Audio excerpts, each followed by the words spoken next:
So this week's different. We're in rounds 3 and 4. We've been reading all of the feeds, all of the comments on Twitter about what people liked and what they didn't like, and we've adjusted the show as a result. We have free laps and we have metaverse laps, and they alternate. So the car leaves the line on a free lap, which no metaverse elements, just go as fast as you can. And then when it crosses the line to start its second lap, we go into a metaverse lap. All of the AR elements are out on track. All of the opportunities to take their time down. And we're hoping that by providing both parts of racing, that we're going to be able to appease the audience equally. But we just don't know. And that's one of the lovely things about Season Beta. We're kind of learning as we go. We have a whole nother production, a kind of sister show, which is running alongside us. It's being presented by a guy called Sof. Hey guys, this is Sof Probal. I'm creator of the Third Row Tesla podcast. It's really an honor to be here today. What Sof's going to be doing is watching the stream with Mike Sokolov, the CEO of Roborace, kind of being able to talk to people and answer their questions. Hi everyone watching us. We have Kylie from MIT who's doing some path planning explanation. We're really excited to be involved in Roborace and to be racing. So have you got a chance to go in the car, actually on the track yet? No, but that would be super sick. And we have the kind of world famous security hacker, George Hutz, coming as well. Welcome to the party, George Hutz. So awesome to have you guys together. This model of DevBot is something like 700K. Yeah, because the car is... It's not about the car. It's mostly about the software. So that's what I'm saying. Give them an RC car and a neon. So glad you could join us. You are now part of the only all-electric, fully autonomous racing series on the planet. So let me tell you, you're in for a bit of a treat.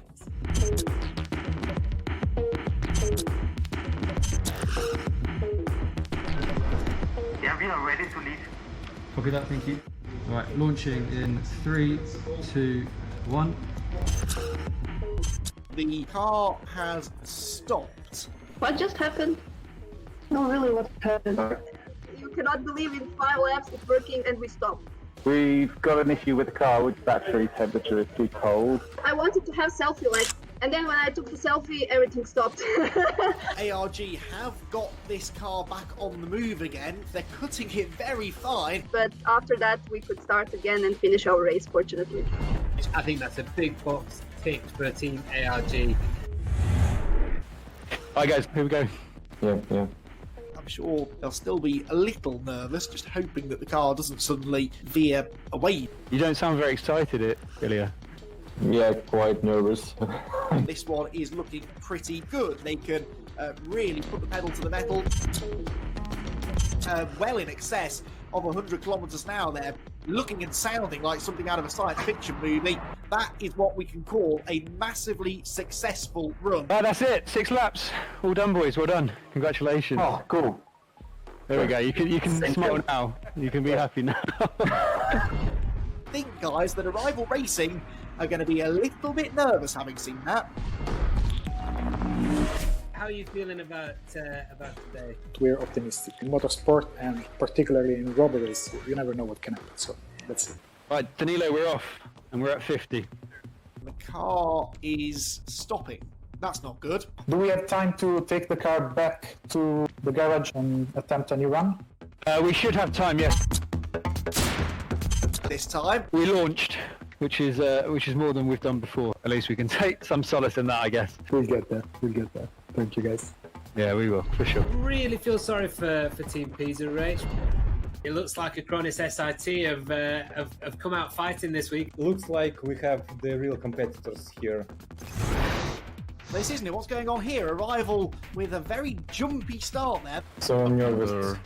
If you want to abort and change the settings, let me know. Obviously, just keep an eye on the clock. Arrival might have to go a little bit quicker here if they're going to retain their top spot. It'll be a new fastest lap of the day. There, I reckon about half a second or so quicker than SIT. We're on the final 3 lap and the car has stopped! Arrival Racing have stopped! I do not believe it! What happened? We stopped? Yes, the car stopped. Yeah. Stand by, we're just looking into it. We've got some mechanical issues with this one. The APS, which is the air pressure system, which supplies air pressure to the brake system, failed mid-run. So we're switching to the other car and then we'll be able to get underway again. Now, will it slow down again before it gets to the first corner? Yeah, hang on, that's not right. Arrival is stopping again coming out of the last corner, almost like an emergency stop, really. Nice tires warm up, guys. driver have stopped again for the third time now. And surely this must be it. I'm really sorry, guys. Well, really bad luck. It wasn't our fault, guys. The last issue we just had was an OBU issue, which is like a signal warning. So we still have the ability to stop the car. As soon as it loses that signal, it stops, just as like a safety precaution. No time check by Rival Racing, and that's the big news today. They are out. Such a new team. We were all really impressed by what you guys managed to do at Thruxton, and we can't wait to see what you've got in store for us today. The best of luck to you all. Thanks, man. We are excited as well. This is it then. MIT Driverless picked to the track. Their first of 6 laps. This the first free lap.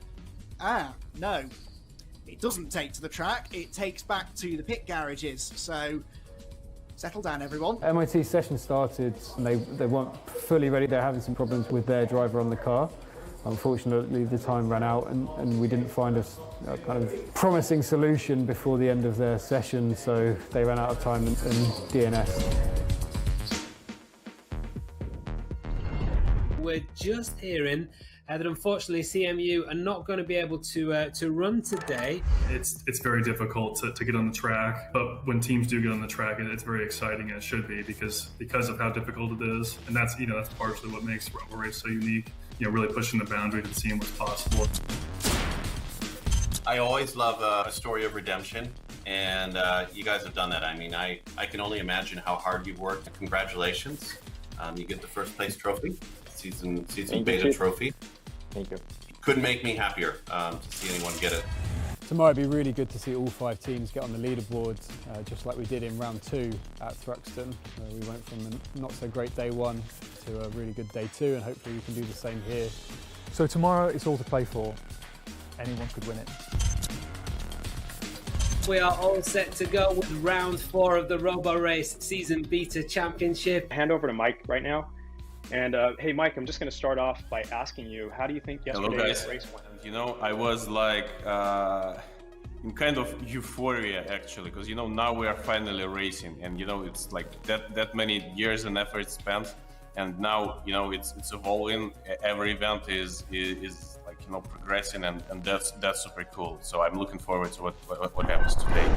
Much narrower circuit here at Bedford than we had at Thruxton a month ago, so much smaller margin for error. Oh no, this is a problem though. The car has stopped. That didn't look like a controlled stoppage either. I think the car has veered offline. So we had another brakes failure this morning, the same as yesterday on the same car, which is really surprising because we changed the whole system last night. Even a slight stumble like that, the car loses control into the chicane. Why did they stop? Okay guys, we spun. Oh no. That is a big blow for autonomous Racing Graz. We had bad luck today, I would say. Well, that was a bit of a frustrating start to round 4. Now this is the fastest part of the circuit. Let's see what they can achieve. Up over 120, over 130, 150 kilometers an hour. That is the fastest speed we have seen so far this week. This is an aggressive run from Acronis SIT Autonomous. They'll only need to collect 9 more and they will have matched their record from yesterday. They got another handful there going through the penultimate corner. That's the first time, I would argue, that I've seen one of these cars really look like it's a proper racing car. Congratulations guys, that was a successful run. Well done. Thank you guys. Ilya, you look like you just had a heart attack, mate. Yeah, you're right. That, for the first time really today, got me properly excited. We're confident, but you never know. So. Come on, guys. Come on, Danilo. We've launched at 50. Speed limit of 50 kilometers an hour for now.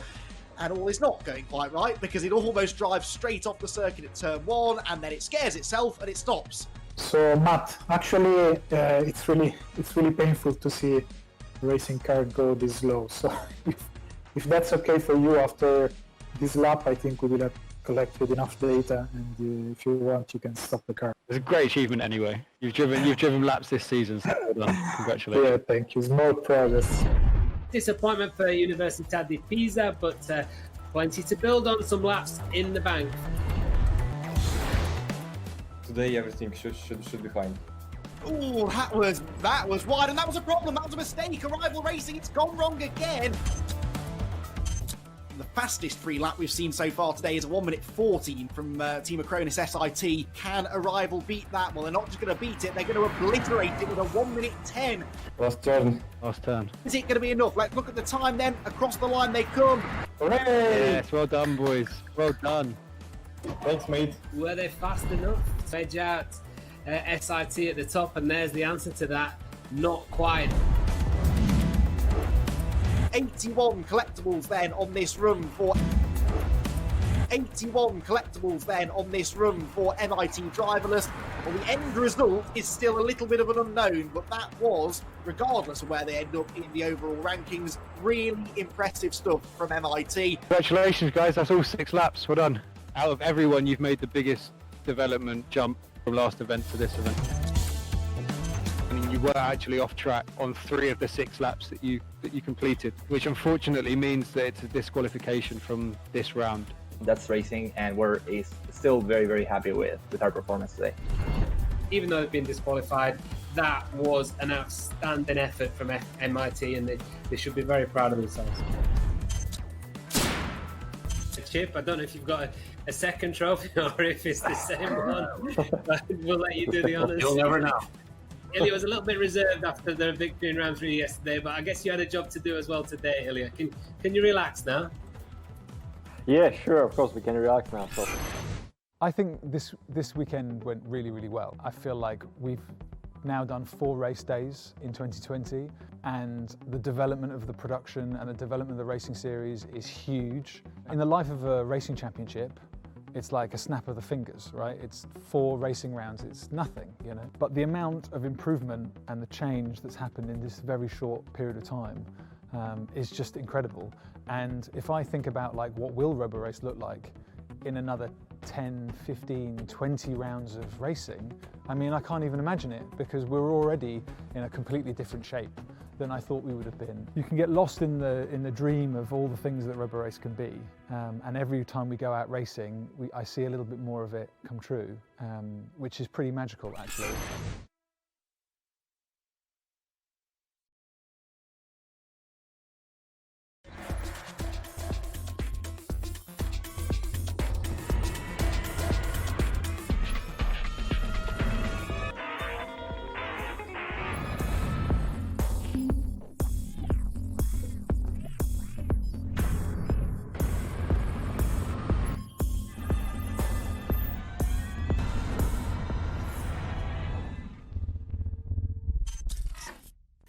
Brought to you by Here Technologies, the world's leading location data and technology platform.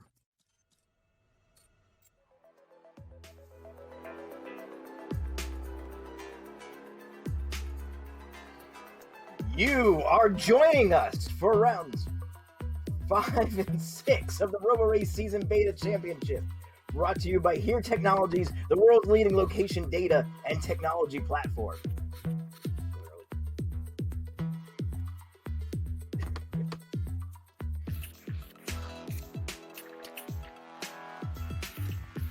You are joining us for rounds 5 and 6 of the Roborace Season Beta Championship, brought to you by Here Technologies, the world's leading location data and technology platform.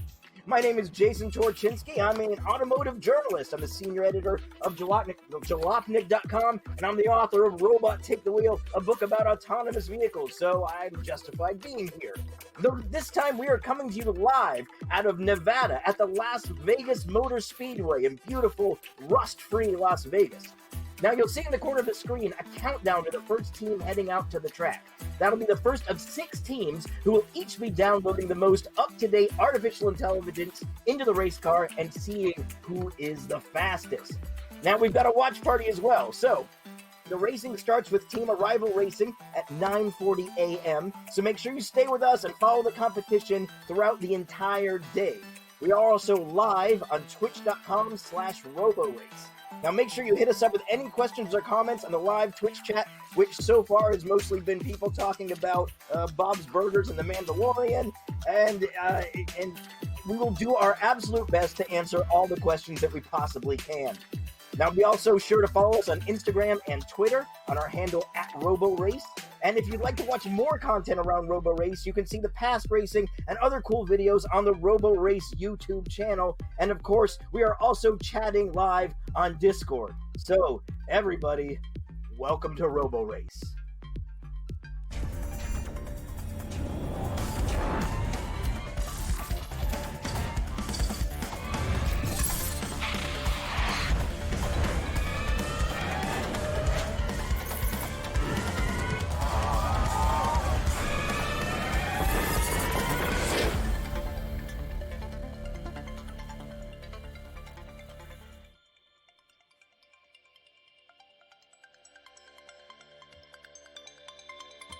Hey guys, welcome to round 5 of Roborace Season Beta Championship, brought to you by Here Technology. I'm Matt Roberts.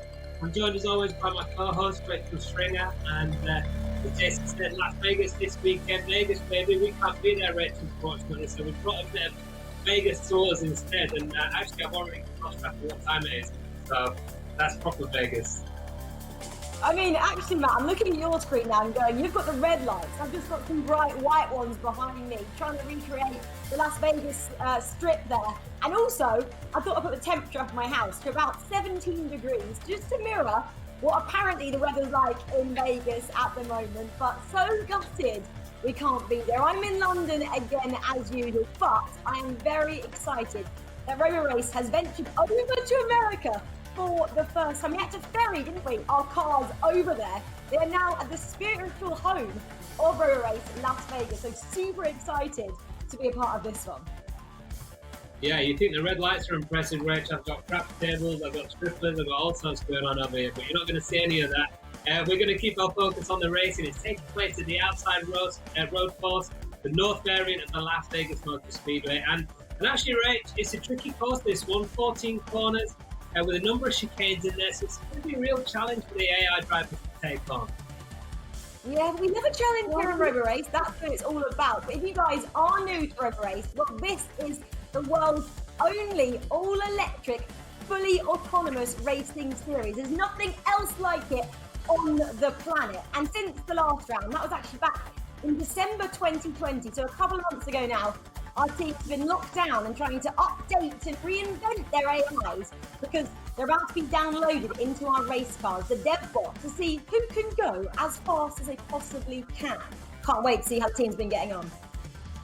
Yeah, and of course, Roborace, it's not just about being the fastest, it's also about who can be the smartest as well. It's more than just a challenge of setting the fast lap time and getting the corners right. Here at Roborace, we've also got the metaverse. This is what really also makes this championship stand out. This is an augmented reality. We've never seen it before. It means we can drop items onto the track that the driverless cars need to react to.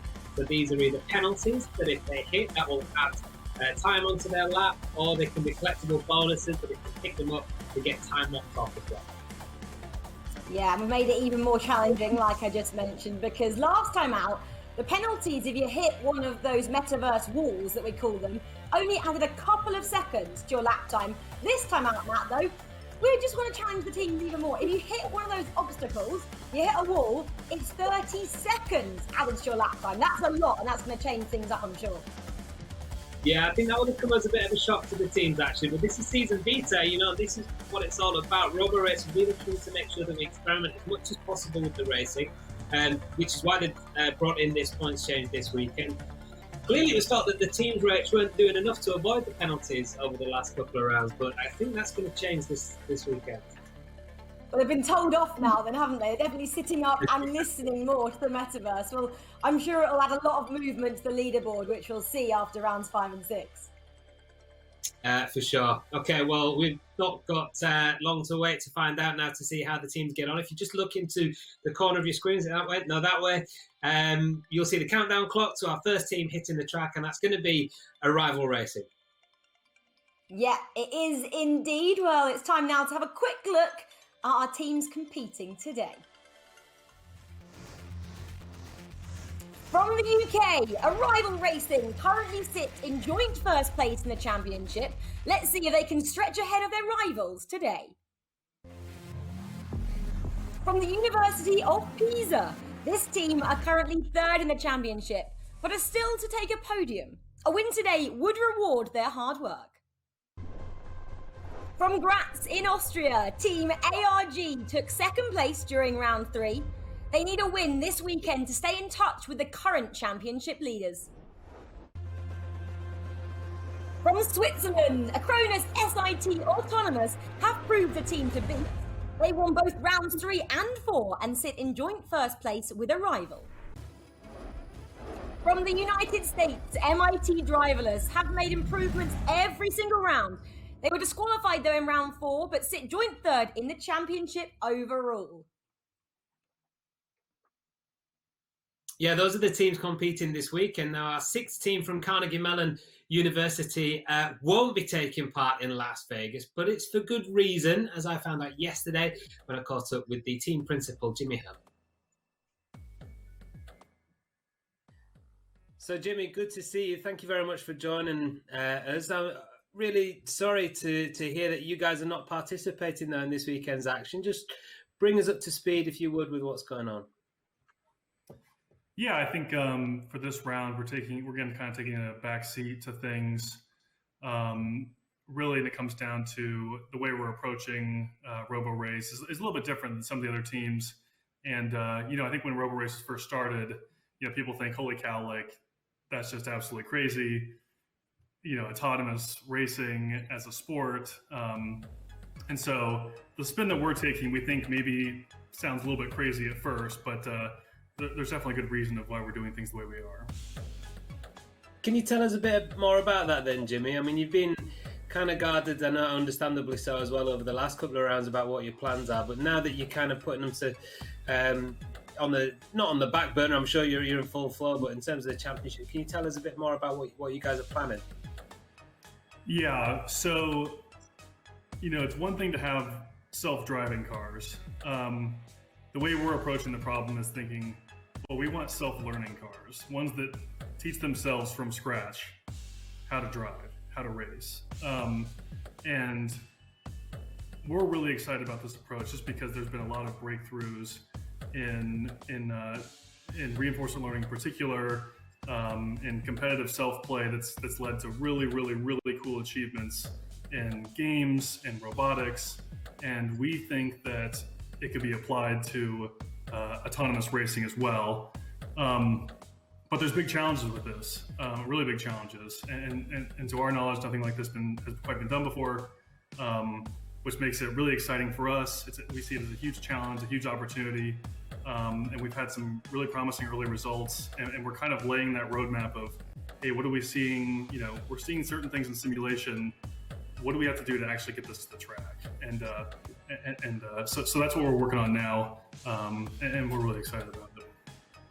Oh, that's really great to hear. Now we're excited about it as well.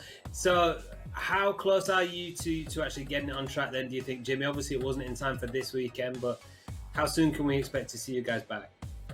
When we'll be on the track, I'm not sure. I'd be really, really happy if we could, certainly compete at some point in season beta.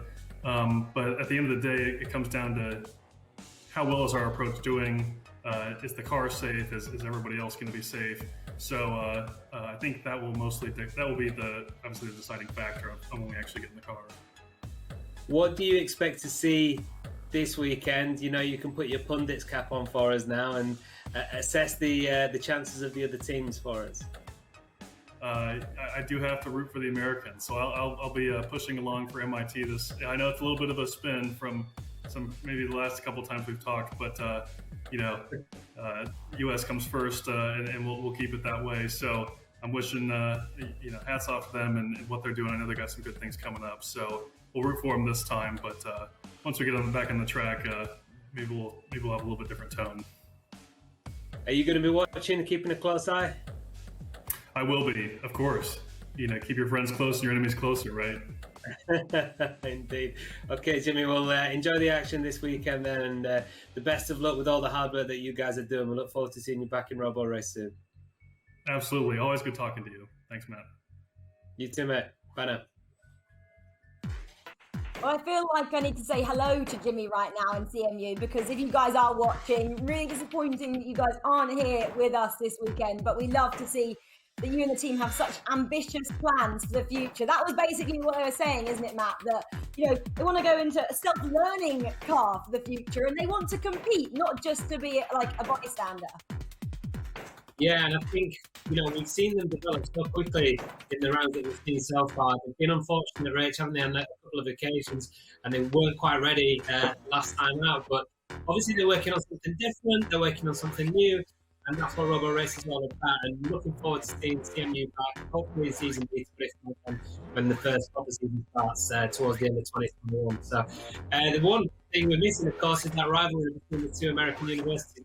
A bit of a shame, Rich, because you like stirring that one up a little bit, didn't we? And you did. It sounds like we've come together at the end of patriotism this week. Yeah, absolutely. Well, Matt, should we go on and look at the leaderboard so far? This is how things are standing, isn't it? I mean, look at all those numbers. Firstly, that's slightly confusing, but basically we need to look at, don't we, Arrival and Acronis SIT. Joint on points there. That's pretty impressive, isn't it, Matt? Yeah, and you know, it's looking like it's between those guys at the moment, isn't it? Obviously, they're the most experienced teams. Arrival Racing have been really setting the benchmark. But we said last time out, you know, at Bedford, we thought Acronis were really going to put up a challenge, and that's exactly what happened. So the points are tied between Arrival and Acronis at the moment. So that's kind of the big, you know, that's the main rivalry we think for the season Visa Championship. But of course, it's not about winning every time they're out during this championship. It's about development, of course, as well. But I think what we're looking for really is progress from everybody, and MIT in particular, with that support now from Carnegie Mellon. I wonder if we'll give them a few little tips as well. I wonder if there'll be a few WhatsApps going back and forth between CMU and MIT. Let's see if Jimmy puts the money where his mouth is there with that one. But it's going to be really interesting to see what those guys bring to the party this weekend as well, because they were unlucky with Bedford too. Matt, I'm not sure the teams are that friendly. You're pushing it a little bit there, just because they're from the same country and everything. Anyway, let's move on. One look at the leaderboard there. That's how the 5 teams currently sit heading into rounds 5 and 6. Obviously, you're now joining us at round 5, and we're coming from Las Vegas, the Motor Speedway circuit. Can't wait to see this one. I looked at Google Maps, actually. It's just straight north from Las Vegas itself. It looks super exciting. Let's have a look at where our teams are racing this weekend. 15 miles north of the iconic Strip sits the Las Vegas Motor Speedway, a state-of-the-art racetrack that hosts everything from NASCAR to the NHRA World Series, and now Roborace. The Season Beta Championship continues on the outside road course. This 1.8-kilometer track features 14 demanding turns that are sure to push each team to the limit. The start line sits on the track's longest straight, so the teams get an immediate chance to build some speed. Turn 1 is a fast right-hand kink. Turns 2 and 3 are typical of this complex and challenging racetrack. Closely packed together, alternating turns that will punish any cars that drift offline. Turn 4 is one of the longest on track, a seemingly endless left-hander that requires cars to stay tight to the inside line. Turn 5 is another switchback, this time heading right. The exit of 5 is vital, as it's here where teams can once again build some serious momentum. If the ADS perfectly balances its position and speed, turns 6 and 7 can be taken in almost a straight line. Out wide for turn 8 and hard on the power through 9. Turns 10 and 11 and then 12 and 13 form a tricky complex, rewarding the best line with a high-speed lunge towards turn 14. As the teams exit, they are once again facing the longest straight on track, so it's hard on the power and across the line.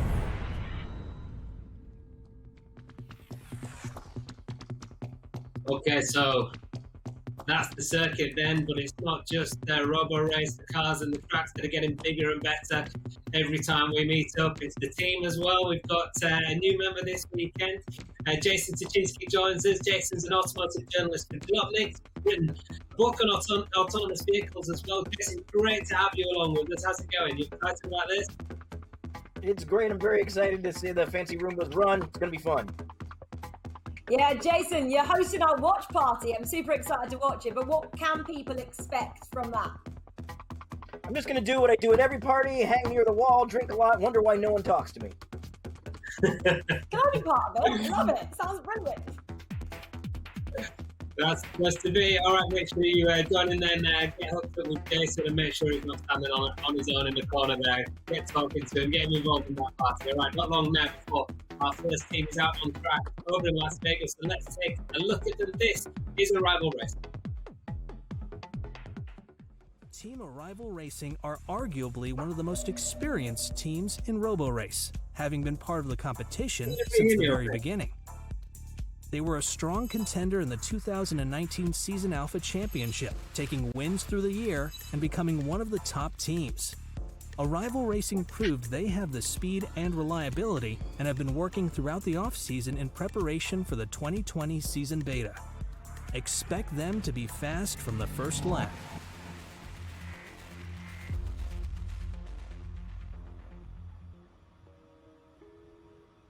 So that's Arrival Racing. Then now we're joined by Alexey Skabelkin, as we often are. Let's catch up with Alexey now, because there is team principal for Arrival Racing. Great to see you, Alexey. I hope you're doing well.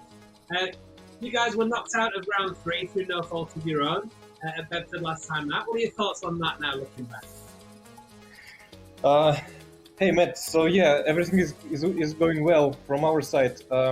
Except I'm a little bit in a hurry because I have only 1 minute left and I need to set up and check everything because right now we have a little bit of issues with connection to the car and I hadn't any chance to do it in advance. Okay, mate. Well, I'll tell you what, we'll let you go. Alex. You get back to work. We want to make sure you get the best possible chance to the road. So, good luck. Okay, thanks, mate. Yeah, see you then. Okay. No problem. Oh, well, so there's Alexey Skabelkin, Rich. As I said, they were unlucky at Bedford. They were knocked out of round 3 through no fault of theirs. In round 4, they collected the most bonuses, but were slower than SIT over the 6 laps. It's trying to find that balance, isn't it, between getting the bonuses and setting the fast lap time. It's getting the right compromise, and this is what Roborace is all about, and this is the challenge now for these guys. Yeah, it is, isn't it, Matt? And I guess, obviously we had 2 months since the last round back in December 2020. It seems like a lifetime ago now. So much has happened and changed since then. But like I said, if you did tune in from the beginning, that kind of has given the team, though, a chance to just update, rewrite, change their AI, as much as possible. So I'm excited to see what they have been able to do in that time. And obviously, this time, we're on a completely different race circuit. Last time, we're at Bedford. We had to, deal with the awful weather we had there. This time out, it's pretty nice conditions so far. I checked the weather report in Vegas, 17 degrees and sunny. But I think right now, Arrival are heading out on track. Let's bring in our commentator back. By popular demand, Andy McEwen joins us once again. Not from Bedford, not from Vegas, but from his bedroom, I think, possibly. Andy, how are you doing? Well, I'm in my office at home in sunny Birkenhead. It's more like some sort of weird disco in here at the moment, but I'm loving it, I have to say. Yeah, really excited to be back. It's been far too long since we were all together enjoying Roborace, and I'm excited to see what these teams have been up to since we last saw them. Yeah, exactly. I think we are. But obviously the championship has gone from strength to strength. Obviously, it's only season beta. We've lost CMU. What do you make of that news, firstly? It's a shame, but probably a sensible decision. They've said all along, haven't they? They're attacking this from a very, very different perspective, and they're really thinking almost ahead of where even Roborace themselves are thinking as far as what this technology can do. So, I'd rather they took a bit of time out now, missed a couple of rounds perhaps, and then came back stronger than ever, than struggled along and, struggled to score points, struggled to even finish the event. So it's probably the right thing to do, but yeah, can't wait for them to be back. Yeah, and SIT and Arrival, Andy, obviously sitting joint leaders at the moment. Can we expect more of the same? SIT was so dominant in the last 2 rounds, and especially after they had that awful crash, didn't they, over at Thruxton? Oh, you remember that, do you? Yeah, I think we all do. That was quite a memorable moment. But yeah, they've really bounced back well, haven't they? And we've got this really interesting championship battle. Joint leaders. They've both won 2 events. They've both had a second place, but they've both also had a non-finish. So both of those teams will absolutely be looking to avoid any more non-finishes and try and rack up more wins. And that ultimately could be what it all comes down to. Yeah, we're out on track now, as we can see, but obviously we're in Vegas this time out. Andy, what do you know about the track? Have you been? No, Rachel, sadly I haven't. I'm a huge NASCAR fan, so it's been a bit of a dream of mine to get out there and see some of these big speedways, and rather wish I was there. But this North variant road course is something that even I didn't know anything about. I had no idea that Las Vegas had not just one, but two completely separate road courses. So I'm going into this almost as blind as the teams are. I know the teams haven't had a lot of time to test in the week, so it might well be that they're only just learning which way the track goes. I'll be learning as we go as well. But it's a really impressive complex, isn't it? These big American speedways tend to be. And I'm interested to see what sort of challenges this road course throws up. Yeah, and Andy, I guess people who, have been watching Roborace before will think that the countdown clock started on 20 minutes this time. It's because we've changed a couple of rules, haven't we, this time out for 5 and 6 rounds at Roborace. Can you tell us about them, please? Yeah, absolutely. We're trying to pile the pressure on really here for the team. So we mentioned already the change to the metaverse. So each obstacle that they hit now will add 30 seconds onto their time rather than just a couple of seconds as it used to be. And then, as you say, this 20-minute window, they used to have 30 minutes to get out there and complete their laps. They now have just 20 minutes. However, it's not all bad news for the teams, because as long as they start their run within the 20 minutes, they are then able to finish it. So they could leave the line with 19 minutes and 50 seconds gone, but that's okay. They started their run within the 20 minutes, so they're still able to complete it. It does add extra pressure to the teams, though. If they get out there and the run has to be aborted, they have significantly less time now, 10 minutes less, to get the problem fixed and get the car back out on track. So it'll be interesting to see how the teams deal with that extra pressure.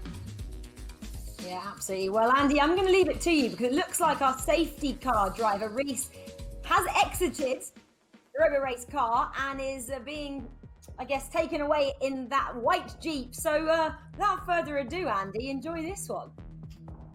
Yeah, thanks. I'll tell you what, the pace car's been given an upgrade, hasn't it? You can tell we're in America. Everything's bigger, everything's brighter, and it pains me to say it, but everything's better, isn't it? That was looked distinctly like a Rolls Royce that Reese, our test driver, was being carted away in. But the fact that he's been taken away is good news. It means that the car has now switched into autonomous mode, and we're ready to get going. With Arrival Racing, twice winners already this season. They won both of the events, remember, at Thruxton to start off the season, but then Bedford last time they had that unlucky DNF in round 3 and only managed second place behind SIT in the fourth round of the championship, the second round at Bedford. So they'll be looking now to try and eke out a bit of a championship advantage, but there are so many unknowns coming into this, aren't there? A new track, a new setting, and new rules as well. They've got 14.5 minutes, just over 14.5 minutes left to get the run started. That should definitely happen, but if they stop out on track, as they did on a couple of occasions last time at Bedford, then they won't necessarily be able to get the run started and completed in time.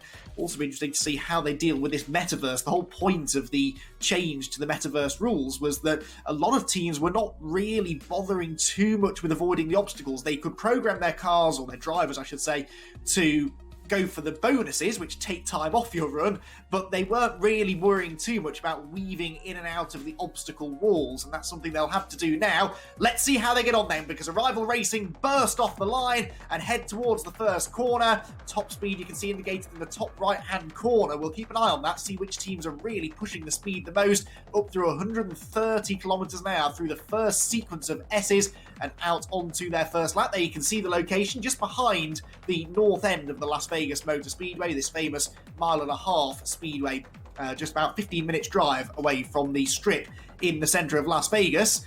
No time for sightseeing now, though. The Arrival Racing car is circulating pretty well, actually, it has to be said, taking some nice lines through the switchback there up at the top of the course. And so far, all looks good. 5 laps, then, that must be completed in this run. And we'll see how it interacts with the metaverse in a while. Nice wide bit of track there. You can see the different variations of the track that can be used. This is, I think I'm right in saying, the longest, certainly the most technical circuit that we've raced at so far. Thruxton back at round 1 is quite a long track, but doesn't have all that many corners. This really is going to test the AI driver's ability to get the speed right through the turns, and Arrival visibly are carrying a lot of speed through these corners. I would say more speed than we've seen from them before, so this first lap is going to be pretty rapid, I think. Arrival Racing then accelerate across the line. Their first lap is in the books, and let's see then how that is going to stack up against some of the competition later on. Arrival working their way around, desperately trying to put that disappointment from the Bedford Autodrome behind them. They really ought to be able to. It's probably the team that everyone was tipping to win the championship at the start of season beta.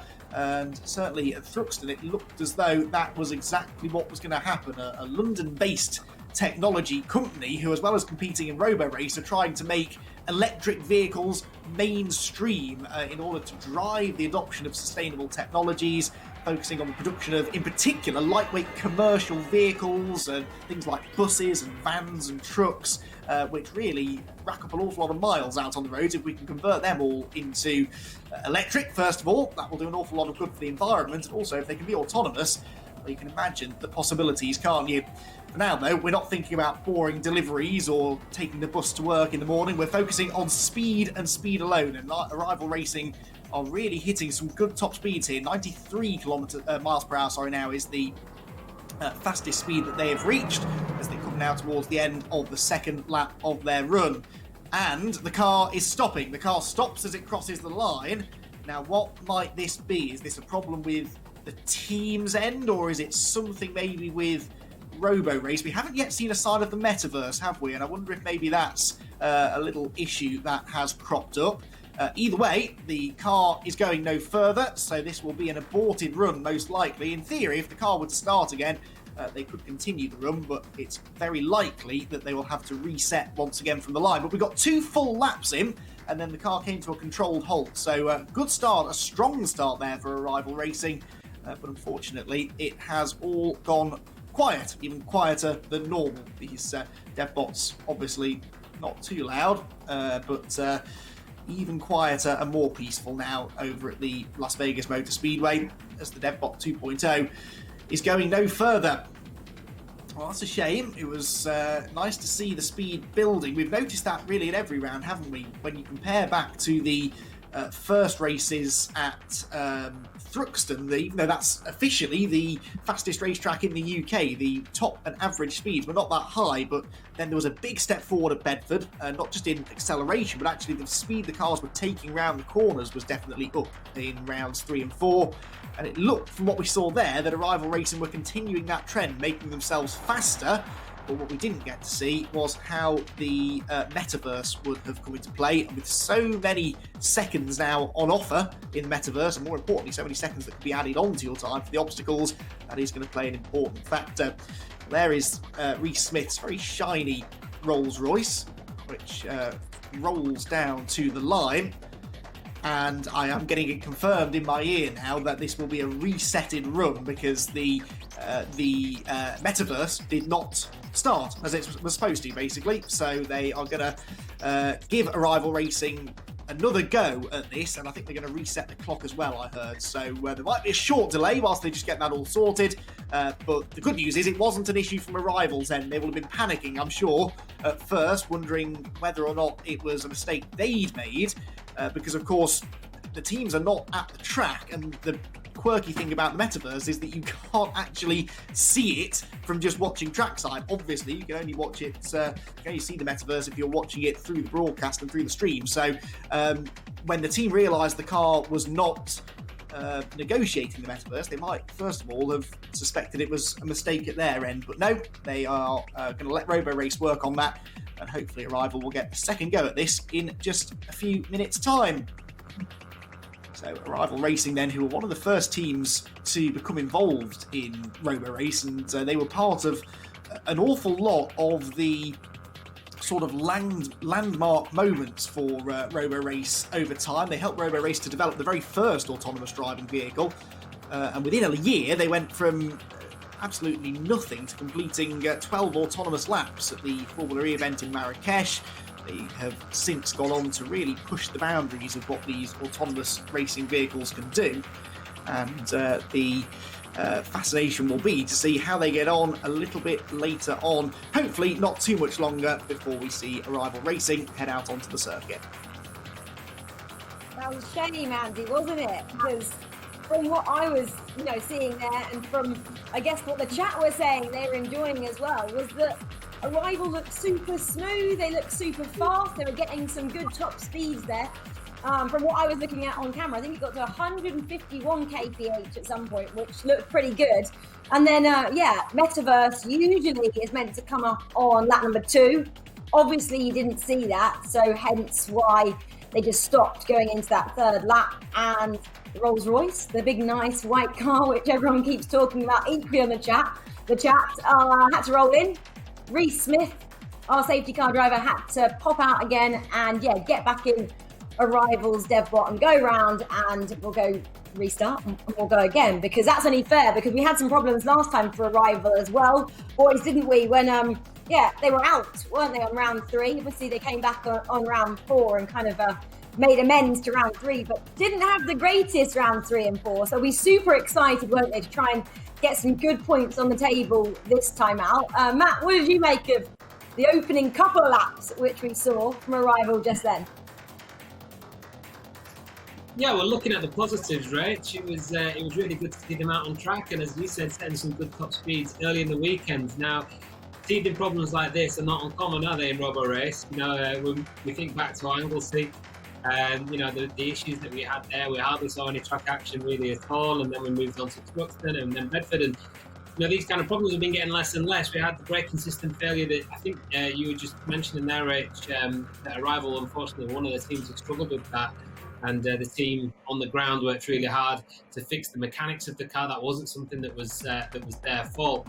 But teething problems, as I said earlier in the weekend, are really quite common. We expect to see it, really. We don't expect to see each car go out, each team put the car out and do a bunch of laps without any issues. So these things are to be expected. We'll hear as soon as we can from Las Vegas about exactly what's going on there. But it did sound, we tried to speak to Alexey just before they got started, and he wasn't a bit of a flap, wasn't he? I don't think they were quite 100% ready to get going. So whether it was something related to that or whether it was a mechanical with the car, we'll let you know as soon as we find out. But as I said, taking the positives there, Rich, I thought it was great to see the car out, see the sun shining, see 151 Ks posted already. We can get an update now live in that yesterday was an autumn run because, as Andy said, there was no Metaverse subjects out on the track, so we're going to get a rerun at the top of the hour, I believe. So that's only 6 minutes away, and we should be seeing it. I think they're going to turn the computer off and on again, Rach, and hopefully this time it will work. That usually works, doesn't it? But I think right now, because we have a new member of our team, Jason, obviously, he's hosting our watch party. I think we can go to him to see exactly what the chat is saying, Jason, because I love to keep up to date with it, but you are the man in the know. What's the chat saying? What's been happening over with you?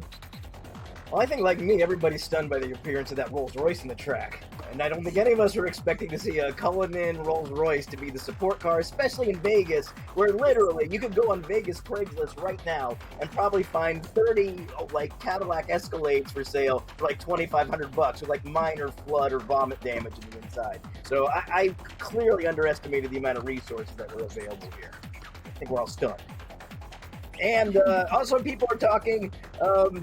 Well, there's a lot of, the metaverse issues are coming up a lot. A lot of people asking for not just the reset of the car, but of the entire simulation. Looks like some people want to increase their place in the universe. If we're going to reset the metaverse, I think they'd like to restart again where their lives are a little bit better or they have more resources at their command.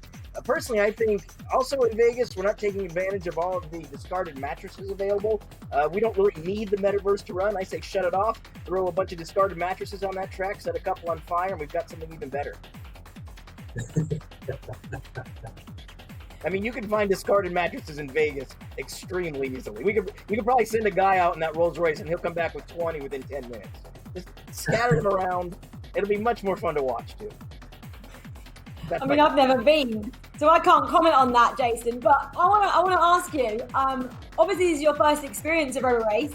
What have you made of it so far? You watched 2 laps just there. Obviously, it didn't go to plan, but that is season beta. Matt and I are accustomed to it not quite going to plan. But in the end, let me tell you, it always works out. But yeah, what have you made of it? I mean, it's got all the thrills of a car driving around a parking lot and then stopping for no reason. So, of course, I love it. But it is, it's incredibly technically impressive, and it is amazing to see. You just have to remind yourself, there's a lot going on in that car's little electronic brains, so it's very confused. It's also a great reminder that we are definitely not there yet when it comes to full autonomy in vehicles. And this is how it all happens. Racing is an excellent crucible for making all of this actually reality. But we've got a long ways to go because this is hard. It's so hard to get it to do anything, to get any computer to do anything you really want. And then when you're dealing with a vehicle that weighs, over a ton and is moving fast, you just have to respect everything these guys are doing because none of this is easy. And we saw it right there. Thing just came to a stop. A nice controlled stop though, which you have to give it credit for. That's something that, things like the Tesla, autopilot system does not know how to do yet. So got to give credit where it's due. I mean, I can't wait to hear what Kylie has to say about your mattress references there. She's not going to be happy, Kylie's a very smart cookie, and she's going to have all the information, and she's no, nothing to do with mattresses and stopping in car parks. She's not going to be happy with you, Jason. Well, I mean, that's understandable. Few people actually are. But I think she'll respect the idea of a flaming mattress on the track. I think she'll appreciate it for someone who appreciates a challenge. I think she's going to be, quietly delighted, even if she expresses just contempt and rage. Okay, well, I can confirm that the Rolls-Royce has now departed for the strip. They are looking for burning mattresses, and in the meantime, we can take a look at it.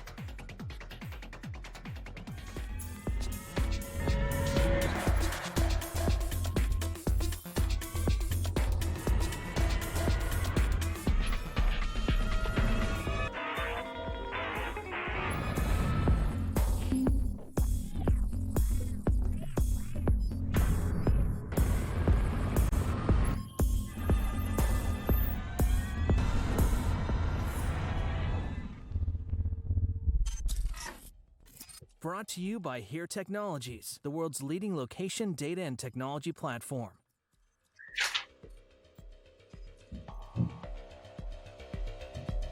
Las Vegas, for so many people, the land of broken promises and broken dreams, but for others, the final dreams come true. We're going to find out this week, which of those scenarios applies to our Roborace teams, and we are not going to promise that we're going to find out.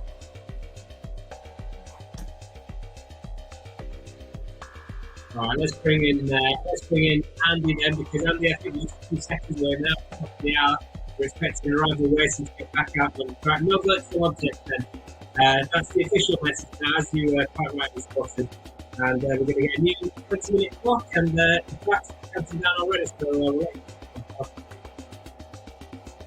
Yeah, I do sometimes notice these things. I'm not usually known for being captain observant, but even I spotted that something wasn't quite right there. But the car, as you can see, rolling back out under the control of Reece Smith once again, who we seem to talk about an awful lot. He gets a lot of time out on the circuit, does Reece, but hopefully this is the last we see of him because we want the car to get its run in total. So just to confirm that nothing actually went wrong with the car or indeed the team's AI. It was an issue with the metaverse. So everything that Arrival Racing did actually was going pretty well. If the car can't see the metaverse because it's not there, then the car can't work around the metaverse. So hopefully it will see it this time. We'll really get to see. I had a sneak peek at some of the new graphics early on as well, and they do look pretty cool. We're making this look more and more like a video game every time we go out there, it seems.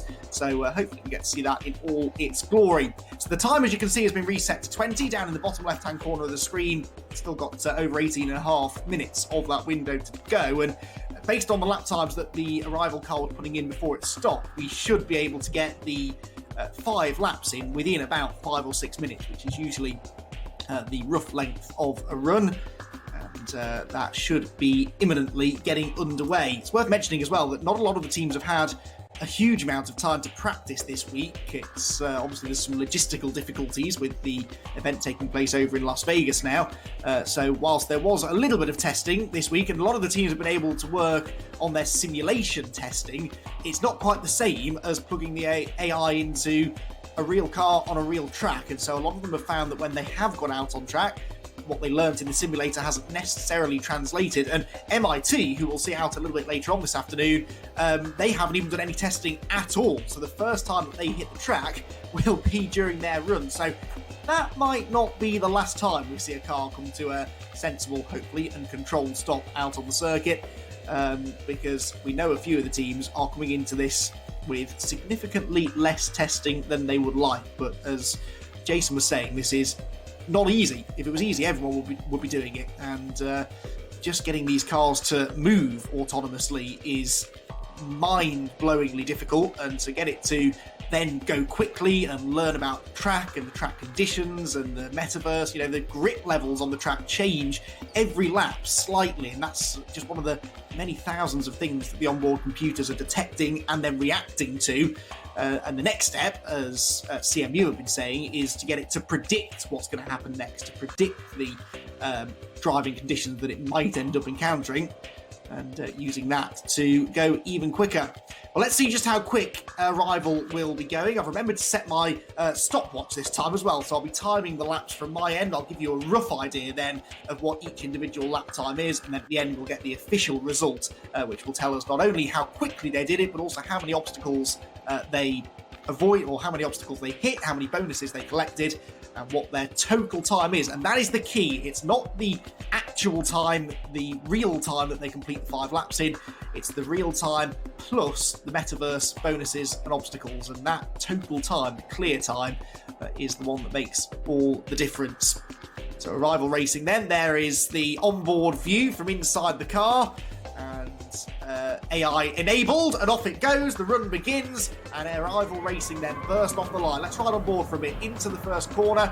Well, let's not. Let's watch it from outside anyway, because it's even more spectacular when you can see the speed of the car as it weaves its way through turns 1, 2, and then into turn 3. This long right-hander over a slight crest there, a little bit off camber. It is a pretty flat and featureless space here, but there are a few elevation changes. They can see a bit of banking even through the 4th corner, which seems to go on and on and on forever, and then flick back to the right again, carrying as much speed through the turn as you can.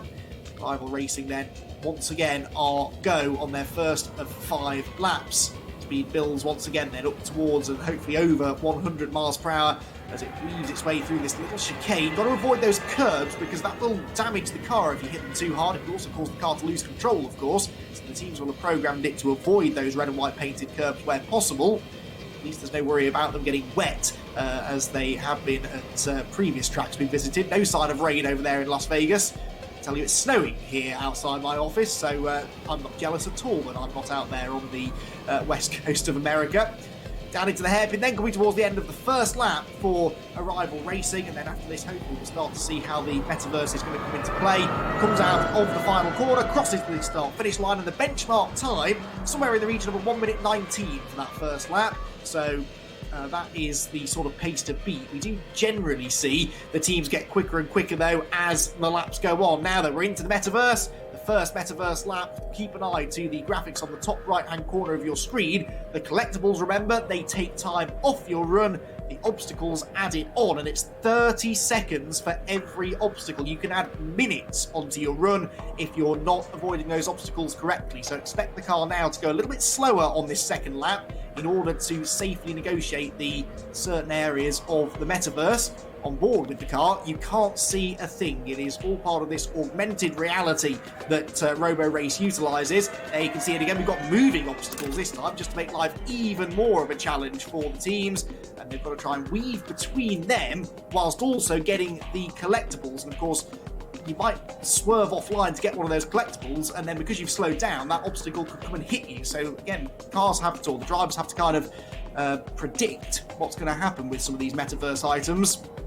So this lap will be a little bit slower, but it will be our first Metaverse lap, so we'll get a good benchmark for that too. Taking a really wide line through the final corner to try and get those yellow stars, which will take time off their run, weaving around again out of the final corner. I thought it lost control then, that was very close indeed. And that second lap, then about 5 seconds slower than the first, so they only lost about 5 seconds despite all of those detours they were taking to try and score the bonuses. They did clip one obstacle though, so that is 30 seconds added on, and you can gain all the time in the world through these collectibles, but one obstacle can undo all of the gains you've got from the collectibles. So that's why it's so important now that they are able to avoid those things. But Roborace never makes it easier for the teams. Not only is it a steeper penalty now for hitting an obstacle, but also they're harder to miss because they're moving around you. So I expect we will see some pretty hefty penalties throughout the course of the day. So remember, their first lap from a standing start, which was another clear lap, was a 1:19, although actually we're back into the Metaverse again now as it heads up through the top end of the circuit. More collectibles being smashed, and the car... I was going to tell you what those obstacles were. I quite frankly don't have a clue. Big purple lips they look like, but either way, they hit one. That's another 30 seconds added on. And I told you these new graphics were pretty funky. They're certainly striking for us, but the car is also striking a few too many of them. That's a full minute now that will be added on as a result of the obstacles. More of them in the way. You've got some static obstacles and the rolling ones as well coming off the corner. Now, where will it meet them? The car has to decide. If the obstacle happens to be occupying the same place as a collectible, the team has to decide whether or not to go for the collectible and risk the penalty, or avoid both altogether. Metaverse all the way through now then, it seems, for each of the subsequent laps.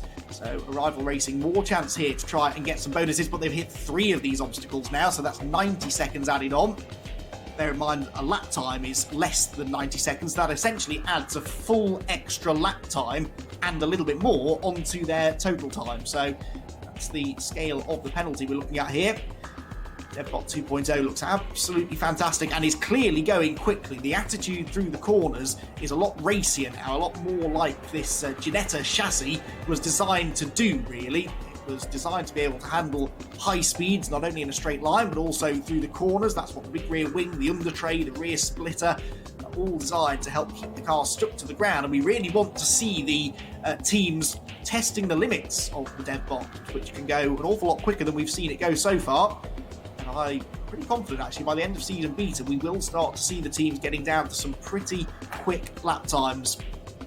Out through the hairpin then, onto the pit straight once again. This looks like being possibly their quickest lap so far. Across the line, yeah, 1 minute 15, that's a personal best. They're about 4 seconds quicker than they've been on any of the other laps. And they're now on to their final circuit of the North Variants, and look at that. Now, if they avoid all of those, I will be absolutely amazed. There were a good 4 or 5 rolling obstacles there. Keep an eye to the top right-hand corner of the screen to see whether or not they missed them. They have done so far 34 collectibles, so that's 34 chances for them to save some time. And actually, no more obstacles being added to that, so the car has managed to wind its way between the obstacles, it would seem, on this lap pretty successfully. Now out onto the far end of the circuit again. Speed starts to build. No Metaverse out here at the moment, so they can really stretch the legs of the DevBot now. It works its way through the sweeping right-hander up at the top end of the circuit and towards the end of its 5th and final lap. Another few collectibles being added to the score. More obstacles there. Oh, their faces. Of course, their faces. That's obvious, isn't it, really, when you look at it closely? Thankfully, they have avoided it, and they will now be heading towards the final few corners. Speed slows once again as it weaves through this little sequence of corners down towards the final hairpin. Again, more obstacles. They're really going to have to weave around, but not really slowing down too much. Look, they're deviating the line without massively reducing the pace. Out of the final corner they come then. What is the time going to be? It looks as though it's going to be somewhere in the region of 7 minutes. Across the line it goes. Arrival Racing then have cleared their 5th lap of the run. And that looked like it was a pretty sensible run. And on to now the 6th lap. Looks like they are going to get 1 extra lap in actually here, potentially, as it weaves its way back around the circuit. Pretty good stuff, this, from Arrival Racing, though, really. They had the first couple of laps of the Metaverse, they didn't fare too well, but then I think laps 3 and 4, they did manage to avoid at the worst of the obstacles and didn't add any extra time onto the run towards the end. Well, that is then indeed the run complete. So it's a solid run that from Arrival Racing. No major issues, 42 collectibles and 3 obstacles, and a rapid pace throughout. We're going to go ahead and take a very short ad break. We'll be back after that to bring you the result of the first run of the day.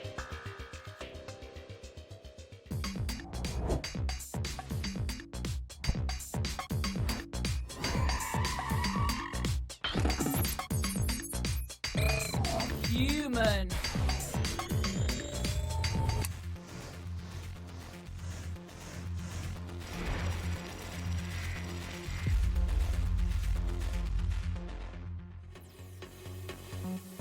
Well, the biggest start to everything was DARPA Challenge back in 2008, and that's where we really got our feet wet. We started out in open pit mining for the guidance of autonomous vehicles. We have now applied our localization and other technologies to ports and harbor applications, construction applications, and agriculture. If you're trying to create any kind of robotic applications, test validate algorithms, navigate, or collect maps, you should be calling us. How do you take control of a world that doesn't stand still? That's where we come in. We're creating a digital representation of the physical world. Every road, every building, every vehicle, every device, every street sign, every traffic light, everything. To help you find the best path and anticipate what's ahead. To empower your fleet to run faster and more efficiently. To ensure your advertising reaches the right audience. And to let you optimize your supply chain like never before.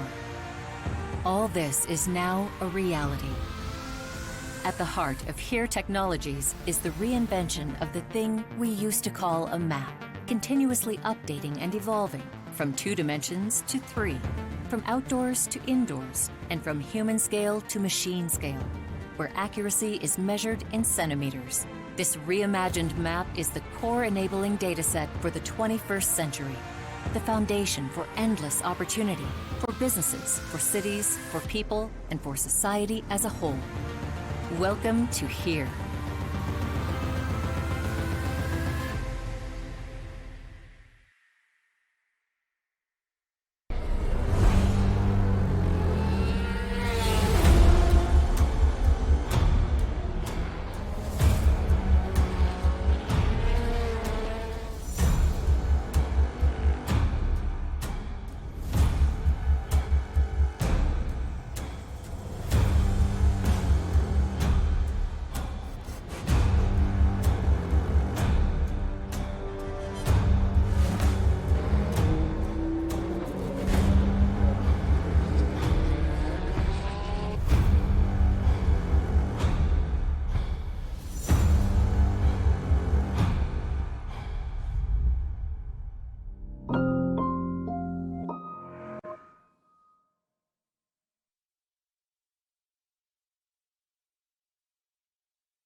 Brought to you by HERE Technologies, a pioneer of location technology, moving people, goods, and businesses forward since 1985.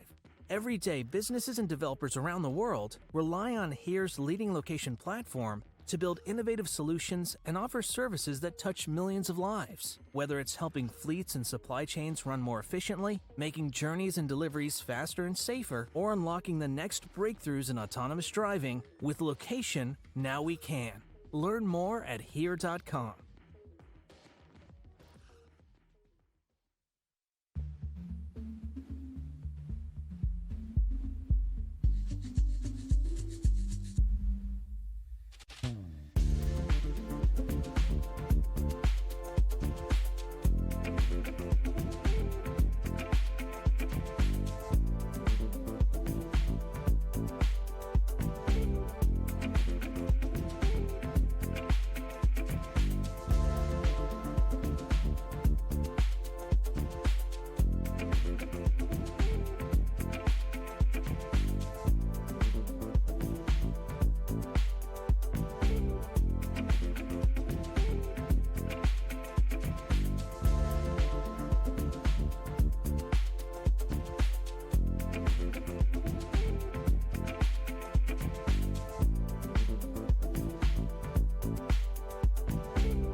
All right, we're back, and we are going to be talking to someone who actually knows how all this stuff works, since, as we mentioned, making cars move on their own is extremely hard, but not too hard for Kylie Ying, who's an engineer and computer scientist from the MIT team. I believe she's also a figure skater, but I don't think she's going to talk about that. She's going to be talking now about actually making robotic cars work. So, Kylie, are you around here?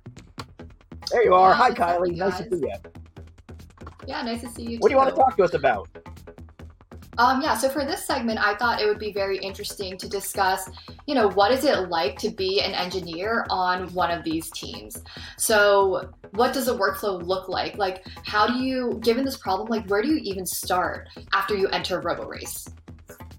So, I mean, the first thing that we're going to do is just state the problem. We're given a car, we have the coordinates of the car, we have the coordinates of the track, and the objects in the metaverse. Now, our goal as an engineer is to create the path that will actually avoid these obstacles and collect rewards and go as fast as we can around this track.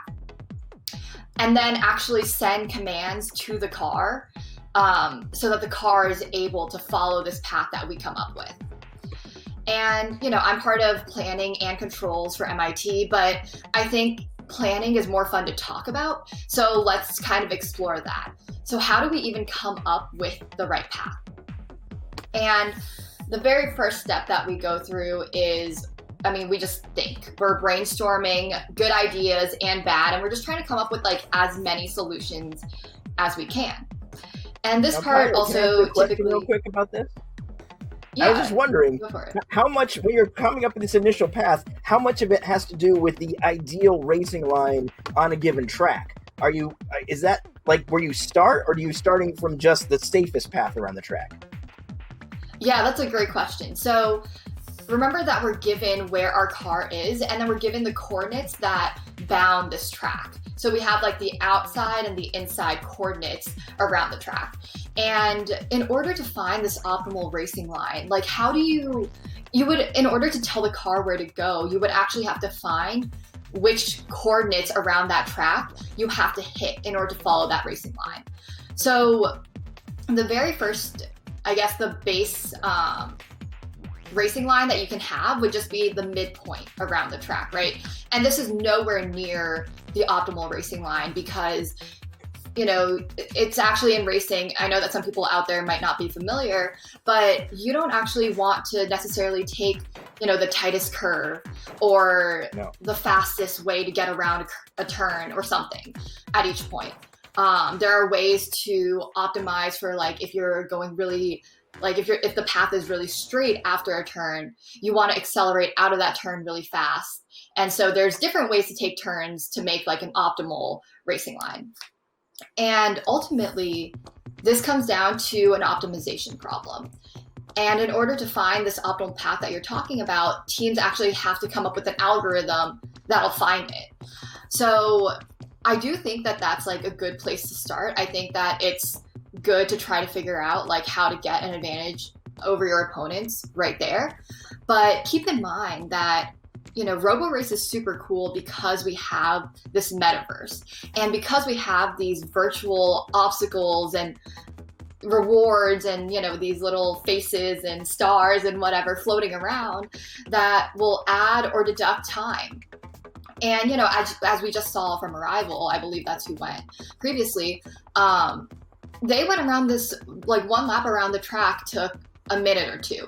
And when obstacles are adding 30 seconds onto your time, it's just, it makes almost anything else somewhat negligible in this case.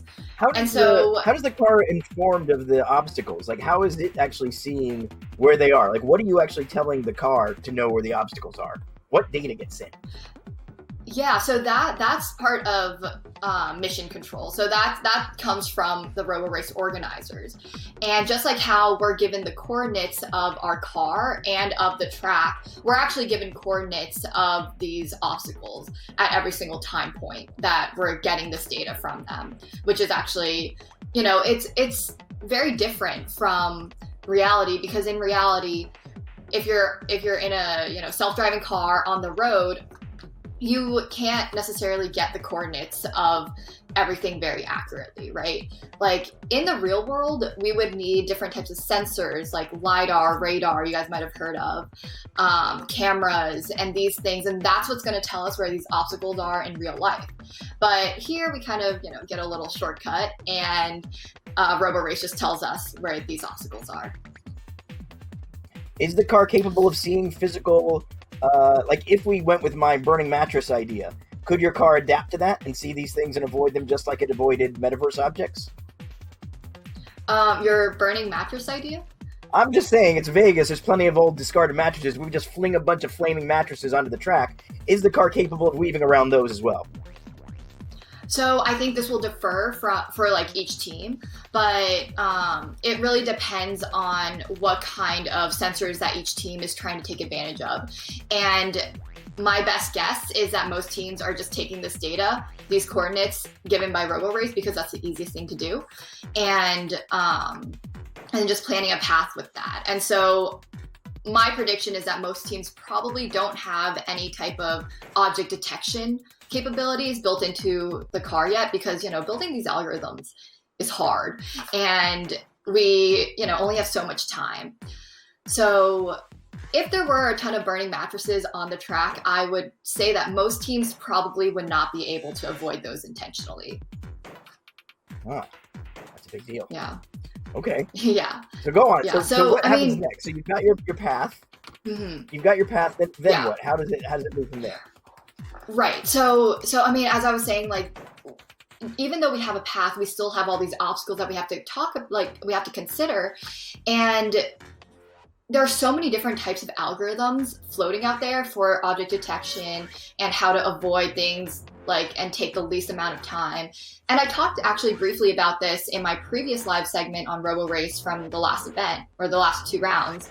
So you guys can go check that out if you're interested in the different algorithms that we use. But we basically read about all these algorithms and we come up with a starting spot.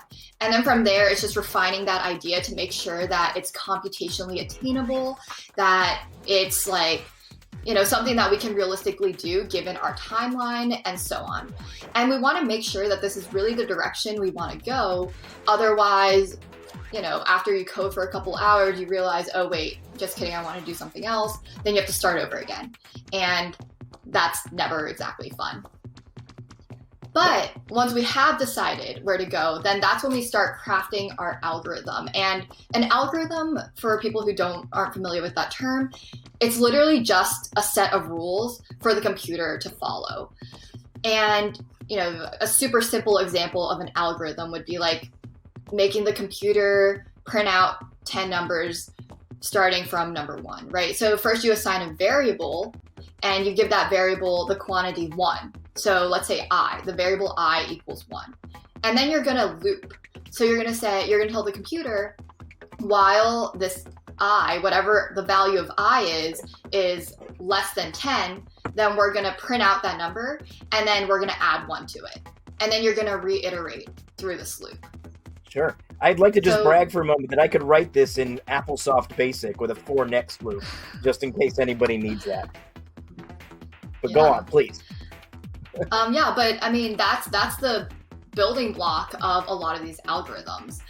So then once we actually have this written out and we're saying, okay, we need to do this step, then this step, then this step, this is when we actually get into writing our software. And this part is just, us coding away most of the time.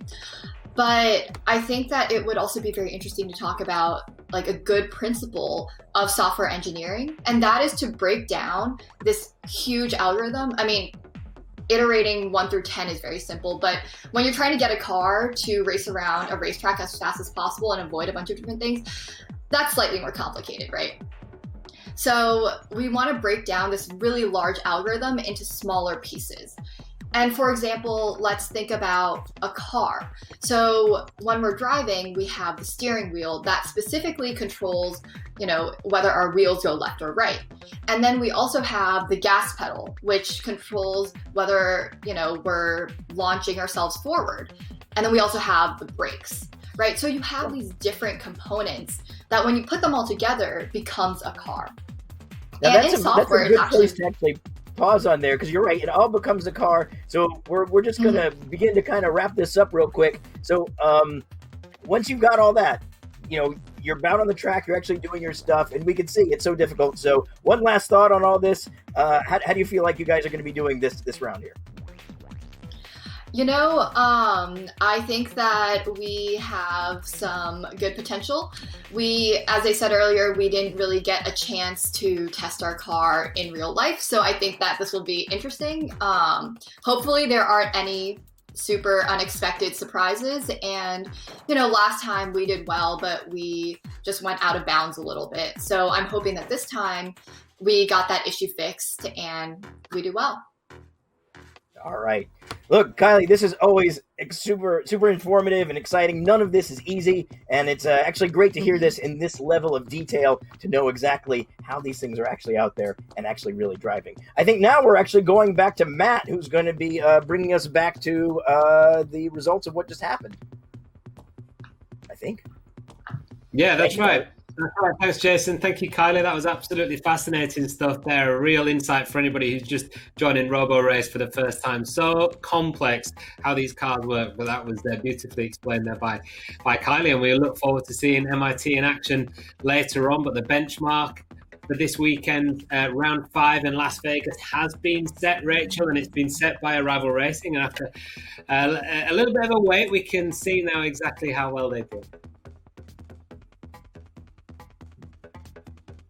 Yeah, absolutely. It was great, wasn't it, to actually see them after that restart get out and complete all 5 of the laps. Like you just said, Matt, this is their overall time now. So they collected 42 collectibles and they only hit 3 of those obstacles, which was much harder this time, wasn't it? Because they were dynamic, they were moving.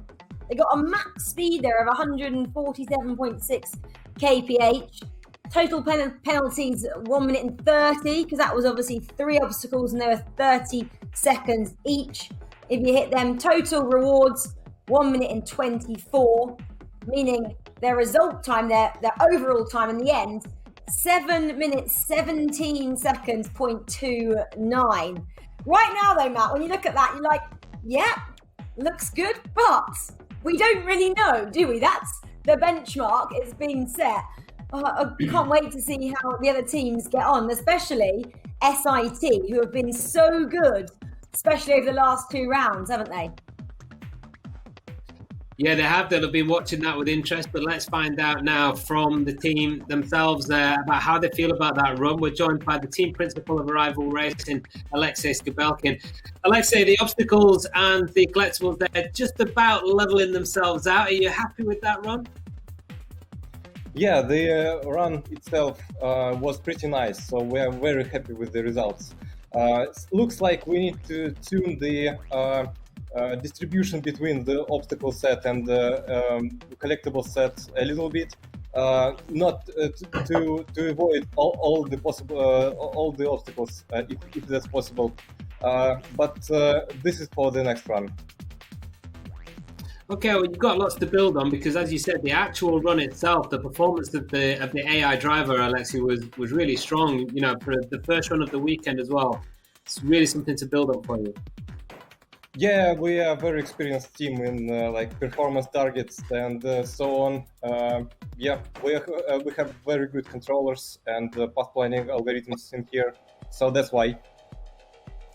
And just a last question. I didn't get a chance to speak to you before we started. What was the main focus of development for you guys since before Christmas, since we were at Bedford, and what are you looking to do tomorrow?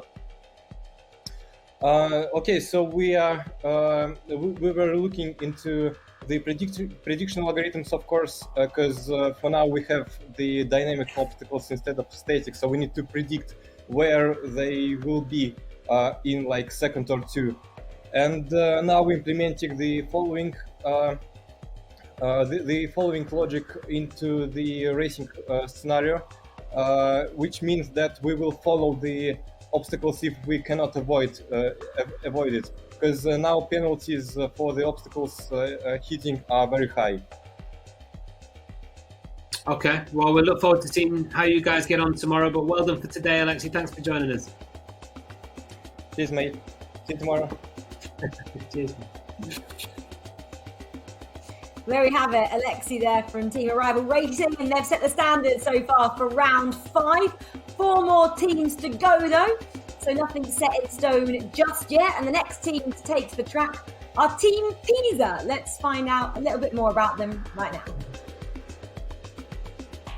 The 10-strong team from the University of Pisa's Research Center are pushing hard to be a serious contender this year.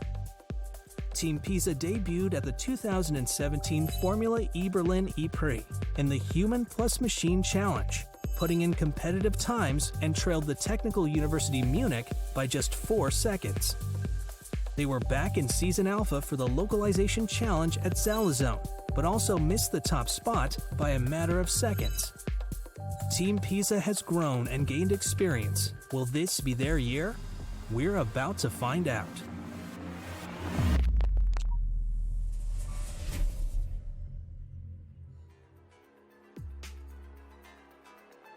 Here we go. Danilo, welcome back. Round 5 now. Hi, We're Wilson. in Vegas. A little recap. Things didn't go quite to plan, did they, last time out for both of yourself and the team? You had 2 DNFs. Have you managed to sort out the problems from last time out?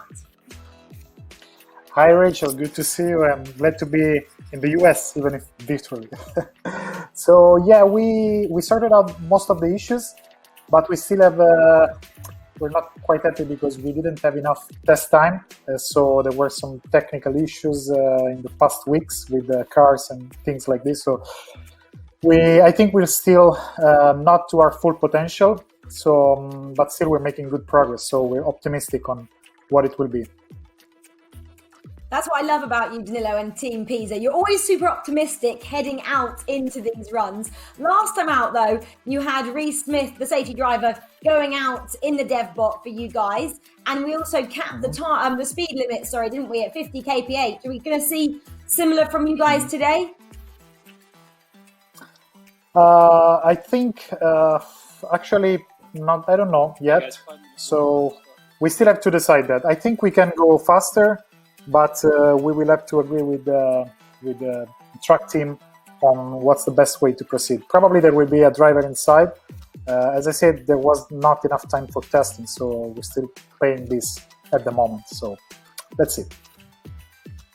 Yeah, you said not enough time for testing, but we've had a couple of months, haven't we, since rounds 3 and 4.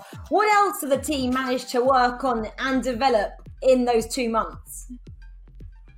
Oh yeah, no, I mean the development is okay. I mean the simulation races are all fine. The problem is that we didn't have access to the actual track testing, not that much as we wanted. So we're lagging a bit behind in terms of taking the stuff from the simulator to the actual car. So this is the only issue. But I'm sure it will be sorted out if not on this race, in the next ones. So yeah, this is the thing. We're working on at the moment path planning algorithms as well as behavioral prediction of the other objects that move on the car. So we're getting ready to compete against not just metaverse objects but also physical cars racing on the track.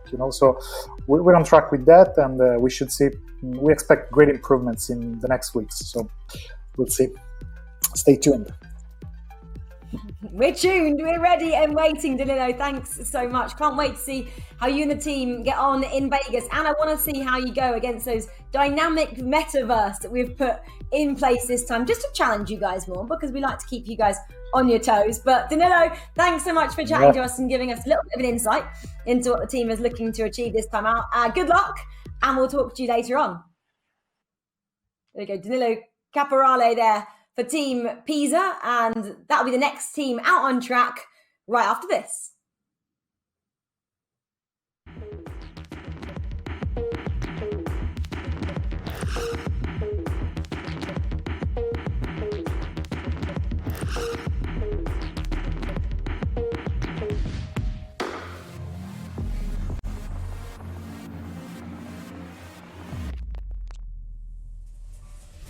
Brought to you by Here Technologies, a pioneer of location technology, moving people, goods, and businesses forward since 1985. Every day, businesses and developers around the world rely on HERE's leading location platform to build innovative solutions and offer services that touch millions of lives. Whether it's helping fleets and supply chains run more efficiently, making journeys and deliveries faster and safer, or unlocking the next breakthroughs in autonomous driving, with location, now we can. Learn more at here.com.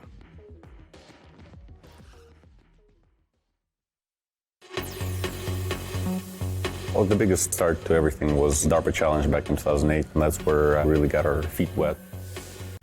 We started out in open pit mining for the guidance of autonomous vehicles. We have now applied our localization and other technologies to ports and harbor applications, construction applications, and agriculture. If you're trying to create any kind of robotic applications, test validate algorithms, navigate, or collect maps, you should be calling us.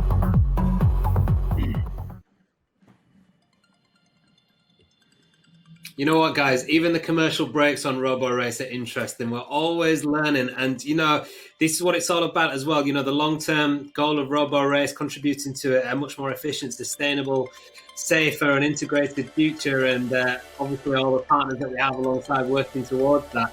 And actually, Andy, it was interesting listening to Danilo talking to Rachel there about that, because we're talking about behavioral characteristics of moving objects, which we have now with the metaverse, and this is what the cars now are learning to do. And once we get multiple cars on track, this is going to be vital development for them, isn't it?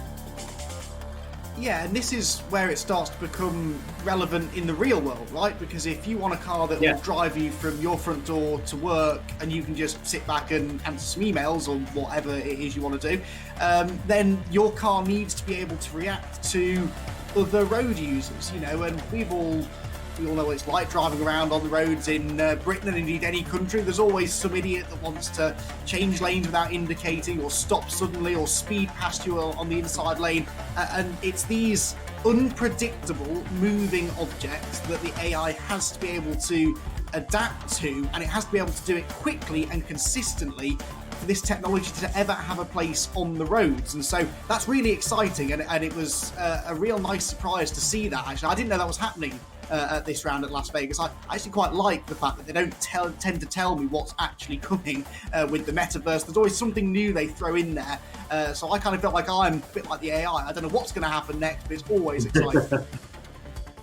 Andy, I love though that the AI hopefully knows what the metaverse is, because if I'm correct, you were like, I think they're purple lips. I was like, Andy, what are you looking at? So at least the AI doesn't get confused about what it's seeing. They are, of course, purple faces that they were trying to avoid, weren't they? But I did like the fact that you called them purple lips at some point. That made me actually laugh at my commentary. So thanks for keeping me entertained, Andy. You're very welcome. I'm here all week, honestly. The thing is that, I mean, they're probably driving better than I would, because if I saw something like that out the window, I'd have to stop, get a selfie with it, ask people on Facebook what it was. The car just weaves straight around it, carries on with its run without a care in the world. So already another example of how the AI drivers are better than, well, me at least. So this, when you're talking about these dangerous drivers on the road, Andy, you're talking about yourself, right? You've been quite specific about the characteristics of the dangerous driver there. No. I just spent a lot of time on the M25 and the M6 and the M56 and the M62. You get the picture. No, I can assure you I stick to speed limits. I indicate always. And I would never dream of undertaking someone, that's for sure. But, I'm sure if the whole world was being transported by AI drivers, that we would have far fewer incidents out on the road. And that really is what this technology is supposed to, hopefully, enable us to be able to enjoy in the future.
When you look at a DevBot, it's easy to think of it as just a car, but the DevBot 2.0 has as much in common with your average road car as a fighter jet has with a paper airplane. The DevBot takes many of the fundamentals found in road cars and turns them up to 11. In this episode, we're going to look at sensors. The DevBot has 4 main types of sensor: LiDAR, radar, camera, and GNSS. Camera. Now you might have one reversing camera on your car, helping to make sure you don't run over the neighbor's cat. But DevBot has 7 cameras and uses them to collect a 360-degree view around itself. This then allows the software to determine where it is and even what the road surface looks like ahead. LiDAR. Imagine if your eyes allowed you to see in all directions at once, and then, rather than guessing, you could always know the precise distance of objects in relation to you. That's what LiDAR can do. It stands for light detection and ranging, and is a remote sensing method that uses light in the form of a pulsed laser to measure the world around it, generating a precise 3-dimensional shape of objects. Picture a super fast strobing laser light firing at a wall. The reflected light energy returns to the LiDAR sensor and is recorded, building up an image of the shape of that wall. DevBot has 4 LiDARs on board, 2 at the front and 2 at the side. Radar. Radar was once a tool only for the military. A shortening of radio detection and ranging, it was an invaluable tool for locating threats and providing advance warnings of the enemy's position and direction. The basic operation involves transmitting a high-frequency signal towards the location of a target and receiving signals reflected back. So it works in a similar way to LiDAR, but uses radio waves instead of light.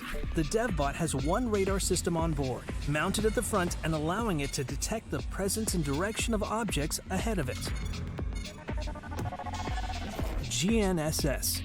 GNSS stands for Global Navigation Satellite Systems and is the standard term for satellite navigation systems that provide autonomous geospatial positioning with global coverage. This term includes GPS, GLONASS, Galileo, and others. Most road cars are fitted with a form of GPS for their satellite navigation systems, but the GNSS system on DevBot are military-grade, featuring an ultra-fast update rate and enabling a location accuracy of just 1 centimeter. In the future, Roborace cars will also be fitted with ultrasonic sensors, allowing them to race wheel-to-wheel with even greater precision. But for now, combining all of these 4 types of sensors allows DevBot to see the road ahead, to scan for objects in its path, to create a 3-dimensional image of those objects, and know with a 1 centimeter accuracy where it is on track.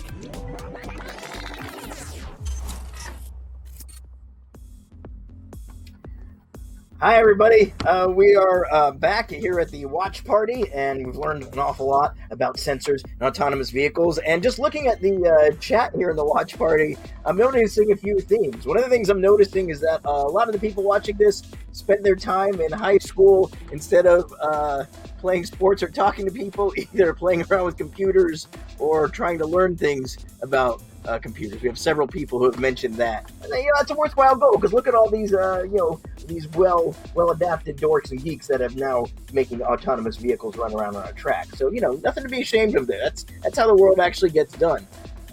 Also, we did have a little back and forth with somebody who was talking about an old BBC computer. We didn't have these in America, so these are all foreign, but I just want to mention the company Acorn that made those is a big deal because they later developed the CPU that we now know as ARM that powers basically the entire modern world. It's in every phone, every internet-connected refrigerator and dialysis machine or whatever. So, they're a big deal. So if you don't know the name Acorn, do a little Googling because, they're British and they've done a lot to change the world. And you should be, proud, fellow Brits who seem to be everybody else who comments on this race right now. That's actually most of what the chat has been around here. We did have some people wondering if Baymax from Big Hero 6 could fit in the car. My guess is not without a little bit of deflating. It's pretty cramped in that chassis there, that Janetta chassis that makes up the Dev 2 car. And let's see what else we've got going on here. I would go into Discord chat, but I was trying to log on and I kind of screwed it up. So I'll give that another try a little bit. So if you are talking in Discord and you have something important to say you'd like me to see, pop onto Twitch, and then by the next race I'll be on Discord and we can talk there. All right, but other than that, let's see what else we've got here. We're mostly, the audience I'm noticing seems to be mostly not in America, which I guess is surprising. But we've got two qualified American teams. I'm not sure how popular this is compared to America and the rest of the world, but I think it's interesting. Someone is asking, they were gone for a while. Teams that have raced so far, basically a rival race, and then next coming up we've got Pisa. So you've only really missed one actual lap. So don't worry about it. You can easily be able to catch up. But it is exciting so far. Again, this is my first real time encountering this. Just seeing these cars do anything is pretty exciting. I am a little disappointed based on the conversation with Kylie that these things couldn't avoid obstacles, the mattresses I like to keep bringing up. But which makes me wonder, how will we have anything like that in the future? The virtual and metaverse stuff is exciting, but I still think people are going to want to see these cars actually run into stuff. I did bring up in a planning meeting that I'd like to see some wedding cakes there, but we'll have to see what we got later. Okay, but we are going to be heading out to another break right now, and then when we come back, we're going to have Pisa's run around the track. So everybody, please stay tuned and enjoy the race. How do you take control of a world that doesn't stand still? That's where we come in. We're creating a digital representation of the physical world. Every road, every building, every vehicle, every device, every street sign, every traffic light, everything. To help you find the best path and anticipate what's ahead. To empower your fleet to run faster and more efficiently. To ensure your advertising reaches the right audience. And to let you optimize your supply chain like never before. All this is now a reality. At the heart of HERE Technologies is the reinvention of the thing we used to call a map, continuously updating and evolving from 2 dimensions to 3, from outdoors to indoors, and from human scale to machine scale, where accuracy is measured in centimeters. This reimagined map is the core enabling dataset for the 21st century, the foundation for endless opportunity, for businesses, for cities, for people, and for society as a whole. Welcome to HERE.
Let's open up Rachel and Matt's mic. Go ahead and open.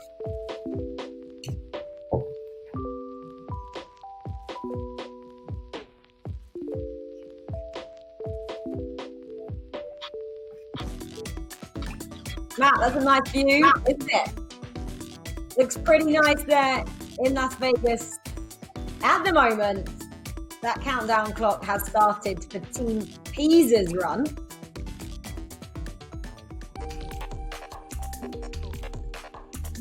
Looks pretty nice in Vegas at the moment. It's about 17 or 18 degrees, I believe. Much warmer than it is in London, where I am right now. It feels like, apparently, on my phone, -3, it's telling me.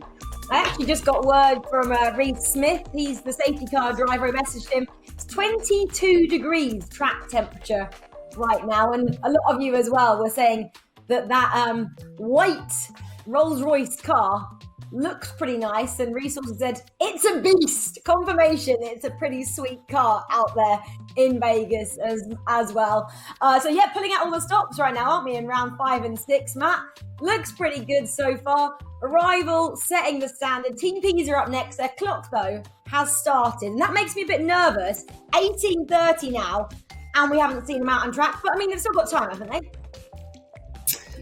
Yeah, they've got 18 minutes, 30 seconds precisely to get out on track. No sign of them on the track yet, which is why he's stuck with our ugly mugs. Well, my ugly mug, not yours, obviously. Quite the opposite. Tell you what, Rachel, there's been some pretty trippy things have been seen in Las Vegas over the years, but the sight of a car with no driver chasing around a circuit, picking up big purple blobs with faces on is something that has probably only been seen in people's imaginations out there in Vegas a few times. But there's something about it. There's something trippy about Roborace that suits being in the desert out there. When you see the track going around, see the car going around the track, the dev bot, it just kind of works. You know, we were talking before that Las Vegas is the spiritual home of the championship, and it just kind of works out there in California as well, the home of sci-fi, the home of the movies, and this is exactly like something out of a sci-fi movie. So it's really cool to see Roborace in Las Vegas, and let's see now if Team Pisa can be the next team to put some laps together. You spoke to Danilo before, didn't you? And it sounds like they didn't get much time to run the DevBot on the track, and he was already talking about the difficulty of transferring the AI from the simulator into the actual car itself. It's a bit like driving on a computer game and driving in a real life car. That is the transition that the AI driver has to make, Andy. It's not an easy thing to do, and it perhaps seems just at this minute with just over 3.5 minutes gone of their allotted time that they might be just struggling to get the car going on track. Yeah, and this wouldn't be the first time, would it? They've managed to get out onto the grid every time at each of the previous rounds, but they've yet to actually finish a completed run, which is a real shame because we want to see what they can do. And one of the things we're really hoping for now that they've had this extra time, it's been nearly 2 months since the previous round at Bedford, we're really hoping that teams like Pisa can make that next step forward. And even if it's not the fastest time, you know, they don't need to be setting lap record pace. We just want to see them get out onto the circuit, and that would be a really big achievement for a team like Pisa. It's something they just aren't seemingly able to do on a consistent enough basis. That having been said, they're only actually 2 points behind ARG, who have only actually completed one successful round, so or scored points at least in one successful round. So any small improvement they can get from this round match should see them move further up the overall leaderboard. Yeah, as you said. Yeah, go on, Matt. Go on, Red. Sorry. I was just going to say, like last time as well, obviously because testing time, you know, is in kind of short supply, we don't get to see the teams testing that much because they've got to come over to Vegas. Obviously, we're all going through a pandemic right now, so it's quite difficult to do. So they go in the simulator, like Matt, you alluded to. So even if they just get one lap around the track, that's so much data, isn't it, for teams to take away and try and build on and develop. And I've seen teams talking about that before. I think Team Pisa, again, I think last month they got a few laps. They never got the entire run completed, but I'm sure that was super helpful for them to go away, like we said, they've got 2 months in the books to kind of reinvent and develop their AI. So even if they can get out for 1 lap, I'd be so thrilled for Danilo and his team, because like he always says to us at the beginning of the chat, Matt, I know you've spoken in the past, he's always super optimistic, and it doesn't quite go to plan, and he's still thrilled with whatever small margins they can get out of the run, isn't he? Yeah, absolutely. And it's we mentioned it at the top of the show, Reg. It's difficult, or rather, it's easy to forget how far these teams have come already, you know. And sometimes what can look like a disaster when the car doesn't make it out onto the track doesn't tell the whole story, and it might not be a disaster. It might be something really small. You can't gauge the progress unless you can see the car on the track, and that's a real shame, because we know how hard they've been working over the last couple of months. It's just a case of, you know, can they get it together? Can we see the car on the track? And then we can see that progress in action. You know, we might not see a car on track all weekend from one particular team, yet they might have made more progress than anybody else, relatively speaking, to where they were before. So, you know, that's difficult to always gauge and easy to forget. But, you know, what Danilo was telling us in your interview with him as well, if anybody missed that, he was talking about the work they've been doing on moving objects.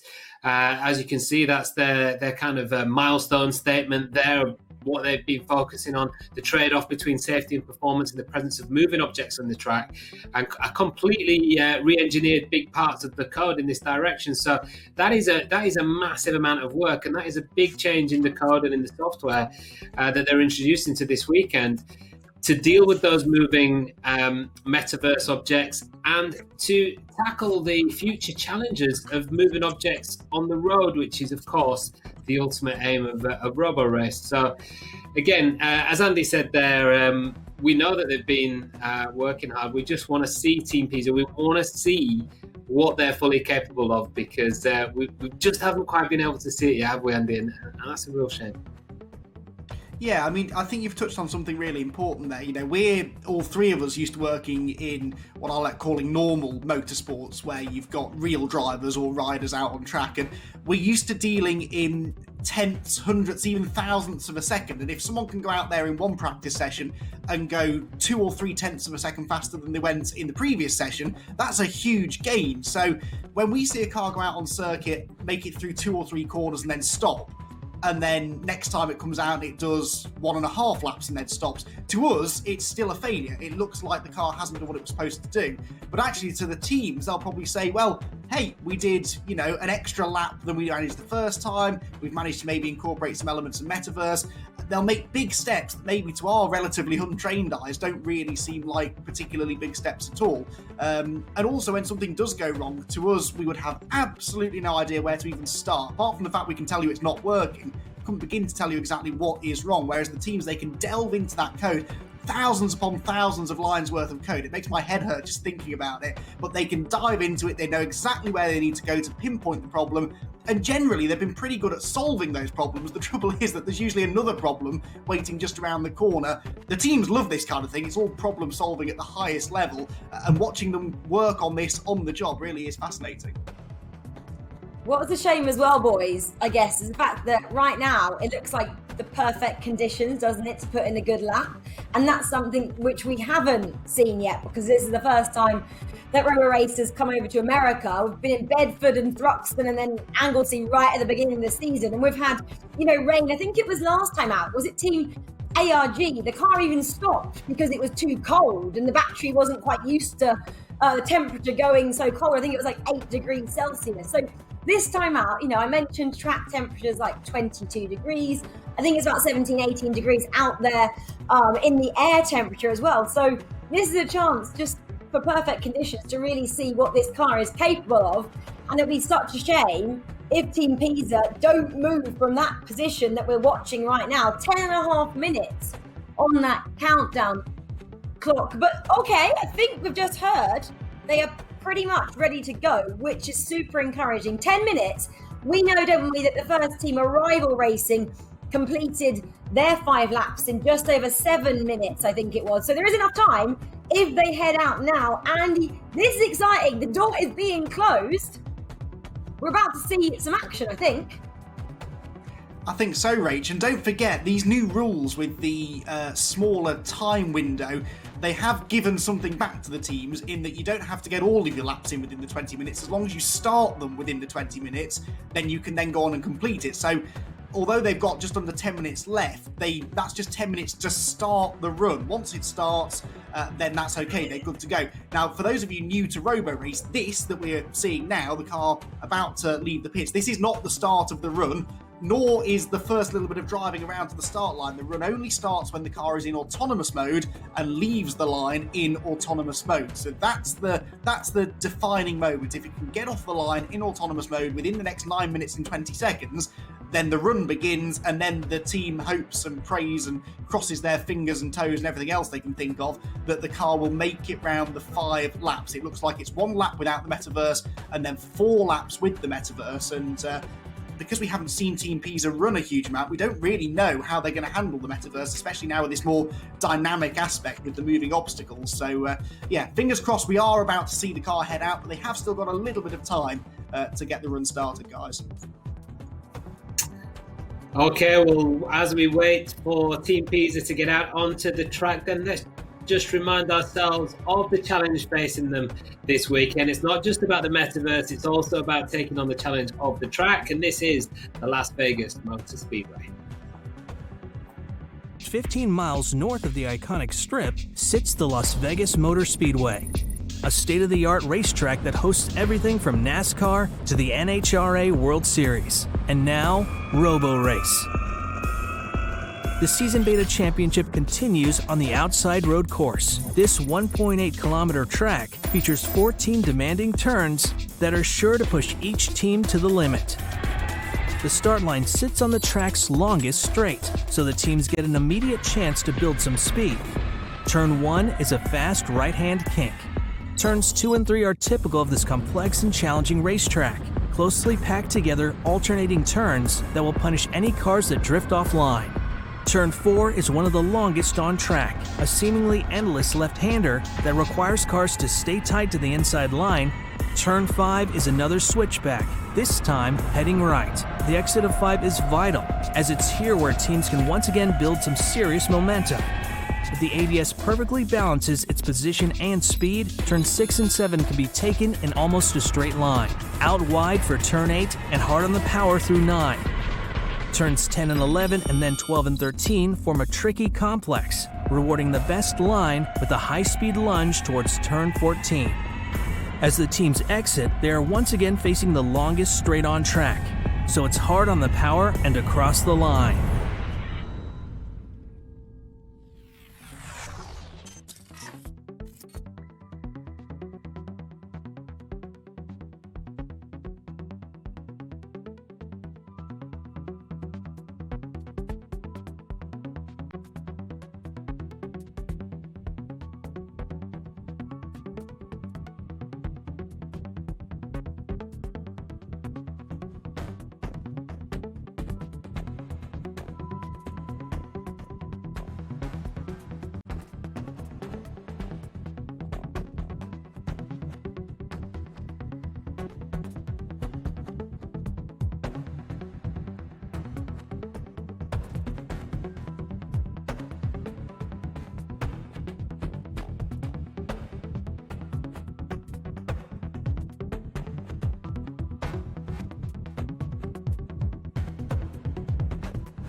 Andy, have you got some lowdown for us? What is going on? I want some action.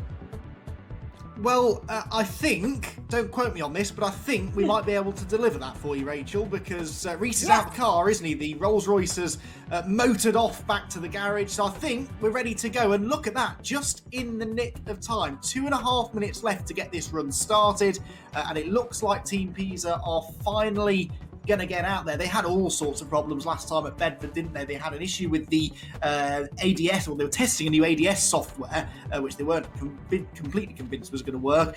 Then they had this kind of high frequency being sensed through the brakes. The steering started oscillating. That meant that they had to abort one of their runs. They only completed one round, which was round 2 back at Thruxton, where they were the slowest. So they're arguably the team that has the most to gain out of just getting their 5 laps in, really. As we were discussing beforehand, the big thing here for this team is just to get a bit of data. Every single lap they complete, the teams will be able to then pore over the data that they gain from that and hopefully learn and get better as time goes on. Right now, the time is ticking down. They have to get the car off the line inside the next minute and 33 seconds. If they do that, then that's okay. Their run has officially started. Remember, a run can be aborted if, obviously, the AI driver, runs into any sort of problems, forcing the car to stop. That will usually lead to an aborted run. The other way that a run can be aborted or voided, sometimes completely, is if the car exceeds track limits. If it runs 2 wheels off the racing surface, then the run will not count. And we saw this happen last time at Bedford. If the teams notice that, then I think they are allowed to stop and start again, as long as their 20 minutes hasn't run out. But if they don't, then they get given the penalty afterwards, and unfortunately, there's not much they can do about it. Well, the Desert Sun beating down on the DevBot 2.0, which is sat on the start line. 43, 42, 41. It's getting tense, this now. Are they going to get the car off the line? The first sign we'll have that it's not going to happen is if the white Rolls-Royce turns up again, which I bet has the aircon running at full blast now. The air temperature clearly is climbing and climbing out there in the desert. Just 15 miles northeast of the Las Vegas Strip is the Las Vegas Motor Speedway. This North variant course, all 14 corners of it await for Team Pisa, but I'm beginning to wonder if it's going to happen at all. 10 seconds left on the clock. It's counting down all the time. The car still hasn't moved. There's obviously something that's not quite working, and they're out of time. The time has ticked down to 0. Team Pisa have not left the line, and sadly, that might be the end of Team Pisa's 5th round of Season Beta of the Roborace Championship. It's just not going their way, is it? Team Pisa, a team comprised of students, researchers and professors from the Pisa University. It's actually the oldest university represented in Roborace, but they haven't been competing in it for an awfully long time. And that lack of experience perhaps showing more dramas then for Team Pisa. Doesn't look like they're going to get their 5th round of the championship in. Join us after the break when hopefully we'll have more breaking news on this.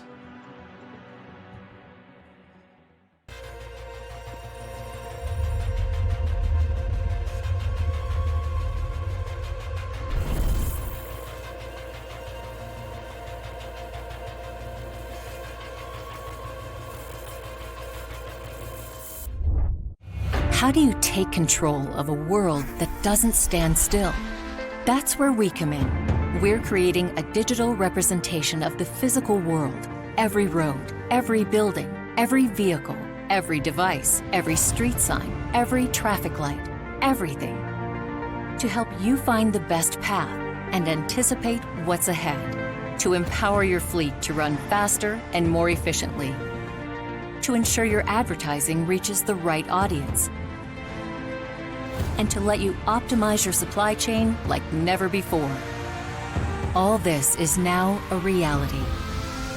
At the heart of HERE Technologies is the reinvention of the thing we used to call a map, continuously updating and evolving from 2 dimensions to 3, from outdoors to indoors, and from human scale to machine scale, where accuracy is measured in centimeters. This reimagined map is the core enabling dataset for the 21st century. The foundation for endless opportunity, for businesses, for cities, for people, and for society as a whole. Welcome to Here.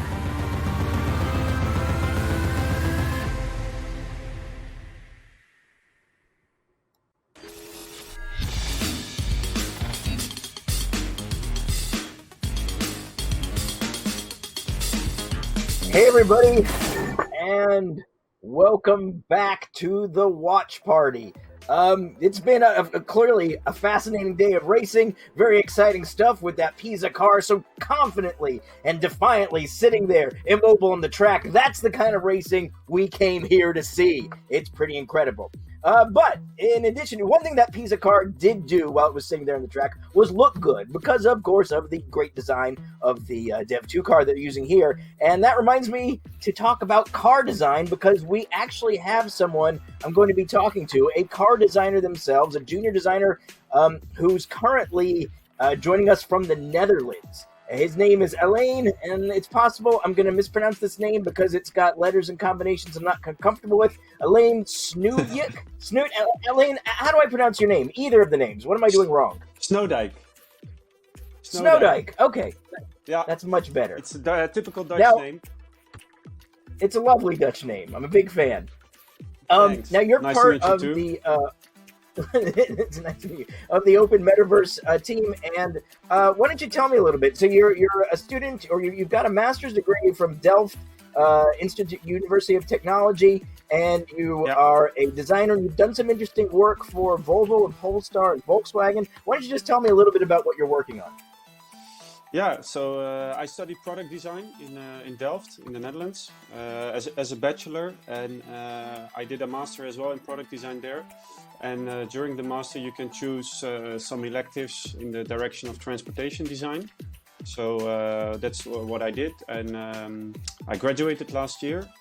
And during my studies, I've been at VW for an internship and a thesis. I did my thesis there. And actually, after graduation, I did some personal projects as well for, like you say, Volvo and Polestar.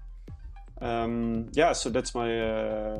I'm now currently doing freelance work as like a product designer and graphic designer, and applying at different car brands with the projects that I show there.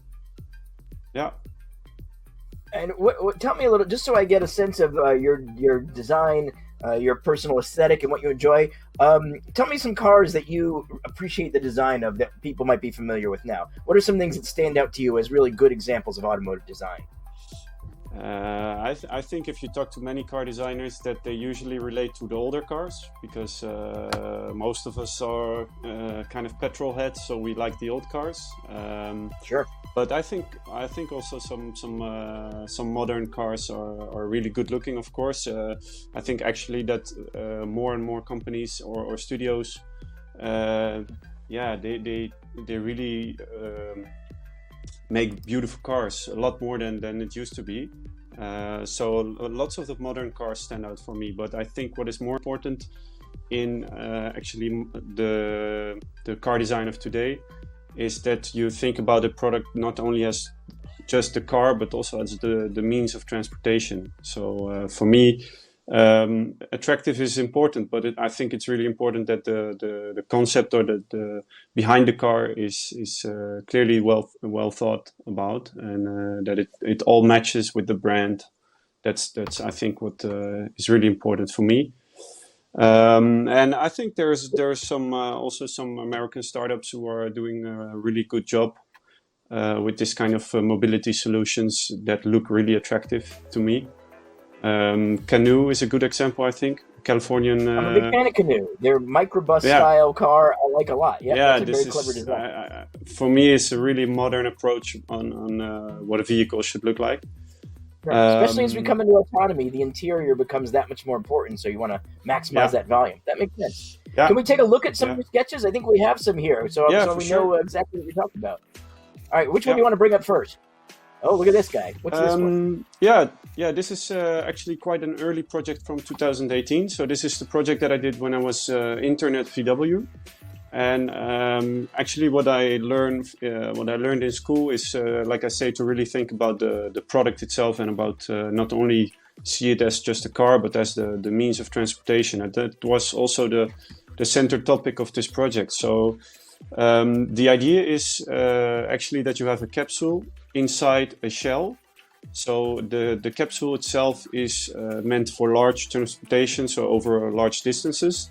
And when you enter, for example, a city, the capsule can merge with the body, and then you can just drive around like it's a normal car in a normal city.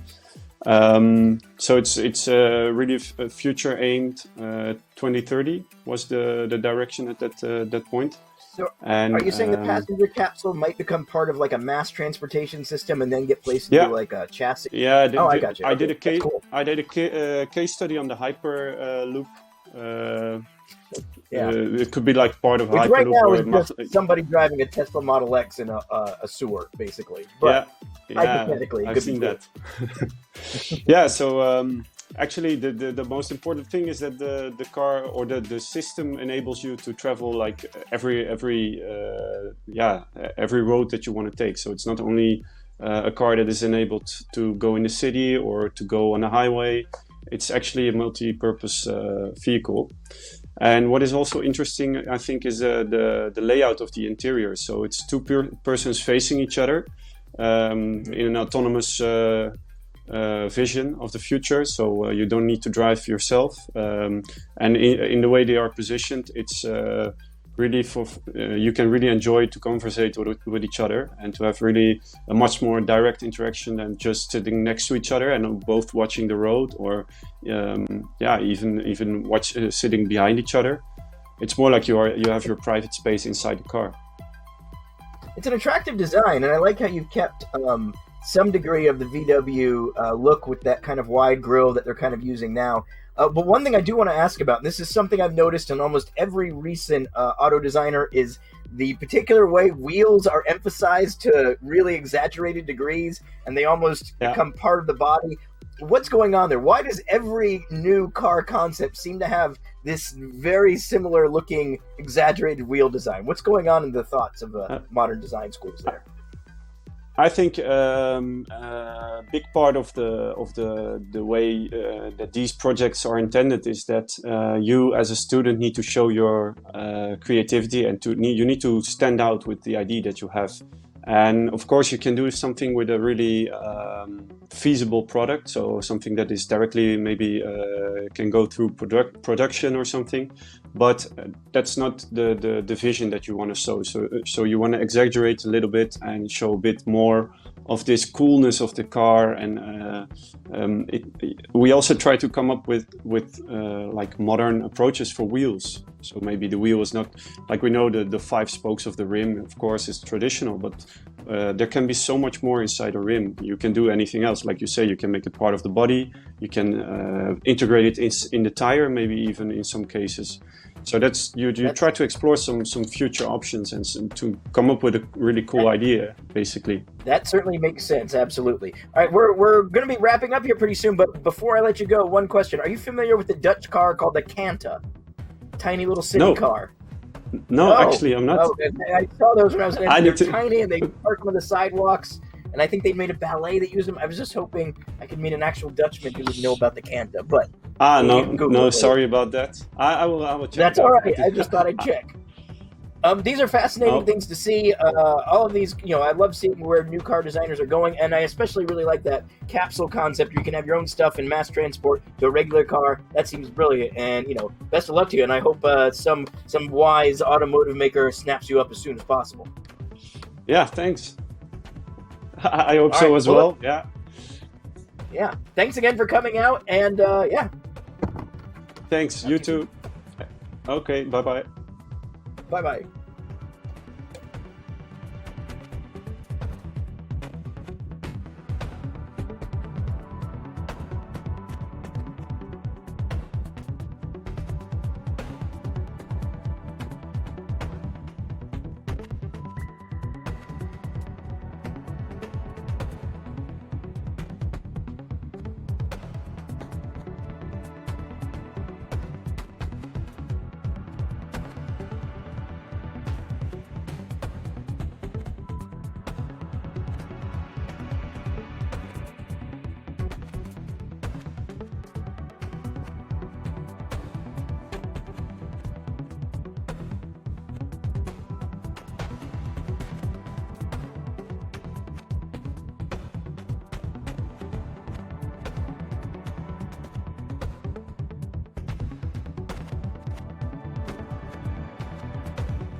Okay, we are back, and this is going to be especially interesting because we have a guest with us who I think is going to help us really understand some of the fascinating parts about how everything here is working. What we've got is Katherine Gorman, who is one of the co-hosts of the Talking Machines podcast, and she knows an awful lot about artificial intelligence and how these things actually work and machine learning. So, Katherine, are you here? Hello.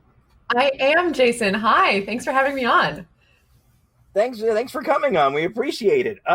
Katherine, you're vastly smarter than me about all this kind of stuff, and there's a lot of things we'd like to ask you about. So, first of all, tell us a little bit about this podcast you've got, because it sounds fascinating.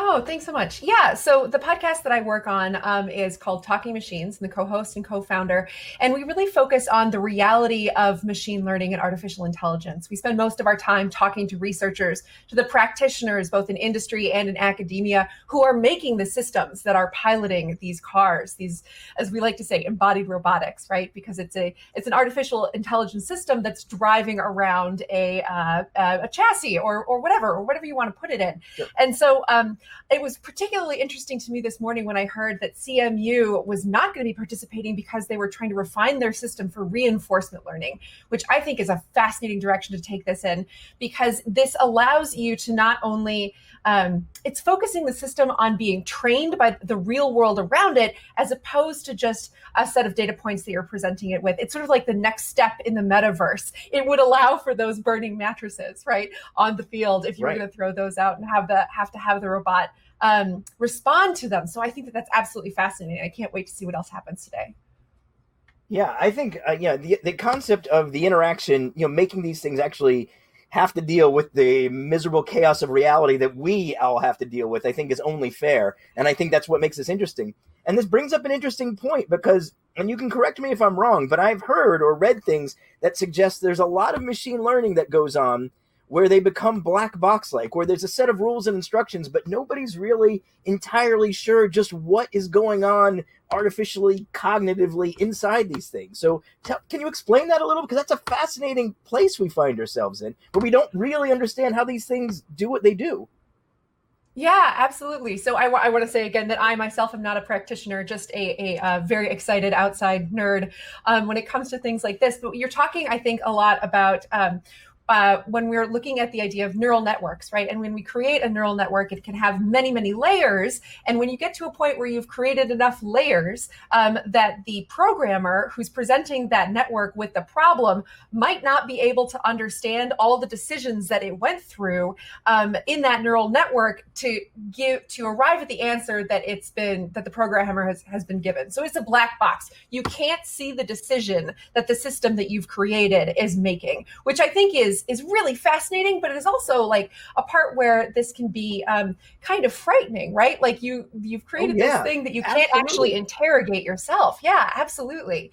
And as we're thinking about like what kind of it's like it's not great, and it taps into all of these really deep-seated ideas though I think that we have about what is intelligence and the idea that intelligence is what makes humans special. And if we can't understand the certain type of intelligence that we're imbuing these machines with, like what could that possibly be, right? It enters this weird sort of realm where our own anthropomorphizing it gets away from us. Right. And okay, I'm going to deviate a little from the talking points here because I think this path is interesting. And maybe you bring it up in your Talking Machines podcast. I'm not sure if this has come up there or not, but this reminds me of something else I was wondering about, which is if you've driven on a track, I don't know if you have or not, but I'm terrible at it, but I've done it. And one of the things that happens is there's a level of fear that's part of it, that especially for inexperienced drivers, that actually can help you because if you're on a track, then it's wet, you feel everything change and the way the car's reacting, and you get a little fearful, but then that fear turns into a heightened awareness and you rethink about how the car is reacting to the track. Is there, are synthetic emotions like fear being developed in these things, where if they get a set of input separate from what they've come to expect previously, does it put it in an altered state? And how analogous is that to a different emotional state that we have in people? Yeah, I think that the idea of just confronting a system that, or a state that is the one that you're not expecting, is pretty analogous to that, right? And so I know that there are people who are interested in creating systems that can understand human emotions and when they change and things like that through facial expressions and body movement and through image recognition and so on and so forth. But I think that you're absolutely right. The idea of thinking about this as this is a different state, you have to recognize that different state and react to it immediately is really key, especially when we're thinking about tools that we're creating that might exist in the real world, or we want them to do a specific task in the real world. And that's another thing that I think is so interesting about Roborace. We're really at the sort of the intersection of what is auto racing and what is AI sport here, right? Because we've optimized what we think of as cars for this, what is really like a really fascinating obstacle race run, right? So are we driving? Is this a car race or is this an AI test? And I love that. I love pushing on those ideas. Yeah, I think that's a fascinating question, because it's more like a car race, but the team is really just the people who've trained the driver, and the driver itself being one with the car is an interesting question. And good drivers, they feel the car in a way that there's an integration there that I think is very similar to likely what the car is doing. You don't do math in your head while you're driving. You feel something shift in your gut and your butt, and then you react accordingly. And yeah, this all makes this an uncharted kind of space, and very, very interesting as a result. Okay, so yeah, and again, I don't know if this is something you've brought up in the podcast as well, any of this kind of thing, but it is fascinating. The synthetic obstacles. I know we were asked to talk about today. These synthetic obstacles on the track. I think most people analogize them to like Mario Kart kind of things, because that's the experience that we've had with these things. How? What do you think about these? Like, and since they don't actually exist, how is the car understanding them, and how does it change, and how is it different than physical? Again, back to the mattress thing. How do they differ than those kinds of obstacles? Yeah, absolutely. So it's my understanding of these systems, and I haven't gotten to speak with any of the engineers beforehand, that they're providing these obstacles as a set of data points, like they would the rest of the track, to the systems and asking them to then navigate it. So for you and I, they don't exist in the real world, but they are part of the data set that's been provided to the system that has to navigate them. So it's my understanding from what I know of what models are being used and things like that they're treating them as existing for the system. But yeah, I mean, it feels it's recognizable as Mario Kart, right? Because having these things on the track that then your robot interacts with is exactly sort of like what we're seeing, what we're experiencing as spectators. So with regards to how real world use of autonomous vehicles is developing, the synthetic obstacles, it's really just replacing whatever sensory input the car would get in an actual car. Camera input. I mean, in the end, as it exists in the mind of the vehicle, it shouldn't be any different than if it was a physical object detected by a camera system, I would think.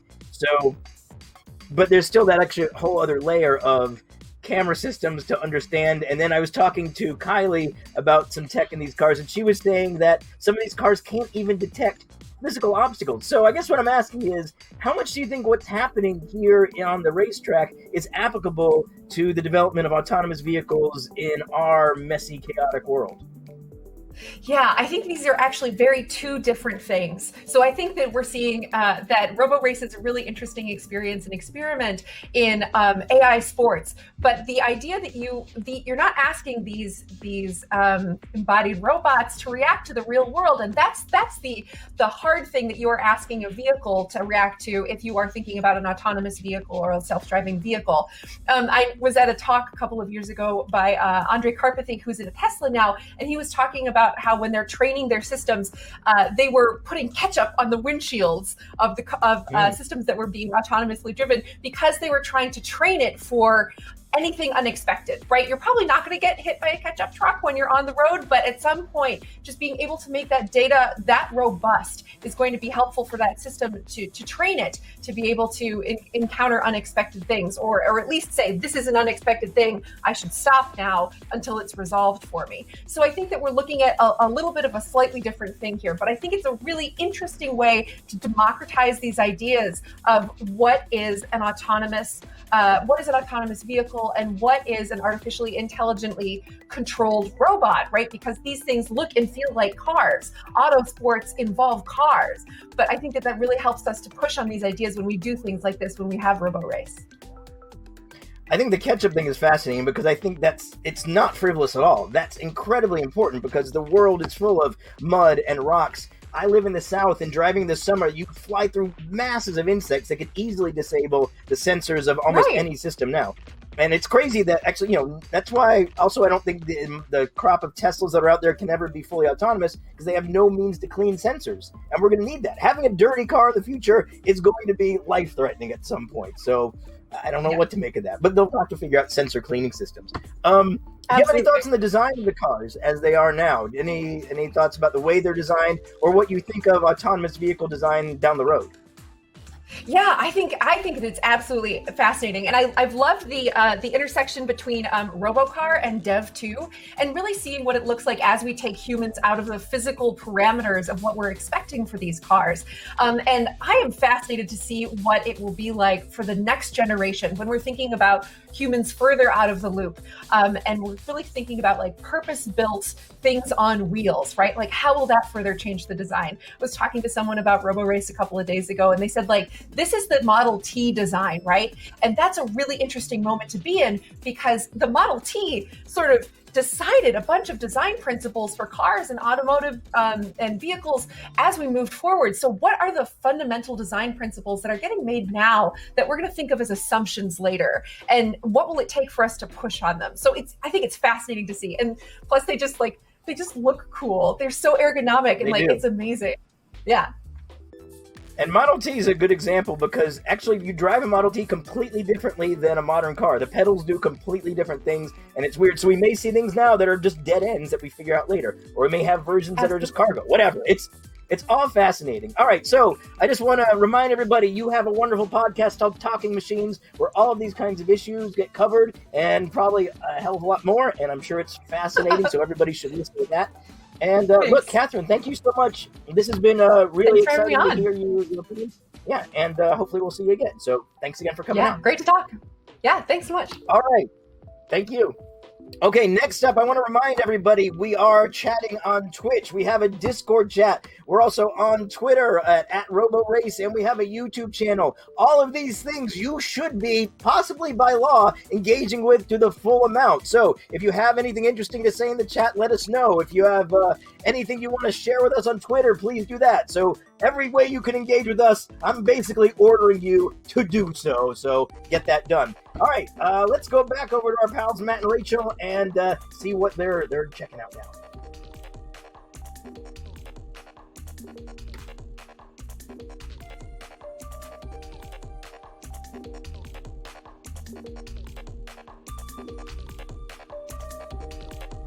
It's making me hungry though. It's getting to that kind of time of the evening here in the UK. Here in the UK, I don't know about you, Rach. But yeah, really interesting stuff. All right, let's have a look now at the individual results, how they stand after those two runs. And confirmation, of course, that with Università di Pisa unable to get a lap in, they are out of round 5 of season beta, or season beta, depending on where you are in the world and how you pronounce it. And that benchmark looks pretty solid, Rach, now, doesn't it? We're looking forward to seeing who else can get out there on track. We're expecting teams on track now at the top of the hour, every hour for the next 3 hours. So fingers crossed. We're going to see a challenge up there at the top of the leaderboard. Yeah, absolutely. Well, ARG are up next, but for the time being, let's hand over to Danilo Carporale, because I'd like to hear from him and what went wrong or what didn't go right out there. Danilo, thanks for joining us again. University of Pisa having a few problems. Again, can you just try and explain what was happening out there today? Exactly what I feared, Rachel. So there was an error in the launch sequence. The car was unable to launch. I suspect this is the kind of things that we can get rid of with a few track testing time that we are not getting at the moment. So it's really frustrating for us because we see that, the car racing in our simulations and then there's some stupid error there. So it's very frustrating at the moment. Team is not happy about the situation. So we'll have to find a solution to this. Yeah, obviously round 6, it's not too far away that it's tomorrow. So is there anything that you can do between now and then to make your car actually get some laps in tomorrow? Yeah, I mean, for sure. But, going from 20-minute session to 20-minute session is not going to help us in the long run. So I don't know what to expect at this moment. So we'll need to have a conversation about this because it's very complex, the situation we're in at the moment. So we'll see. Yeah, not ideal again, Danilo, for you and the University of Pisa. But round 6 is tomorrow. Let's look on the positive side of things. There's a chance tonight for the team to sit down, go away and come up with something. Obviously, it's a bit later over there in Italy as well, so not long. So I'm going to let you go and your team can put your heads together and try and figure out something. And we wish you all the best of luck for tomorrow, round 6. Come on, guys. We want to see some action. Thank you, Rachel. Thank you. Thank you. Bye-bye. Yeah. Very honest as always. It's so nice to hear from the team principals and the team and get their thoughts and get an insight into what is going right or what is going wrong, which is the case of University of Pisa once again. Let's hope they get out on track tomorrow and get some laps under their belt because as Matt and I were saying, it's great for development as well because season beta is all about development. But right now it is time for a quick break. And when we come back, it's Team ARG who will be taking to the track.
Well, that's the scene at the Las Vegas Motor Speedway, and we're about to see some action now too. Our third team of the day preparing to get out on track and set a time. Their ADS coding is being downloaded into the DevBot as we speak. But before it kicks off, let's take a quick look at the team behind the driver. Following a spectacular season alpha, Team Autonomous Racing Graz returned to the Roborace Championship for season beta. They proved themselves one of the top-tier competitors during the 2019 championship, setting very fast times at multiple racetracks and demonstrating how to achieve the best from a DevBot, regardless of wet weather or difficult conditions. With a top team and lightning-quick AI driver, Team ARG are definite favorites going into the 2020 season.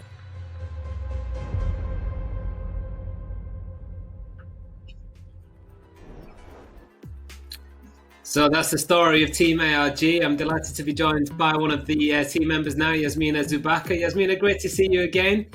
How are you doing? Excited to be racing in Las Vegas, even though we can't actually be there in person, unfortunately. Yeah, so hi Matt. First, can you hear me? I can hear you. Okay, great. Yeah, so we are excited with the new year. So starting with the new year accomplishments and let's say challenges. From Las Vegas, we don't know currently what will we see today because our testing was not so good. And also yesterday the testing run was not possible because some internet connections problems. So yeah, currently we are not sure what will happen on the racetrack, but we are quite excited also regarding the Las Vegas and all this thing. So it's quite huge event and huge everything. Yeah, it's dealing with the unexpected, isn't it, in Roborace? That's what we're getting used to this year. It's kind of been a roller coaster for Team ARG as well so far in season beta. You came second in round 3 at Bedford. But then you failed to set a time in round 4. How are you coping with the kind of the highs and the lows of this competition so far? So regarding ups and downs, I would say I'm the worst one regarding that because every time I expect a lot and then things happen which are not so good for our team and then I get disappointed. So this team, I don't hope so much, let's say. So, but regarding the whole team and everything, yeah, so we had our ups and downs. We were second one, and then the race afterwards, we had some problems and issues on the racetrack, and at the end, we didn't have enough time to finish, even if our software was running, and we could avoid the static obstacles. Now we have a level up, let's say, so the dynamical one. We tried the simulator part, so that part works, but regarding the real scenarios, we are not sure. So we did not test. We cannot assure ourselves that it works. Okay, well, fingers crossed then that it does. Are you? I mean, you're currently third in the championship now, behind Acronis SRT and a rival race. And are you going on the attack today, Jasmina? You guys, or are you going to try and play it safe? What's the plan? Today we are playing safe, so while we did not test our software, so we don't want to risk any issues with the car on the racetrack.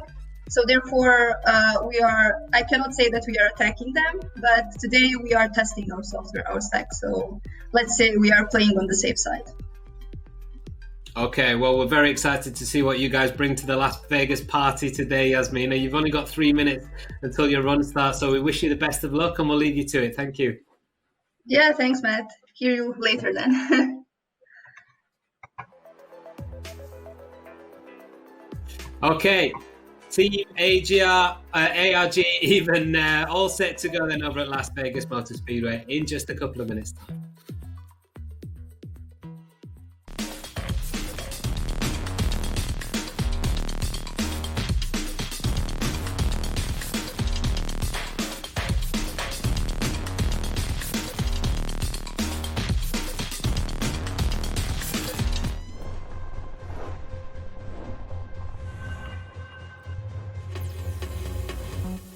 Well, the biggest start to everything was DARPA Challenge back in 2008, and that's where I really got our feet wet.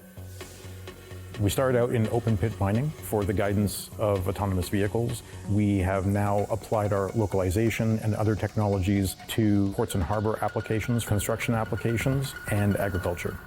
If you're trying to create any kind of robotic applications, test validate algorithms, navigate, or collect maps, you should be calling us.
Well, the location this weekend is the Las Vegas Motor Speedway. Team ARG have downloaded their coding into the DevBot, and Andy McEwen rejoins myself and Rachel now, ready for this one. Andy, Rach, I've got to say, I really like Team ARG. They're always so positive. They bring a real energy to this competition.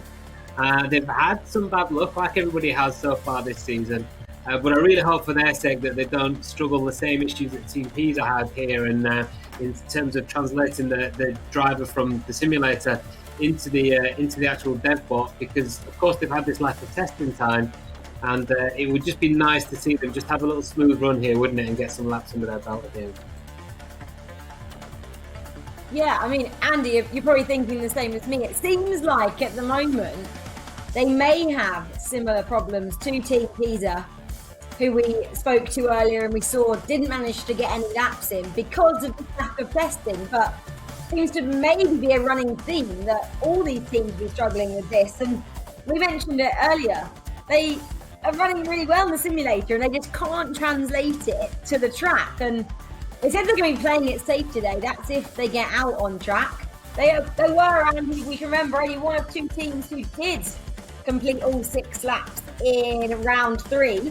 So we know they're good. What can they do today, Andy?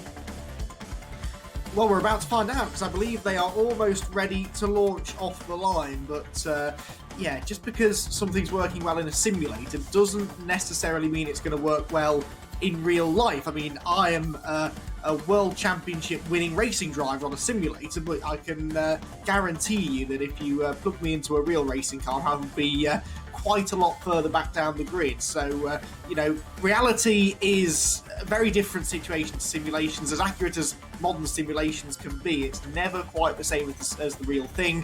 And that's why we heard Pisa was so disappointed that they didn't get to go out there and just get some laps in, just get some data, and ARG will be thinking exactly the same thing. This is essentially a glorified test session for these teams. There just happened to be some championship points available at the end of it, so performance and speed is quite important.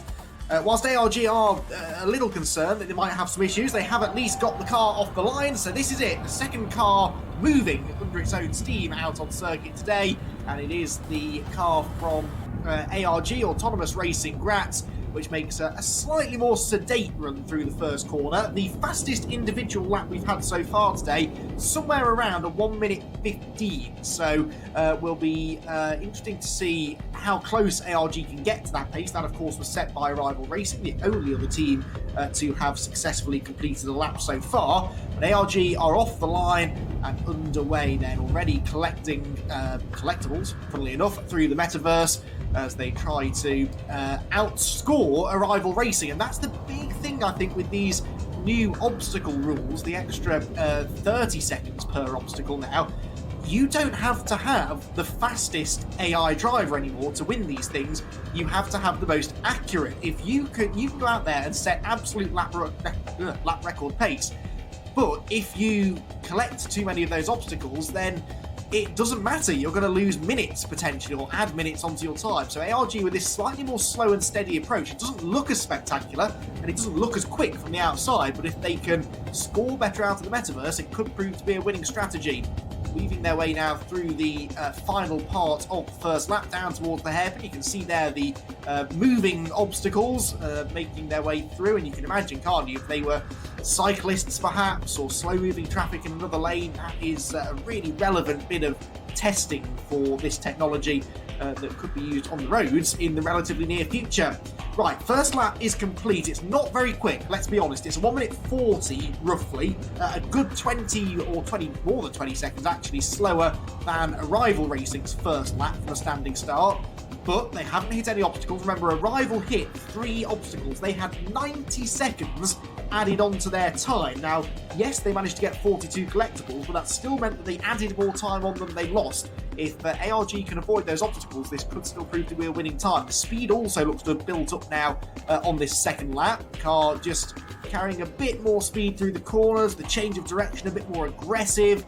Rachel made the point earlier on that track conditions out there are pretty much perfect, really. It's dry, obviously. It's relatively warm, but it's quite overcast, which is good. If the sun is beating down on the tarmac all day long, then actually the track tends to lose grip rather than gaining it. So the slightly overcast conditions with not too much wind in the air by the looks of it are probably going to help the cars to have more grip, and as long as the drivers are willing to take the risks, that should mean there's a bit more pace to be found.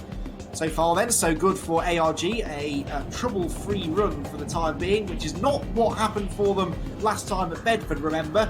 They had that weird brake failure problem in the first day at Bedford, round 3 of the championship, and then on their second attempt they increased their braking aggression, which meant the car lost control in slightly slippery conditions. So in a way, Bedford, they were a little bit too aggressive and a little bit too optimistic maybe with their settings, which is why I think Jasmina was saying that they might just take a step back here. Right, 1 obstacle has now been collected, 2 obstacles collected, oh dear. That's 60 seconds straight away that get added onto the time, and look, only 10 collectibles, so 2 seconds gain per collectible, which means you have to hit 15 collectibles just to overcome 1 obstacle. And they're nowhere near that at the moment. They're at 10, so that's 20 seconds gained, 60 seconds added on, and there's still a few more laps to go here. We're on the 3rd lap of the run. It's 5 flying laps that have to be completed by all of the teams, and although ARG's speed is now starting to increase visually out on the circuit, they've now hit their 3rd obstacle, so they are now level with Arrival Racing on obstacles, but some way back as far as the time that they're saving. Through the S's once again, then out towards the back part of the circuit, turns 11, 12 and 13, and then they'll run out of there down towards the hairpin at the end of the lap. There it is. It is quite literally a car park, used as a car park when the speedway is in use, of course, because the speedway has a... Oh no! It stopped! The car locks up the brakes, and that came out of nowhere, because everything was going along quite nicely there, but the ARG car has not even ground to a halt. It's come sliding to a halt through the last corner. Now, there were metaverse items in play at that part of the circuit, weren't there? So I wonder if maybe it got confused or realised it was going too quickly to avoid something. The countdown clock is continuing. Remember, they've got 20 minutes to complete this run, so if they can get the car started again, then it will be able to continue with the run. Obviously, they're losing time hand over fist, but they could still salvage something from this. If other teams have problems, points could still go their way. They may even, depending on the reason for this stoppage, have the option of restarting the run again within the time window. We'll give you more news on that as and when we can get it, but for now it doesn't look like the car is going anywhere. I've yet to see one of these cars stop in autonomous mode and then continue. Usually when it stops, that's a clear sign that the run is over. And for ARG, just as we saw from them at Bedford last time, it looks like being a slightly mixed day. They looked quick, they were doing okay with the metaverse, but unfortunately some technical issues look like leaving them stranded out on the circuit. So we'll wait then for any sight of Reese in the Rolls-Royce safety car. For now, though, the car looks awfully lonely out there, doesn't it? In that wide expanse of tarmac. And that was really strange because the car was going well. I mean, it wasn't going as quickly as Arrival Racing, but there was no signs leading up to that anything was wrong. It wasn't taking any strange lines. It was accounting for the metaverse pretty well. So something fairly sudden must have gone wrong going into that final corner. You can see there in the centre dashboard of the car at the bottom of the screen, it says AI disabled. So that happens when the AI loses control or loses connection possibly. That shouldn't be such an issue here. We've had connection issues in the past in earlier rounds in slightly more remote locations in Britain, but you wouldn't expect it to be a connection issue right at this time. For the time being, no news for you, I'm afraid. The ARG car has stopped. It doesn't look like starting again. Although this lengthy pause maybe tells me that they're hopeful of getting it fixed. Remember, the teams are in constant radio contact with the Roborace team on site. So although the team members are not in Las Vegas, they do still have contact with people that are. And if they think they can solve the problem, then maybe they'll be telling the Roborace engineers not to go out to the car. But it doesn't look as though that is going to be the case. So we will pause proceedings for a second whilst ARG try to solve their problems, and hopefully they'll be able to get this run back underway within the next few minutes.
So the ARG car then stranded out on circuit. If you're just joining us here at the Las Vegas Motor Speedway, this is the third team to attempt their 5-lap run today. The autonomous Racing Graz squad. The car slid to a halt coming through the final corner. We're sort of getting drip-fed information, and we have been doing for the last few minutes. We believe it was some sort of a comms timeout, communications timeout within the team to the car or something. We're not entirely sure on the details, but something or someone wasn't talking to something or someone else that was quite important. And so they reckon that they've solved the problem. They have the opportunity, as all of the teams do, for one redo. So if they get a problem out on the track, they can restart their run. But because this was something that was a problem from the team's end rather than a Roborace problem, the time countdown does not stop. So Arrival Racing earlier on, the issue was a metaverse related problem. It wasn't anything the team had done wrong, so they got their 20-minute window restarted. For ARG, they have to get this run restarted within the next 5 3/4 minutes, but they're pretty confident that will happen. Of course, all of the laps that they've completed so far now didn't happen, essentially. They don't count. They have to restart from lap 1 of 5 again. But I'll remind you, as long as they start the run before the time ticks to 0, they are still allowed to complete it. So hopefully not such a terminal problem this for ARG, as we've seen from themselves in the past and other teams even today, with Team Pisa not even getting out onto the circuit to start their timed run. So Team ARG watching on from home, the Graz University of Technology, one of the top 5, one of 5 universities within the Styria region of Austria, which is where the world famous Red Bull Ring racetrack is situated. So it's a part of the world which is steeped in motorsport history and in technological history as well, with Nikola Tesla being one of the most notable alumni from the university. The team consists of researchers actually from two different entities. It's the Institute of Automation and Control at Graz University and the Virtual Science Research in Graz as well, working in conjunction on the project. And they've really been making some big strides forward as they now do launch back off the line again. This is the team that really, in recent rounds, has been taking the fight to the big two, Arrival and Acronis SIT. So can ARG make that next step forward now and really challenge for the victories? In a way, this redo that they've got now isn't a bad thing because they weren't scoring very well on the metaverse in the first try.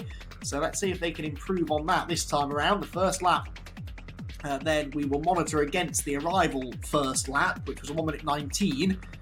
This already looks like the car's going quicker. This is an example, I suppose, of how you can take a bad situation and make something good of it. Okay, the first run didn't end particularly well, but they know now that they can maybe up the aggression slightly on the AI settings and run a little bit more quickly. The car and driver were clearly able to work in perfect harmony earlier on until that little communications issue.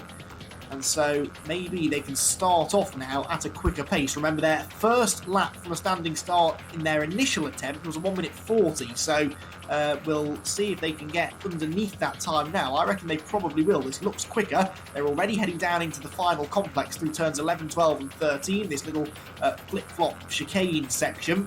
And then down to the hairpin at turn number 14, final turn. Ooh, slightly aggressive line there, a bit too much speed carried through the left-hander, I think. Put the car offline into the right. They are now heading down into the final turn. And actually, I'll take it back. It's not going to be massively quicker than they were the first time. We're up to about 1 minute and 35 already, look. Well, 1 minute and 30 since they left the line, but as it crosses the start-finish line, yeah, it's a little bit quicker maybe than they went the first time, but not a huge improvement. Still, the car is still going. No communications issues now as we ride on board with slightly jerky steering inputs there. That's definitely something the teams will want to work on, I think, if they really want to up the speed that the car can go. You need to be a bit smoother with the steering. If you were to do that at a really high speed, the car would probably lose control. Again, all part of the learning process. These AI drivers, just like real drivers, have to start from scratch and gradually learn and get quicker as they go on.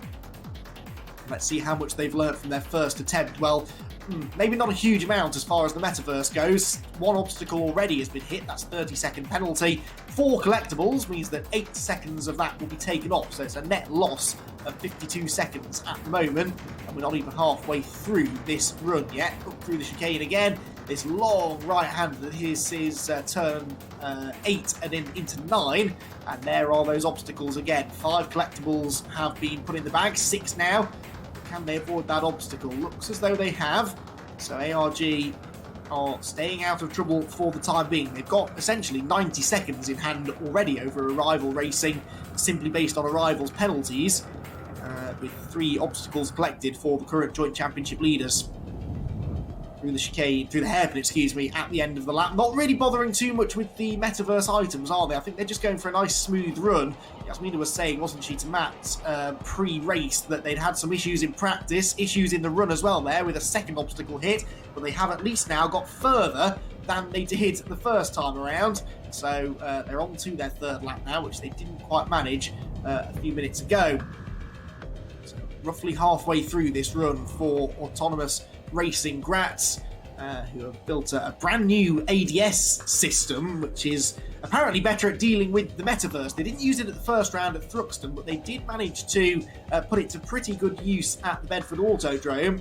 They are the team that, as Rachel mentioned earlier on, had that battery temperature problem. The battery got too cold, which was an all too relatable problem over here in England in the winter. They did manage to get a second place in round 3, despite the fact that their run was actually completed at just 50 kilometres an hour with a safety driver on board, just because they weren't entirely sure whether this new ADS would work. But they did manage to log a second place finish behind Acronis SIT, which is why both SIT and ARG closed the gap a bit on Arrival Racing last time out. What can they do here though? Speed seems to be building, and so far they haven't hit another obstacle for over a lap now probably.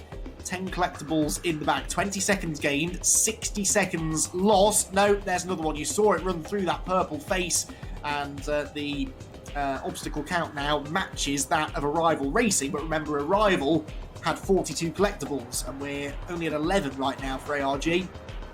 which goes on to its 4th timed lap. The lap times, by the way, are pretty comparable actually now to Arrival. They're maybe a little bit slower than Arrival, but within a couple of seconds or so. Arrival's clear time, remember, was a 7 minutes 11, and once you totted up all of the bonuses and penalties, that went to 7:17. 7 minutes and 17 seconds then is the time to beat, and that will be the bottom time. The time in the box on the bottom of your screen is the net time, if you like, or the real time, and then the total time is the slightly longer one below. That's the one that will determine the end result for this. Oh, lots of obstacles in the way, and there's another one got there, so that's another 30 seconds added on. But they are going quicker now, I think, aren't they, than they've been at any point so far in this run. Probably comparable now to the speed that Arrival Racing were going at earlier on, maybe even quicker through these corners. That's quite an aggressive line through there, and again swerves right out to the edge of the track. So are they now doing the exact opposite to what Jasmina said they'd do and throwing caution to the wind? It looks like they are, because that's another 3 or 4 obstacles collected just on this lap alone. They're up to 7 now, but the speed is building all the time. Onto the final lap. That was a good lap. 1 minute 17 is almost as quick as Arrival Racing's 4th lap, which was their personal best. So they're now running a comparable speed to Arrival. They're just not able to do it as safely as Arrival Racing were. In terms of these metaverse penalties,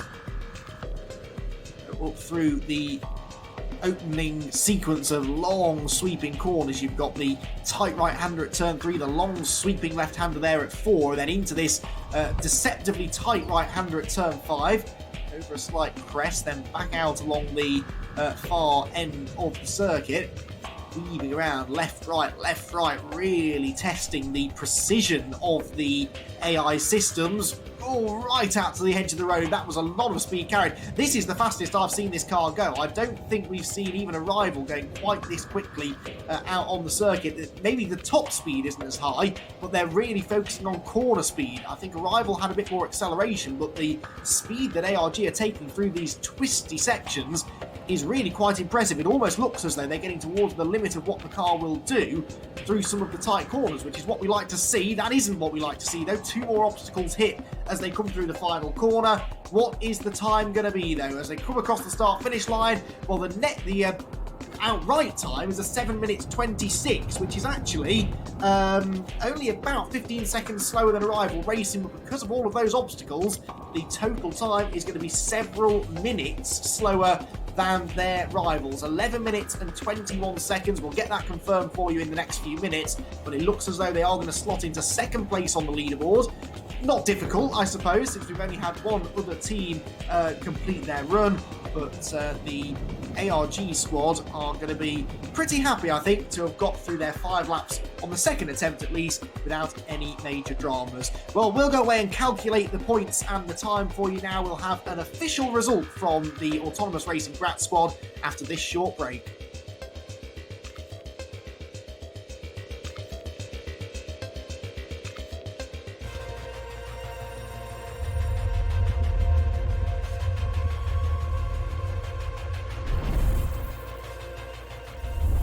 Brought to you by Here Technologies, a pioneer of location technology, moving people, goods, and businesses forward since 1985.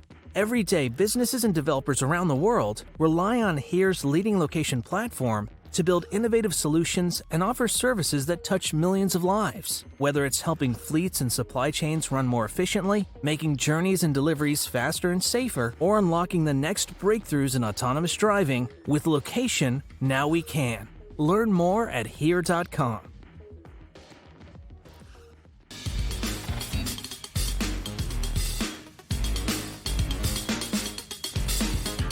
Hello, everybody. Welcome back. That was some more exciting racing and exciting pauses in racing that we had there. I want to remind everybody to do all you legally can to follow us on all kinds of social media, at Roborace on Twitch. We're on Twitter, I believe also at Roborace. We've got a YouTube channel. There's a Discord chat. And I think you could probably just send a postcard, too, and nobody's going to mind it. Oh, yeah, and Instagram and all that stuff. So please, do all you can. Follow us on all of these possible bits of social media. And we've also got coming up an interesting little video we'd like to show you about the DevBot 2.0 race car platform itself. I think you'll find it extremely engaging. This is DevBot 2.0. At the core is a Janetta LMP3 chassis, a class-dominating prototype that was stripped of everything: drivetrain, engine, gearbox, and driver. Roborace took the core chassis and fitted a bespoke electrical powertrain, cutting-edge sensor technology, and, using innovation from the farthest reaches of autonomous driving, created a custom-made racing platform capable of competing on track by itself. It's an all-electric racing car, generating over 350 bhp and able to sustain speeds of 150 miles per hour in full autonomous mode. It has 4 types of autonomous driving sensors: GPS, LiDAR, camera, and radar. It needs all of them to accurately drive itself at these ultra-high speeds on track. With a small nod to its Le Mans ancestry, the DevBot can be fitted with a human driver's seat to help accelerate the pace of learning when not in competition mode. But this is race weekend, and human drivers are not welcome in this motorsport. This is Roborace.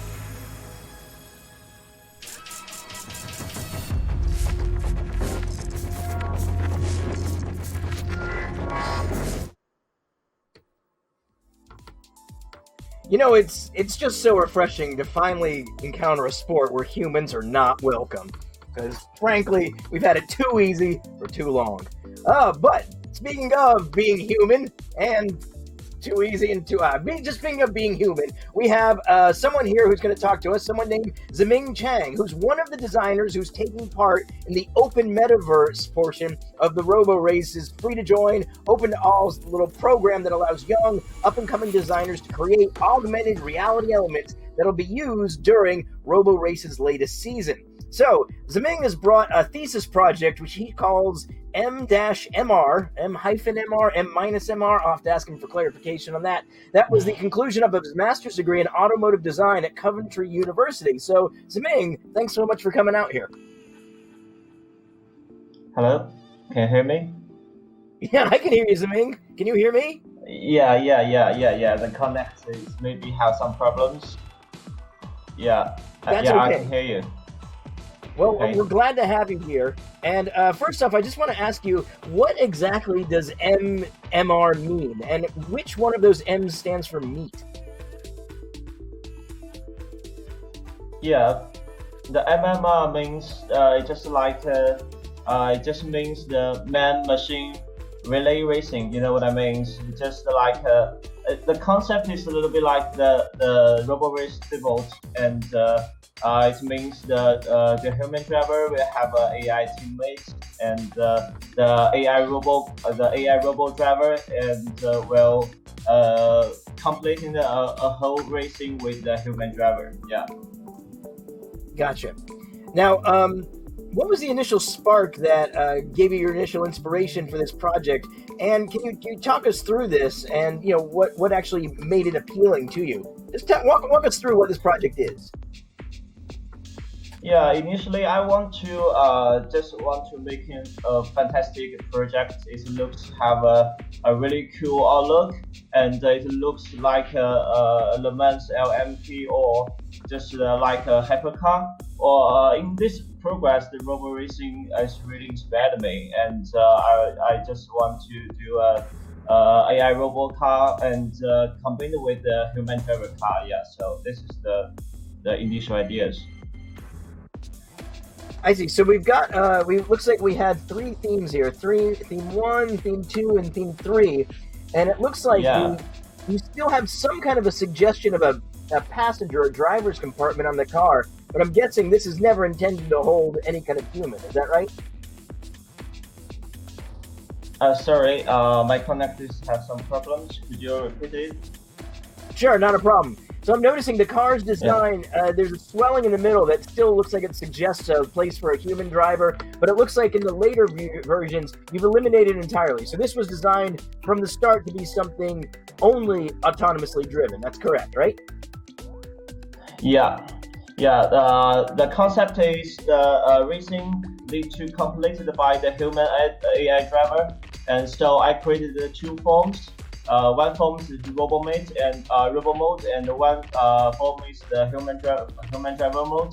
So it's a little bit like the both, but I just show the two different silhouettes. It looks just have a totally different silhouette.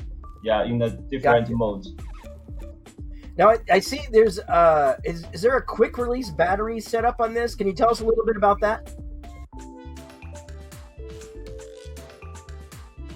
Sorry, do you have a quick? It looks like there was a quick release battery type setup you had here. Yeah. Can you talk a little bit about that? Yeah, this is a very interesting and functional design, and I think today we have a lot of the electric car on the road, and a lot of the manufacturer will to put heavily on the range. It's really important for the daily drive, but I think for the race car it's totally different. But the battery have a big problem is the weight, and if the race car carry a very big battery, it will make the car very heavy. So I think for a race car this is a really bad thing. So my concept is the race car just carry a small battery, and every time the car back to the pit room, and the engineer just can quick release it, just like relay a tire. So yeah, the car That's will have a smart new power. design, I think. Yeah, I think, and I've talked to automakers about working in replaceable batteries in electric cars, and none of them want to do it because they're all kind of a pack of jerks. But this is a brilliant idea, and I think it's great looking. And Ziming, thanks so much for coming out and showing us what you got there. We really appreciate it. Okay, thank you.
Okay, we're back again, and we're going to talk to some more fascinating people when it comes to autonomous vehicles and autonomous racing. And we have someone really interesting now. His name's Chris Anderson, and he's the CEO of a company called DIY Robotics. And they basically do very similar stuff to what's happening here, just on a much smaller scale. I believe he's making like small DIY autonomous race vehicles. And Chris, thanks so much for coming out, and I'm looking forward to hearing all about this.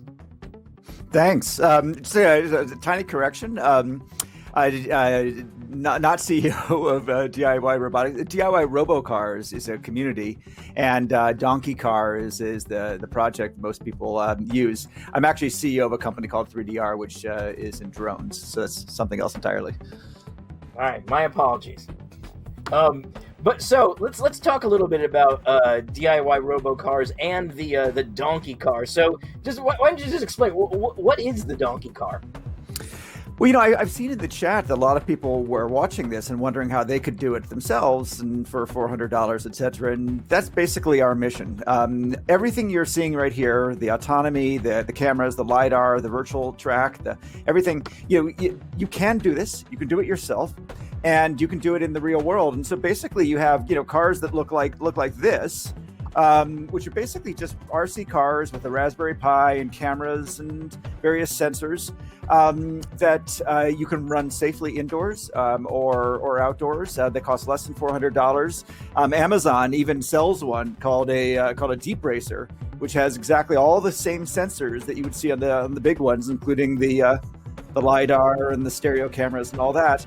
And it's really, the whole point is the DIY. This is an opportunity for people to basically, not just watch something like this or be a university team with, a lot of resources, but basically do it at home for a couple $100. So with that in mind, what's to stop someone from taking this hardware and software and hooking it up to a Ford Aspire that they bought on Craigslist and just giving it a go full size? Is that hypothetically possible? It is. We certainly don't encourage it. Crashing is a big part of learning. And the nice thing about doing it small is that you can try code, it bounces off walls, nobody gets hurt. I think that we would discourage that simply because it's so important to take chances and to try new things, and you just don't want to do that with a full-size car. That's probably pretty prudent and wise. That's the difference why you can have an aggressive, Pomeranian, no one cares, but if you have an aggressive pit bull, you got a lot of problems. So that's exactly. Pretty solid advice. One of the things we really, why are we doing this? And the answer, when there's the Teslas and the Waymos of the world, and the answer is that we think we can do something they can't. Because we're doing it small and cheap and safely, we can practice aggressive driving rather than just very conservative driving. We can do wheel-to-wheel racing, which something even Roborace is not comfortable doing right now. And so we think we might be able to sort of push the envelope on performance, agility, even new algorithms, because the cost of failure is so low. That's fantastic, and that's what makes this really exciting. Not having to worry about smashing something up is a huge advantage for something like this. Are people currently doing races? Are there small tracks that people have set up and are just doing races like that? Where does that happen? Absolutely. So before COVID, we were having a race every quarter. We have about 10,000 members of the community around the world. And so there's races in many cities, and you can go to DIYRobocars.com and see a list of all the different groups. In the Bay Area, in the San Francisco Bay Area, which is where I am, we have a race every quarter near the Oakland Airport at an indoor facility. We have an outdoor track there as well. Because of COVID, we've had to move all that to virtual. So we have a very similar setup to what you're describing here, what you're seeing here today. We do it in a simulator. And so basically the simulator is running the track and the cars, and then it sends the sort of position data out to the teams, and the teams run the car code locally on their own machine and send the commands back. So very similar architecture to what you're seeing here. And we have one every month. And if you go to DIY Robocars, you can, or Donkey Car, you can sign up for the next race. It's free, it's fun, and we'll probably get about 40 or 50 competitors every month. Wow. Yeah, that sounds amazing. Okay, so for people who are interested, talk me through exactly what they need and what components are in this Donkey Car platform. I saw there's a Raspberry Pi, but tell me what goes from there? What sensors? How is this connected? What does one actually have to do to get started? Well, if you want to do it in the virtual environment on simulator, you need nothing, no hardware whatsoever. So the code is running on your laptop, and the car, which is really simulated, is actually running in a simulator locally or a simulator remotely if you're competing with other people. So that's pure software. If you want to do it in hardware, and you go to donkeycar.com, it'll show you basically buy a cheap car from Amazon. You get a Raspberry Pi 4. And then and a camera. So this one is the kind of the conventional setup. I've added this one has another sensor called a Intel RealSense G265, which will give you position and it's called visual odometry, but it's stereos, fisheye cameras, an inertial measurement unit, and a bunch of software and hardware. So this will basically give you the absolute position, whereas the camera will look at the car, look at the road, look at obstacles, and uses a deep learning framework to learn. You use what's called behavioral cloning. So you drive it around manually, just using an Xbox controller. You drive it around manually around the track. It then learns, it sees the correlation between what the camera saw and what your inputs were. You send that, you can send that to the cloud, you can train locally, and it builds a deep learning network, a model, if you will. And then the model runs locally on the Raspberry Pi in the physical world. So because you're training it initially, these things have the potential to be just as crappy a driver as you are as a human, which is exciting. That's exactly right. I mean, so basically what we've seen is there's two classes of winners. One class of winners really optimize their software, and the other just happen to be good drivers and teach it correctly. So they teach racing lines and how to accelerate coming out of a curve and all that stuff. And you actually need both techniques. Now, over time, you can also use reinforcement learning to just set goals. Reward functions and punishment functions to get a better time, and the software can learn itself how to drive. So right now you have a choice between, good driving skills and you're teaching your great role model, or good software skills, and you have to get the software to learn on its own. That's fascinating. How opaque is this? Like, if you teach it a bunch, is there code that can be read by a human to understand how it's taken what you've learned and what kind of decisions it makes, or is it just a black box? As we've just discussed more on the threads here, it is any kind of deep learning is a bit of a black box. So basically, you have a folder, and the folder's got thousands of pictures, which is just screenshot, stills of what the camera sees, and then thousands of inputs from your controller as you were driving, and those two sets go up to the cloud and come back with a single model. And that model has all sorts of weightings and layers, etc. But it's a little hard to figure out what exactly it learned. Now, we built some tools that will at least show you what it was paying attention to. So one of the early problems we had is in the real world is that you drive in the morning and it would drive perfectly. And then in the afternoon when we had the race, it would drive terribly. It wouldn't even finish the course. And it's like, what's going on? And it turns out that it wasn't really learning the track. It was learning the room. And when all the people came in, there were all these legs and people standing around the sides. And until we looked at the diagnostic tools and realized that it was looking at the wrong thing, we weren't able to teach it correctly. That's absolutely amazing. All of this stuff is fascinating, and all of this sounds like an absolute blast and a great way to just get a hobby and involved in this kind of thing, because it sounds like a hell of a lot of fun and a lot better than the big tracks I used to play with as a kid. So if they want to find out more about all of this, where do they go? So the easiest way to start is go to donkeycar.com, and that's and that'll give you all the instructions. You can do it virtually, you can do it remotely. You can join our Discord chat and join the racing league, and you'll get all the notifications of the next race in 2 weeks. Fantastic. Chris, thanks so much. This has been fascinating, and it's been a pleasure having you. Thanks again, and good luck. Thank you. All right, we're going back to Rachel and Matt and checking in and seeing how things are going. Hey, pals, how's it going? Jason, thank you for that. As you said, that was absolutely fascinating hearing from Chris there. It was also a little bit depressing because I realized that I could never be that clever. I have enough trouble updating my Adobe software on my laptop. Never mind. Basically making a mini RoboCar. That's insane. I can't believe that they actually do that. And every racing league needs people to beat, so you would have a valuable role, just keeping everybody else encouraged because they can win. That's a similar role I have. So I'm going to go to donkeycar.com now, and I'm going to, by the time we see each other again, I'm going to make my own little Matchbox car. By the way, nice little retro reference to the big track there. I was desperate for one of those when I was a kid.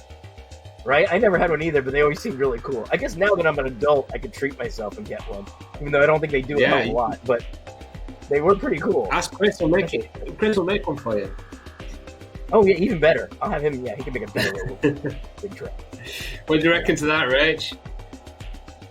I mean, like you said, don't dumb yourself down, but we're just not as bright as Chris Anderson is there. And it's great to have so many great guests on, isn't it? Not just Chris. Obviously, we had Katherine earlier. It's great to have so many experts in their field coming on and giving us a bit more detail about their expertise. And it just adds to this great production we're putting on here at Roborace, doesn't it? So, yeah, I love what you're doing there, Jason, with your watch party and all the different guests you're getting on. Can't wait to see who you've still got coming on later, because still a few more teams to go today, so I'm sure we're going to see much more of you and your guests. It's great. It's great. It makes me feel bad though, because I really do realize just how limited my brains are. But as long as I can just remember to not let it get to me too much, it's a lot of fun. I think you asked all the right questions there, Jason. That showed that you're a bit more switched on than you're letting on. Thank you. That was great. It was really, really interesting to hear. Maybe in the donkey car community, we'll find our next generation of robo racers in the future. But for the current generation, this is what the table looks like after the first run of round 5 over in Las Vegas for 3 of our teams. Autonomous Racing Graz, the third team to make an attempt. It was a successful attempt. 7 minutes 30 the elapsed time, but with those obstacles, as Andy mentioned in the commentary, that does have a big impact on the result time, which is 11 minutes 20. And on the leaderboard, that is going to slip them into second place behind Arrival Racing. But no mean feat for ARG to get those laps completed. There was a slight technical hitch out there on track during it, but they managed to keep their composure and get things back together and get the dead bot around for 5 full laps. So well done to those guys. Maximum speed of just over 90 miles an hour compared to kilometers an hour, I should say, compared to almost 150 for Arrival Racing. But again, this is all about development in season beta, and ARG once again proving that they've got the know-how and the potential to really step up in this championship. So well done to them. Yeah, absolutely. Well, ARG then getting a time on the board. Congratulations to them. Let's speak to Jasmina Zubaca right now and chat about that run. I mean, Jasmina, it didn't start so well. There was some communication errors or problems. Can you tell us what exactly happened there on the initial first run for you guys? Yeah, so hi Rachel. We stopped in third lap, I think, but the issue was on the Roborace side. So they had some timeout, so the communication error, and then the car stopped on the last curve before the exiting of the third lap. So we just moved the car to the start position and restarted our software and started again, of course. So we had time to start again, and it was successful this time. It almost, Jasmine, it looked like a blessing in disguise that you got to go out again, because you looked even more aggressive second time out. Did the team feel like you were more aggressive on your second run? Yeah, so we were quite excited because previously we did not have any time to test the car, so the software on the car in real time. And this was our first test, let's say, and it was successful. So we are very satisfied as a team. So we were a bit doubting, will we start? Will we be able to start again? Because we were not sure about our dynamical planner. Did it crash or something else happened? Because the guys from the Roborace didn't said exactly what happened. So we did not know was their problem or our problem. But later when we started, they discovered it was on their side. So everything was okay afterwards. Jasmina, I have one more quick question. Just yes or no. Will you try and go faster tomorrow? 91.94. Pretty quick. Will we see you going faster, yes or no, tomorrow? Yes. I'm for yes, but let's see. We don't Twitch chat wants you to go faster. Twitch chat wants you to go faster. We want you to go faster. Excellent performance from Team ARG. Jasmina, congratulations. Go and enjoy that one and get ready for round 6 tomorrow. Thanks for your time. Thanks, Rachel. See you tomorrow. Bye. Successful outing there for Team ARG. Great to see, especially after they had such limited track testing time. They were a little bit cautious going into that one. Love to see that 2 teams have got out and got times under their belt. Have a quick short break right now, but do come back and join us. We have 2 more teams still to head out onto track here in Las Vegas.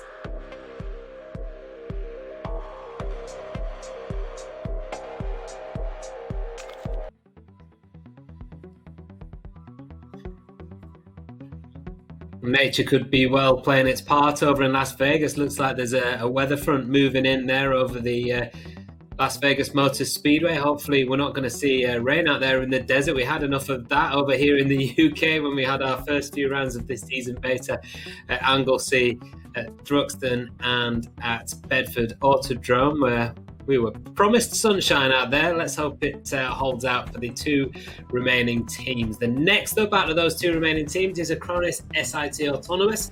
Now, after a bit of a shaky start in rounds 1 and 2, they came back to dominate rounds 3 and 4, and they currently sit in joint first place overall in the championship standings. Let's take a quick look at the people behind the coding. Research Center at the Schaffhausen Institute of Technology comes Acronis SIT Autonomous. Acronis are the leading provider of AI-powered cyber protection to global sports teams and are supporting the Swiss-based Research Center in their entrance to Roborace Season Beta. This powerful matchup are working hard to achieve maximum pace, so even though this is their first time in Roborace, they could easily surprise everyone with their speed.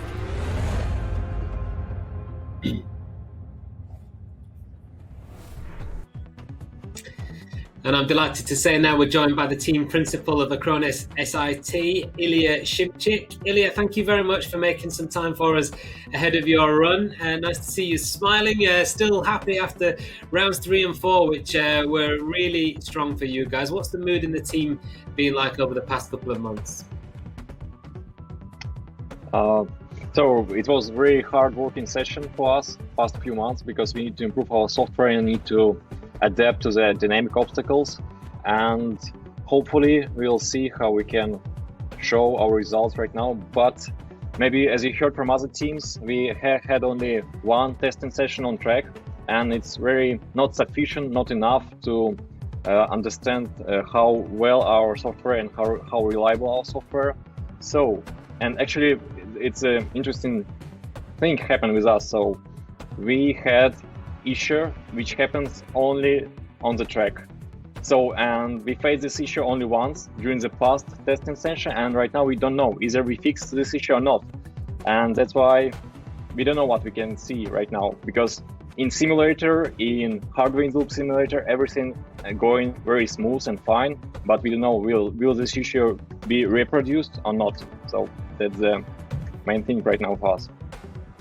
So is that an issue that you had at Bedford then, or is this something that's come up since then? No, it's a new issue because we fixed Bedford issue and everything is fine with this particular problem.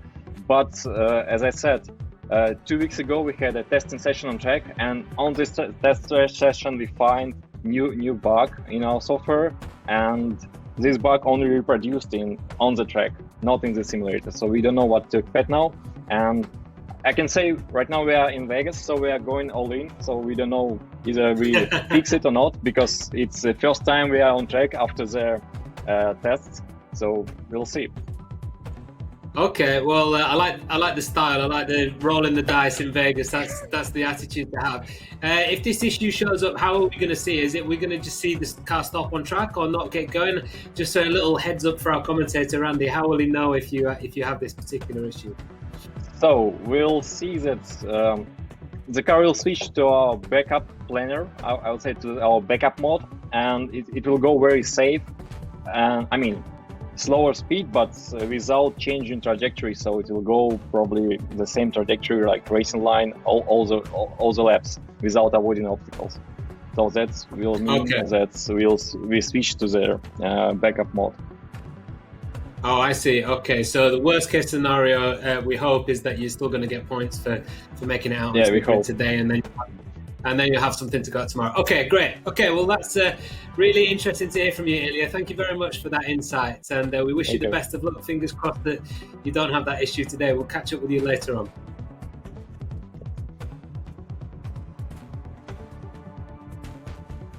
So, Arrival Racing then in the box seat at the moment, but can Acronis SIT make a challenge, or will they be dogged by that issue? Find out in just a couple of minutes. They will be on track at the top of the hour.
Well, a desert storm might be brewing out there in Nevada, but for the time being at least, the conditions look to be holding pretty firm. Rachel, Andy, really looking forward now to seeing Acronis SIT out on track and see if we get this head-to-head battle with Arrival Racing that we saw last time out at Bedford. It's going to be really fascinating to see this.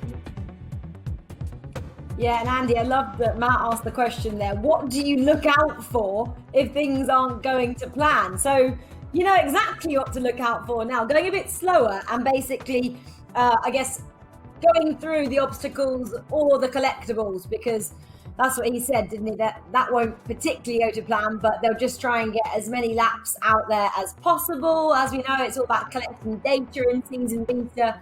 But Ilya was super open and honest again. Took a while, I'm sure, to come down after those 2 wins after rounds 3 and 4 last time, but they've really been trying to improve, haven't they, their AI, this time to make it even bigger and better, and to deal with the dynamic planning, which we're seeing. The dynamic metaverse, which we are seeing in play this time out, where the metaverse objects move. They don't just stand still this time out, they move to kind of mimic, don't they, guys, the real world situations that AI cars could face in the future. Andy, are you pretty excited then that you know exactly what to look out for this time? I mean, the assumption that I know anything about what's going to happen is quite a great one to make, honestly. But yeah, in theory, if the car's not going as quick as you expect it to, then maybe there's something not quite going to plan. But I'm hoping that won't happen. I want to see a repeat of this battle that, as you said, has been brewing up over the first couple of rounds of the championship between Arrival and SIT. They've both scored exactly the same number of points. They both have a couple of wins. They both have 1 second place, and they both have 1 round where they didn't score. And they've been inseparable, quite frankly, throughout the whole season so far. And I really want to see if either one of them can grab the advantage over these 2 rounds. And it sounds like maybe so far that could become Arrival Racing. We'll have to find out in a few minutes how SIT get on.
Yes, guys, you're looking at Las Vegas Motor Speedway just there.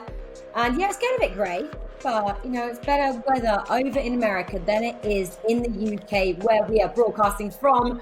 Right now, SIT are about to take to the track. Yes, their countdown clock has now started. 20 minutes, of course, for rounds 5 and 6 on the clock. A little bit different from last time out.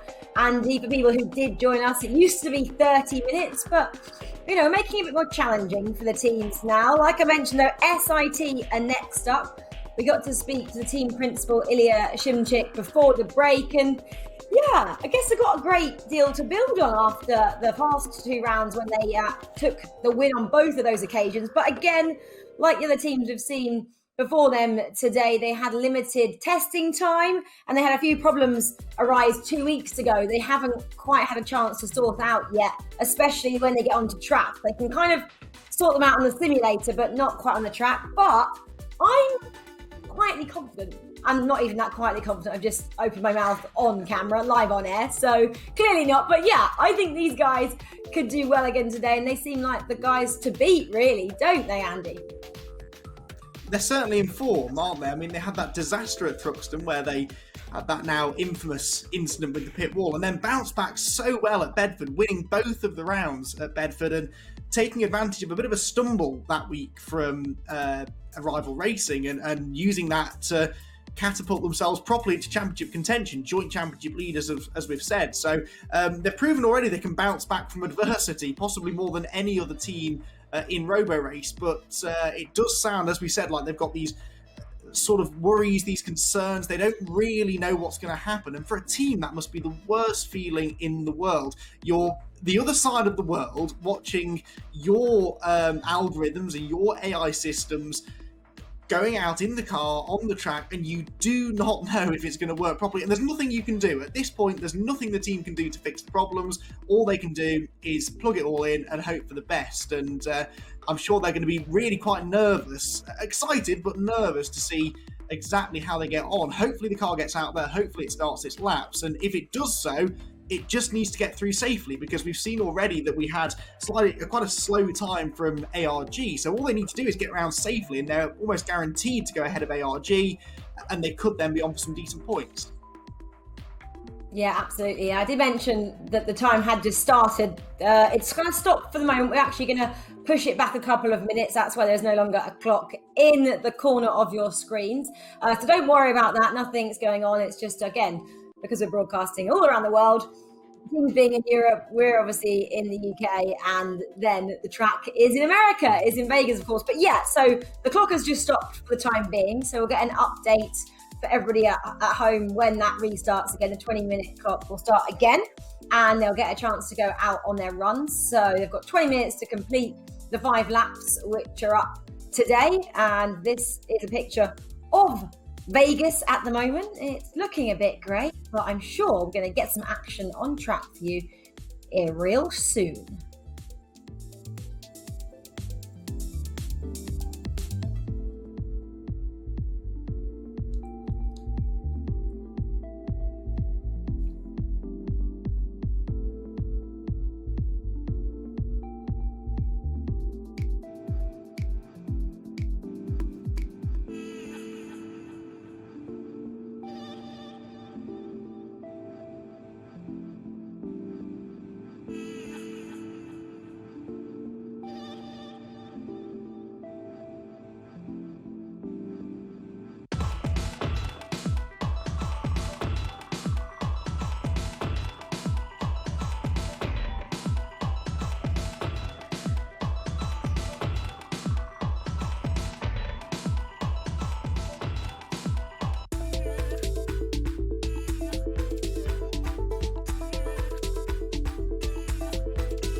So as you can see, the countdown is back underway for Team Acronis SIT. We are down from 20 minutes to just over 18, but Andy Rach, we're expecting the car to start rolling now in a second. A few Roborace based technical setbacks there, but nothing for Acronis SIT to worry about, really. They just got to put it together now and keep those fingers crossed.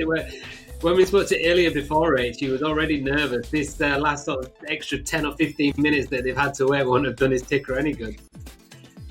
Well, we'll do that, or it either gives him a little bit more chance to add any last-minute adjustments that the team might need. I don't know how you'd like to look at it, but yeah, I'm looking at the latter and go, right, guys, what have we not so far sorted before our run? What else can we squish into these extra 15 or so minutes that Roborace have kindly just gifted us? But that is their car, isn't it, out on track? That lovely red and white livery that they have, it's pretty distinctive, isn't it, for the SIT car? They're the only guys that do get to ride around the track in that car. It's pretty bespoke to them. A couple of other teams have actually got to put their AI drivers into it because the other car had a couple of problems. But today, SIT are taking that to the track, Andy, and I love to see that colour, red and white, on the SIT car, don't you? Yeah, it looks really cool, doesn't it? Like a proper racing car, and it's been going quite quickly the last few times we've seen it. They performed better than any other team at Bedford a couple of months ago. Very different conditions out there, though, today. But as you mentioned, those rain clouds coming in, now that's piqued my interest because there is, I've just had a quick look on the internet, there is a definite threat of rain between about 2 and 4 o'clock local time. So those clouds coming in could well burst at any moment. And if that happens, that is obviously a massive disadvantage to the teams running later in the day. And it looks like hopefully for SIT they should get their run in time. But, looking ahead to MIT, who are going to be the last team to run, if the rain comes between now and them going out on track, not only are they going to be naturally slower because the track will be slower, but that throws an extra curveball at them because they then have to hope that their AI system is going to adapt to those wet conditions should they happen. I know it sounds a bit daft to be thinking about rain in the desert, but it does happen, especially at this time of year, and we hope that we can at least get all of the running in today before that happens, because that inconsistency of weather conditions could really cause havoc for the teams that we've still got to go, of which there are two. The Acronis SIT autonomous team about to get going now. The SIT team based in Switzerland, just about 45 kilometres from Zurich, and they began their involvement in Roborace back in 2017 as part of a university research project in autonomous driving. And that's one of the great things about Roborace, because most of the teams are made of students and people who are educated or being educated in this sort of thing. They're learning on the go, and anything that they're learning they can then apply to the team, and vice versa. Situations that they will only ever have come across through competition in Roborace will then go on to help them further their careers in the industry, and it's no doubt an industry that is going to start booming over the next 5 to 10 years or so. So some of these people that we're going to be talking to and hearing about in Roborace, remember those names, because they might just be the next big thing in the automotive industry. Well, SIT then sat on the start line. The time to beat, remember, is that of Arrival Racing, 7 minutes and 17 seconds. 7:17 once the obstacle and collectible times from the metaverse have been added. And that is a clear time of something around 7 minutes and 11. So that's the sort of pace we're looking for. We know that SIT on occasion have been capable of outpacing Arrival. What I think is important to note, though, is that those 2 rounds that they won at Bedford, Arrival were off colour. They weren't having the sort of performance, they weren't running at the sort of pace that we'd seen from Arrival in the past. So today we saw a good, fast run from Arrival. This is the real benchmark then. Have SIT genuinely got what it takes to go up against the expected front runners, or are they only able to win when Arrival hit troubles? Well, we're finding out now, because the car is off the line, and our 4th team of the day heads out onto the circuit, and straight away, look at the speed build, well over 100 kilometres an hour as they race into the first corners. This looks like an attacking drive already from the Acronis SIT autonomous team through the first sequence of corners, then speed building up. The first lap time for arrival was a 1 minute 19 there or thereabouts. So that's the reference time that we'll try and compare this first lap to. From a standing start, obviously the speed will be a little bit lower than on some of the other laps, but these cars accelerate so quickly. 270 kilowatts of power mean that it actually has a top speed potentially of 142 miles an hour. So the power that it's got, it can accelerate very rapidly off the line. It's not accelerating now though, it's decelerating. It's stopped, I think, up at the far part of the circuit. Yes, it has. And look, it's right up over that curve. We haven't really seen any other cars use that curve through the chicane. I'm only guessing here, but I wonder if maybe it was trying to take too aggressive a line and the safety systems have kicked in to stop the car. It's certainly, you can see from the way it's parked, it's almost pointing towards the inside of the curve, isn't it? As if it was about to go off track. And that is what the onboard systems are designed to detect. It's supposed to prevent the accident before it happens. So rather than waiting for the car to go off track and then slowing it down, the AI systems will detect that it's heading for the gravel and stop the car before it gets there, and it looks like it's topped it just in the nick of time. Of course, it could prove to be something completely different. This certainly isn't one of the problems that SIT sort of warned us might happen. They said that at the very worst, the car might just not be as quick as it otherwise would have been, but they were fairly confident it would at least complete the laps in one way or another. But sadly, they haven't even got halfway round this first lap before the car has ground to a halt. So it's been another one of those days today, hasn't it, where a lot of the teams have had problems. We kind of see this sometimes, don't we, on day one. These Roborace events are always double headers, so we have one round on one day, and then 24 hours later we come back and do the same thing all over again. And certainly at Thruxton, there was a massive improvement in performance from all of the teams between day 1 and 2. The same was kind of true of Bedford Autodrome as well. So the teams should hopefully be able to learn from these issues and adapt for tomorrow. The latest news I'm getting is that it was some sort of a brake issue, and that therefore suggests it's a problem with the car rather than the team's software. So the plan is to take this car back to the garage. There's Reece Smith about to drive it back in human mode, if you like, and then get the AI driver plugged into the other car. This is why we always have two cars at these Roborace events. The idea is that Acronis SIT have this car to themselves because it has this unique livery with Acronis sponsorship on it, but the two cars are interchangeable. You can run your AI software in whichever of the cars Roborace decides you're going to run in. And so we do have the opportunity to use the other car. So we've seen this before. It shouldn't take too long for them to switch the systems over. And if it was a brake failure, that rather explains things. Again, one of the things that the software is supposed to do is detect a problem before it actually causes a bigger problem. So it detected there was something wrong with the brakes, and rather than let the car continue at speed only to maybe suffer a complete brake failure and crash, the AI systems stopped the car in a safe and controlled manner, and they will now head back to the pitch. You can see the stickers on the rear tyres there. They obviously had a completely fresh set of Michelin tyres on the Deadbot 2.0, but they'll have to go back into the other car now. We are going to step away just for a few short minutes, and we'll be back, hopefully, with SIT's second attempt at getting their run in just a little while.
That's been some hot racing action we've gotten to see here just now. A lot of cars moving for a time and then stopping and staying stock still. Equally exciting. So you're probably wondering, what's going on? Why is the car running? The information I've gotten was that there was actually a brake failure on the car itself. So it doesn't appear to be related to SIT's software or the computer components. It appears to be a brake issue. And this car is one that, at least currently, SIT gets to use exclusively. No one has explained to me exactly why they get their own car, although if my experiences of being a human living on Earth for a while, I bet money's got something to do with it, although I can't prove it. But we'll try to get to the bottom of that. Though I'm sure they've earned it in whatever way. And apparently, if there's something wrong with the other car, other teams do get to use it. But for whatever reason, right now, SIT gets their own car, and it has brake problems. I also noticed that in the chat, people were asking about rain, and if we would stop the race in case of rain, and how the, if the algorithms understand the dynamics that are different in a wet track. From what I understand, some amount of rain is okay. Apparently for the vision systems, they can handle it pretty well, but if it gets too slick, then they would stop it, which makes total sense. If any of you have been on a wet racetrack, it is terrifying and very scary. Oh, look at this. So we've got some video coming up of the weather conditions there. It is kind of monsoon-like. I can't tell if that's rain or if it's like a dust storm. This actually looks like Mars. You could tell me. No, they're making the crew go inside right now. I've just got word. So whatever's going on out there in Las Vegas, it's pretty bad. I guess those nature commercials were really kind of a warning to us, as it was pretty clear she's not screwing around anymore, and it looks like they're going to be taking off their wrath on the track at Vegas, and really, no city deserves it more. So if it's coming, if nature's going to take a revenge on some city of humanity, may as well be Vegas. May as well pound that place right into the ground. Because, why not? It's kind of got it coming if we're really going to be honest here. It does look pretty bad, though. This would be hard for the cars to see through. It looks like a real mess, a lot of wind in there. So my vote would be send them on out. Let's have ourselves a show, watch these things get all spun around and into a wall. But, of course, that's probably not what they're going to do, because it would be technically a terrible idea. Oh, one brave soul and a little, I believe, a Cushman, a small Cushman four-wheeler. Could be a Polaris, then again. It's a little hard to tell. He went by pretty quick. Is braving out there in the dust storm coming. It's very Martian looking out there. It's all kind of ruddy, and if the sky was a little pinker, this could pass for Mars. Although now this shot looks like it's clearing up a little bit, so maybe whatever happened is done. And people are saying, I see in the chat, people are saying, how are humans driving in those conditions? Because humans are really good at this. That's what I want to be clear. That's why this is so hard. Humans can drive in all kinds of conditions because we've been doing it a while. People are strangely good at driving. As much as we're talking about the future being autonomous, it is weird how good people are driving, considering we only have 2 cameras. They're mounted on a dome inside the vehicle. We don't have any LiDAR at all. But look at that. Oh, look at this. Is this the dust? Wow, the feed we're getting now is a genuine dust storm. You can see the conditions are terrible. So even I'm bragging about humans, even a human's not going to want to drive in this. This is a genuine dust storm. I'm told that if you put your hand out in there, it'll strip it and denude it to the bone in seconds. I may have made that up, but it's possible. That's possible. I believe they pushed a cow out there. Skeleton. Oh yeah, so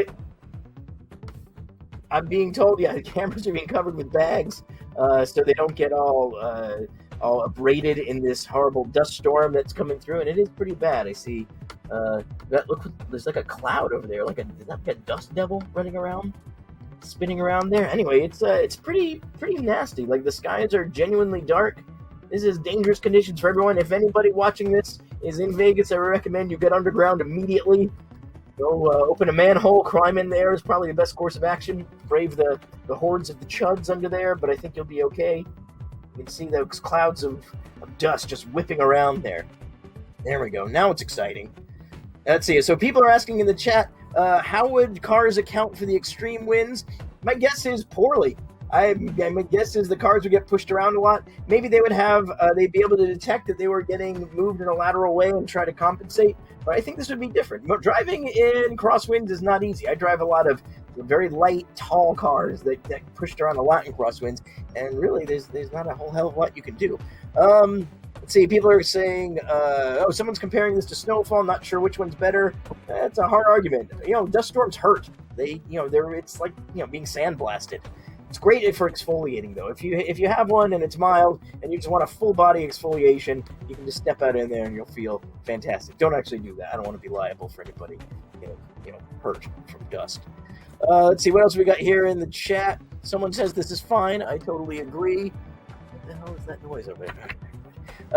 Let's see. It is very Mad Max looking out there. So, yeah, the cart man, of course, the guy driving the cart, still undaunted by the dangerous conditions. The real hero of today, dude driving the cart. What's so important that guy in the cart's going to do? Oh, look at that. I think someone just put a bag over a camera. Or we got a massive cloud of dust. It's probably a bag over the camera, but I'm going to pretend it's a massive, massive storm of dust. Here's another view of the camera. You can see the dust storm over farther back that way. Those rows of tires in grave danger. The tire wall, the real victim in this story. So everyone pour one out for the tire wall. Oh, racing will continue shortly. We've got a notice here. But so far, we're not really sure what's happening. Let's see. Okay, so Entropic Universe is the name of someone in the chat that says humans are terrible drivers. That's not true. We're amazing drivers. In fact, every amazing driver that's ever been has been a human being. Humans are amazing drivers when it comes right down to it, and all these are still trying to catch up to what we can pull off. Humans can drive in terrible conditions. We're sloppy, and sometimes we do terrible things and make really bad decisions, but fundamentally, considering we're running on hardware that was designed to move at walking pace, and we're making decisions at hundreds of miles an hour, or, up to 100 or so miles an hour or more, that's pretty impressive. The software is better than it seems.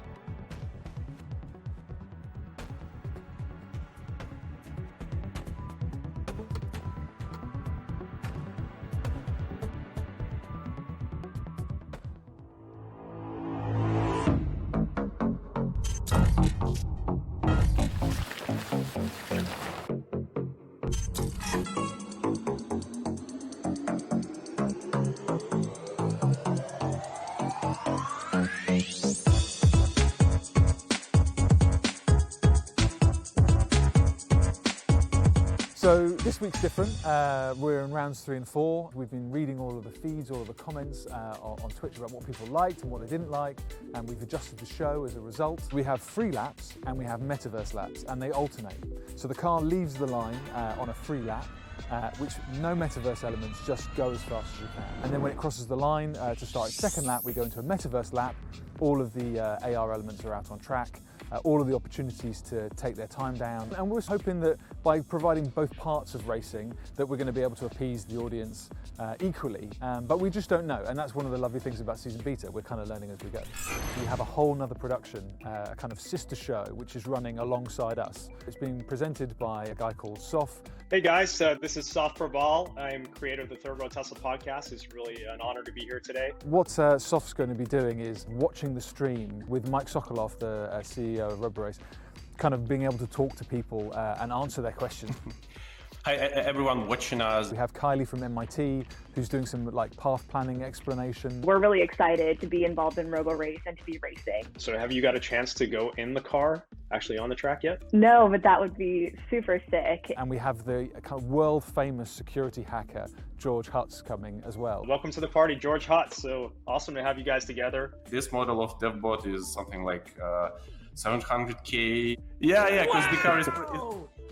It's not about the car. It's mostly about the software. So that's what I'm saying. Give them an RC car and a neon. So glad you could join us. You are now part of the only all-electric, fully autonomous racing series on the planet. So let me tell you, you're in for a bit of a treat.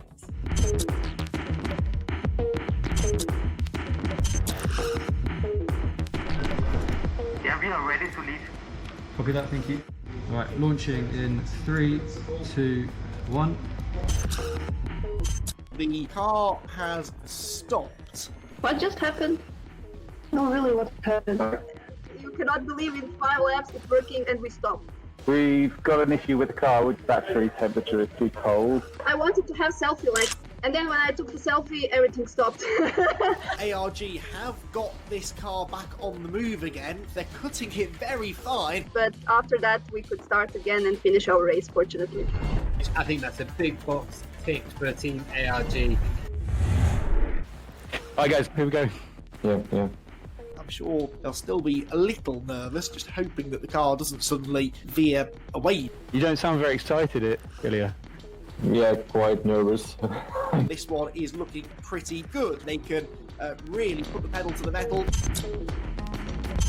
Well in excess of 100 kilometers an hour there, looking and sounding like something out of a science fiction movie. That is what we can call a massively successful run. That's it. 6 laps. All done, boys. Well done. Congratulations. Oh, cool. There we go. You can smile now. You can be happy now. I think, guys, that Arrival Racing are going to be a little bit nervous having seen that. How are you feeling about today? We're optimistic in motorsport and particularly in Roborace. You never know what can happen, so let's see. Right, Danilo, we're off, and we're at 50. The car is stopping. That's not good. Do we have time to take the car back to the garage and attempt a new run? We should have time, yes.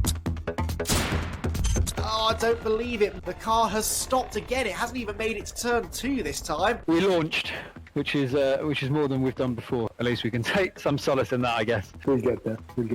Thank you, guys. Yeah, we will, for sure. Really feel sorry for Team Pisa, Ray. It looks like Acronis SIT have come out fighting this week. Looks like we have the real competitors here. This isn't it. What's going on here? Arrival with a very jumpy start there. So I'm nervous. If you want to abort and change the settings, let me know. Obviously, just keep an eye on the clock. Arrival might have to go a little bit quicker here if they're going to retain their top spot. Be a new fastest lap of the day. There, I reckon about half a second or so quicker than SIT. We're on the final free lap and the car has stopped! Arrival Racing have stopped! I do not believe it! What happened? We stopped? Yes, the car stopped. Yeah. Stand by, we're just looking into it.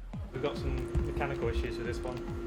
The APS, which is the air pressure system, which supplies air pressure to the brake system, failed mid-run. So we're switching to the other car and then we'll be able to get underway again. Now, will it slow down again before it gets to the first corner? Yeah, hang on, that's not right.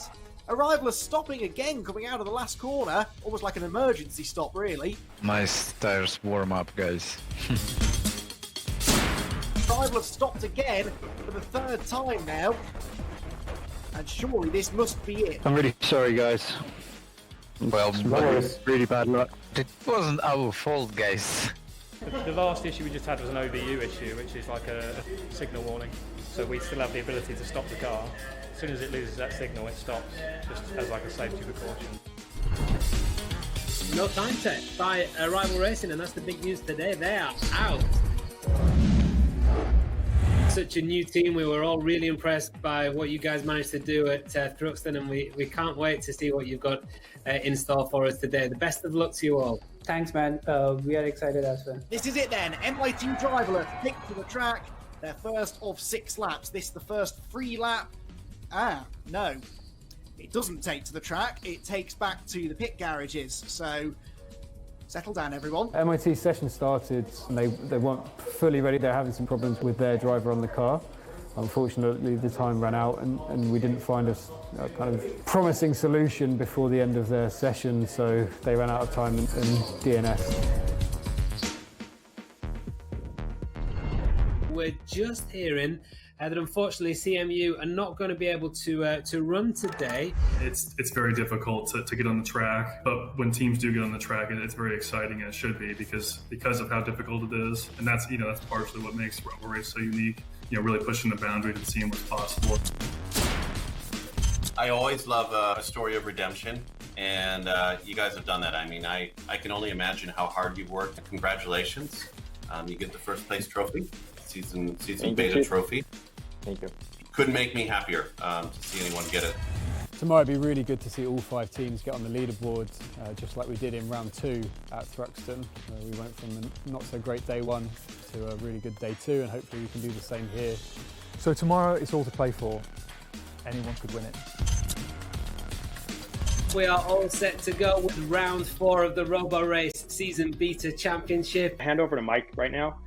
And hey, Mike, I'm just going to start off by asking you, how do you think yesterday's race went? I was like in kind of euphoria actually, because now we are finally racing, and it's like that many years and effort spent, and now it's evolving. Every event is like progressing, and that's super cool. So I'm looking forward to what happens today. Much narrower circuit here at Bedford than we had at Thruxton a month ago, so much smaller margin for error. Oh no, this is a problem though. The car has stopped. That didn't look like a controlled stoppage either. I think the car has veered offline. So we had another brakes failure this morning, the same as yesterday on the same car, which is really surprising because we changed the whole system last night. Even a slight stumble like that, the car loses control into the chicane. Why did they stop? Okay, guys, we spun. Oh no. That is a big blow for autonomous Racing Graz. We had bad luck today, I would say. Well, that was a bit of a frustrating start to round 4. Now this is the fastest part of the circuit. Let's see what they can achieve. Up over 120, over 130, 150 kilometers an hour. That is the fastest speed we have seen so far this week. This is an aggressive run from Acronis SIT Autonomous. They'll only need to collect 9 more and they will have matched their record from yesterday. They got another handful there going through the penultimate corner. That's the first time, I would argue, that I've seen one of these cars really look like it's a proper racing car. Congratulations, guys. That was a successful run. Well done. Thank you, guys. Ilya, you look like you just had a heart attack, mate. Yeah, you're right. That, for the first time really today, got me properly excited. We're confident, but you never know. So. Come on, guys. Come on, Danilo. We've launched at 50. Speed limit of 50 kilometers an hour for now. And all is not going quite right because it almost drives straight off the circuit at turn 1 and then it scares itself and it stops. So Matt, actually, it's really painful to see a racing car go this slow. So if that's okay for you after this lap, I think we will have collected enough data, and if you want, you can stop the car. It's a great achievement anyway. You've driven laps this season, so well done. Congratulations. Yeah, thank you. Small progress. Disappointment for Università di Pisa, but plenty to build on, some laps in the bank. Today everything should be fine. Ooh, that was wide, and that was a problem. That was a mistake. Arrival Racing, it's gone wrong again.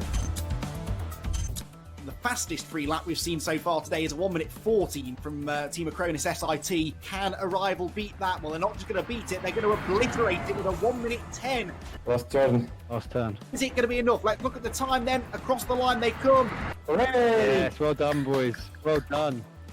Thanks, mate. Were they fast enough to edge out SIT at the top? And there's the answer to that. Not quite. 81 collectibles then on this run for MIT Driverless. Well, the end result is still a little bit of an unknown, but that was, regardless of where they end up in the overall rankings, really impressive stuff from MIT. Congratulations, guys. That's all 6 laps. Well done. Out of everyone, you've made the biggest development jump from last event to this event. I mean, you were actually off track on 3 of the 6 laps that you completed, which unfortunately means that it's a disqualification from this round. That's racing, and we're still very happy with our performance today. Even though they've been disqualified, that was an outstanding effort from MIT, and they should be very proud of themselves. Chip, I don't know if you've got a second trophy or if it's the same one, but we'll let you do the honours. You'll never know.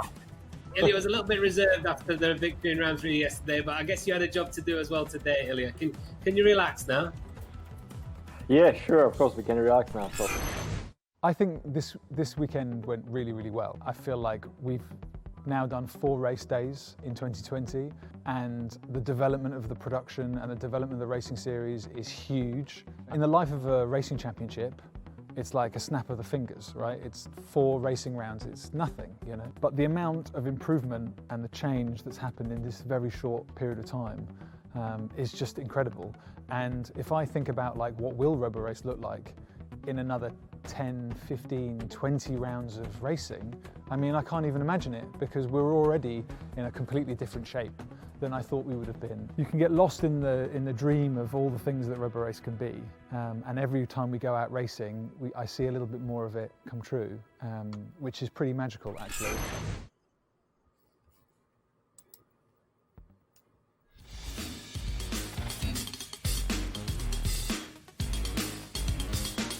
We are back, sort of. Nature is still pretty angry at everybody because there is a major thunderstorm warning happening out there at the track, and we'll be checking on things, but it's going to be at least 15 minutes before any sort of racing actually has a chance of starting up again. So we're going to have a little bit of a break here from the racing, 15 minutes at least, and hopefully everything will be okay. Either that or all of Las Vegas, as we know it, will be gone due to the ferocity of the thunderstorms that are coming. So either way, hell of a show that'll be happening there. And, you know, it's, I don't know if any of you have been to spend any time in Las Vegas. I personally have about a 8 to 10 hour window where I enjoy it, and then it becomes absolute hell for me. And I just want to relay to all of you that once I was in Las Vegas for a whole week on some business thing with a friend of mine who I was working with, and by the end of it, we almost came to blows over the idea of whether or not salt counts as a condiment or a spice.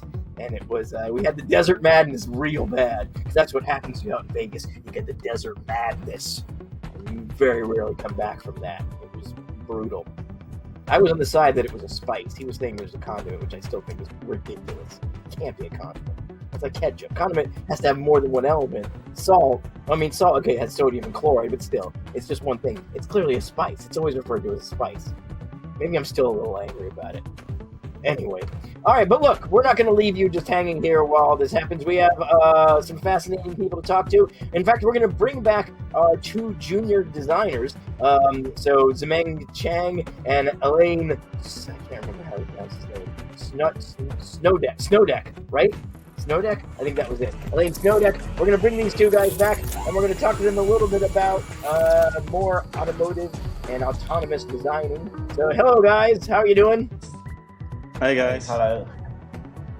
Glad you guys could stick around here. So, while I've got both of you here as designers who have worked with autonomous vehicles, we've had some questions come up about how we design autonomous cars, and this is something I've thought about as well. So once the human no longer has responsibility to drive, the whole design of a car should change, right? I mean, at that point, isn't the inside more important? And what we're talking about is essentially a room on wheels, because if you're not driving, don't you just want space to do stuff? And if that's the case, isn't everything going to look like a van? And if that's the case, how are you going to make exciting looking vans for everybody? Yeah, I think you're right.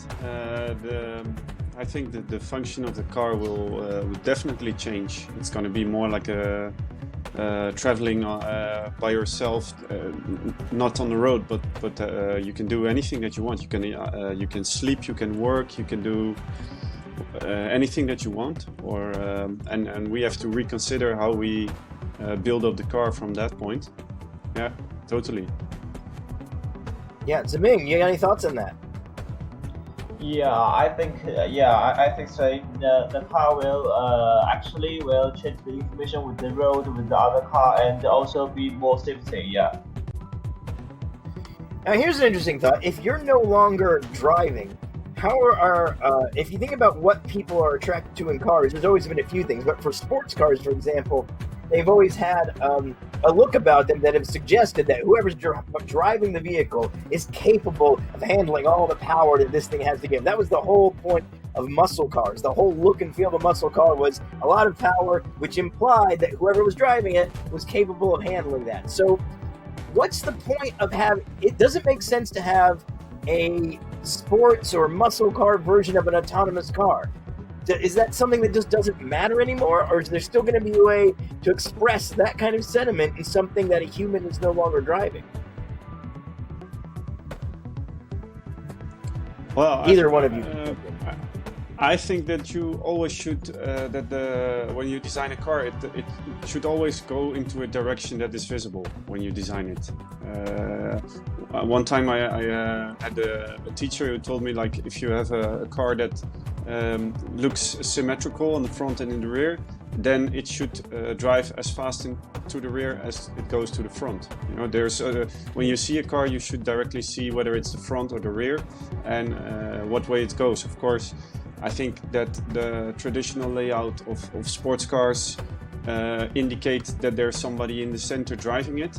and you don't need that in an autonomous car anymore. So you can also make the room a lot bigger, of course, that you have.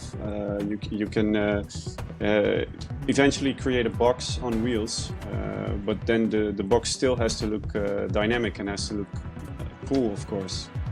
Otherwise, people won't buy it. This is your Polestar design here that we're looking at right now, right? Yeah. Yes. This is a fun one. Then this is one you just did kind of on your own on spec based on some of the design language you've seen in the Polestar 1 that's out? This project was from the end of 2019, so it's just before they launched the Precept concept from last year. And I wanted to try to come up with an electric racing concept for Polestar, because I think that this is really a strong brand identity of them, this innovation in electric mobility. And so I came up with the idea that you have the cabin, and then you can swap the elements of the wheels, for example, or the battery directly, like it's a pit stop in the Formula 1, where you just quickly switch the elements of the car, and then the same for the LMP 0 car. It's cool looking. So it's kind of I like modular the based. design a lot. Yeah, I've always loved the idea of modular cars. They never quite caught on like we've all hoped, but that is a cool idea. On the rear window, what are those? What are the elements you have in the rear window? Those orange things that are just below the surface of the glass there. That's the powertrain, electric powertrain, and I got the idea because Polestar uses these technical elements as some part of their styling, and it looks really cool the way they show the technical elements, and I wanted to let that come back in the car as well, so you can see actually what drives. Don't they, in the Polestars? Isn't there a window inside the trunk where you can see some sort of cabling that goes on there? Yeah. Yeah, and cool. It looks pretty cool. I agree. Ziming, what else do we have of yours that we can look at? Yeah. Do we have other images that we can throw up? I think the autonomous car. Yeah, checking it before. I think the autonomous car is the silhouette is totally different with the human driver car, and but for the sporty car, the driver is very important part of the sporty. So I think when you design a sporty car, considering some of the autonomous elements, you can just make a totally different direction. Yeah, just as I do, yeah. Right. Yeah, the Y shape that you've got kind of going on at the rear is very cool. I like that a lot.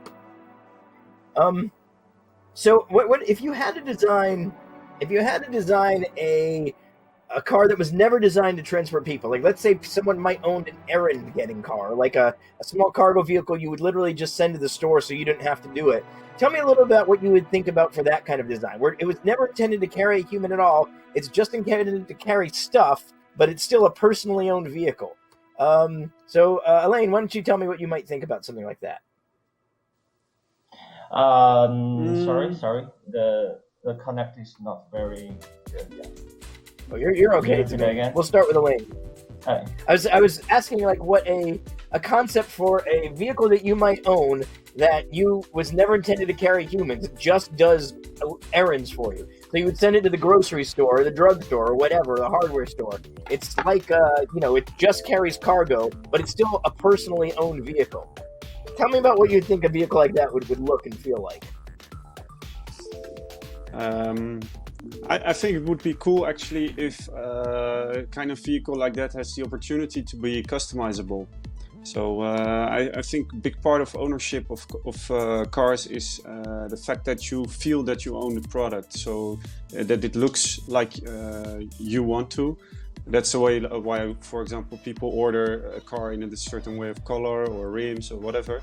And I think even if you want to still own a product, it could be cool that you that it's kind of a delivery pod or something like that, with maybe like a color scheme that you can make by yourself, or a livery design that you can do by yourself, that you still recognize it as your product. That would be the first thing that comes to my mind.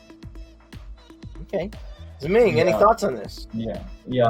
I have the similar idea. I think the people maybe can build their car interior just like their room. You know, if you are a music lover, you just can. If you like the movie, you just can to choose some device, make your car like a moving theater. And if you have a lot of other, you know, if you like something, you just can build your car interior like you want. Yeah. Okay. Now, the modern automotive design, a lot of the way cars' faces tend to look is quite aggressive. You know, that's the common design now, is if you're going to make a face in a car, it tends to have, you know, kind of angry-looking eyes. Aggression's always been, or in the past at least decade or so, has been the default way to do it. The only things that are different are cars with, like, retro designs, like the old Fiat 500 or the new Beetle or something. So, does this still make sense when the car is driving itself?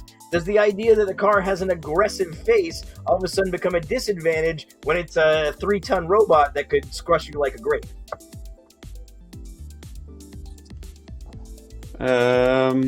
Yeah, good point. I think that it's actually, if you imagine a world where we have all autonomous cars, so we don't have to drive anymore by ourselves totally, so everyone, then you actually don't need the lightning as we have it right now. So you, of course, lightning on a car now is important so that we see the road in the dark as humans, that we have visibility.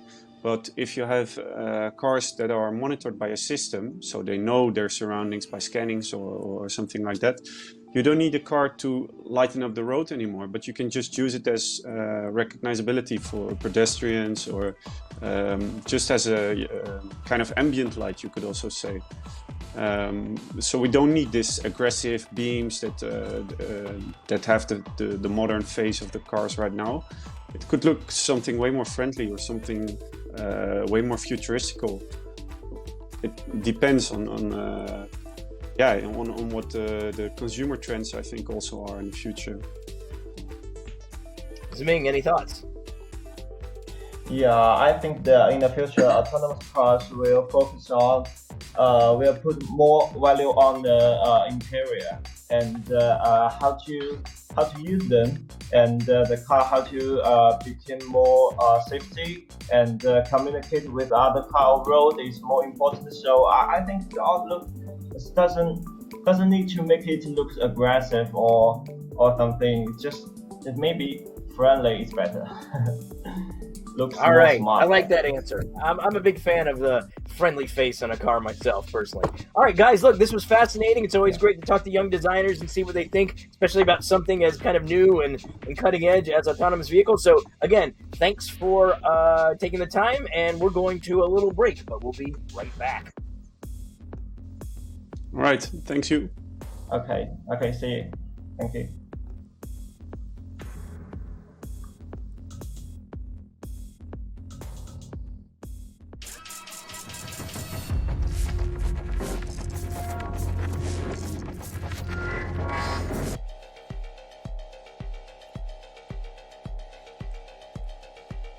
Well, nature has been speaking in the Nevada desert. We're hoping it doesn't have the last word today, though, because we're still hoping to get some racing out there on track. Thank you very much for sticking with us today. As you can see, these are live shots right now, and the winds are still very high out there, Rachel, but that's nothing compared to what we've seen over the last hour out there. I know that the pictures, I mean, don't really show the entire story, do they? I know that the cameras had to get covered up, didn't they, by plastic bags as well to protect them. I think this is just obviously a sped up version. You can see the winds coming in. Oh my goodness. We didn't even get to see this in its entirety. So it's quite shocking for us to see. Look how dark it gets. I mean, I haven't ever been to Vegas and experienced a sand storm like that, but it actually looks quite scary, Matt. No wonder the cars couldn't go out on track at that moment in time. Yeah, well, I have been to Vegas, Rach, but I spent most of the time indoors, as you can probably imagine. And if I'd have come around and that was going on outside, I'd have wondered what the hell was going on. But yeah, as you can see, it does look as though the rain held off at least. It was forecast rain, and it's just proven to be a sandstorm. So really strong winds, obviously sand whipping up onto the track. That is going to have a massive impact on adhesion levels on the circuit itself. It's going to be covered in sand now, so that's going to be an extra element for the DevBot to take into account, and for the artificial intelligence drivers to take into account as well. So another little curveball for the two remaining teams that we are still yet to see on track, Rach, and we are still hoping that we're going to see that today. Yeah, maybe it was a bit of a commentator's curse, wasn't it, for me? I was like, oh, the conditions are perfect, first time we've been in the United States, we've got great conditions, no wind, not like in Bedford and Brookston, and then this happens. Oh, look at all the debris as well, which, will not be great if that ends up on track. The team on site have really got their work cut out, haven't they, to make sure that the teams can go and drive around this Las Vegas circuit safely as well, because that's obviously a priority. But look at those palm trees. Again, about an hour ago, I was like, look at those palm trees. Isn't it nice? We're in a different country. Matt, I think it's all my fault. So I'm sorry that I kind of spoke it up a little bit there. Yeah, not so desperate to be in Las Vegas now, are you, Rach? Eh?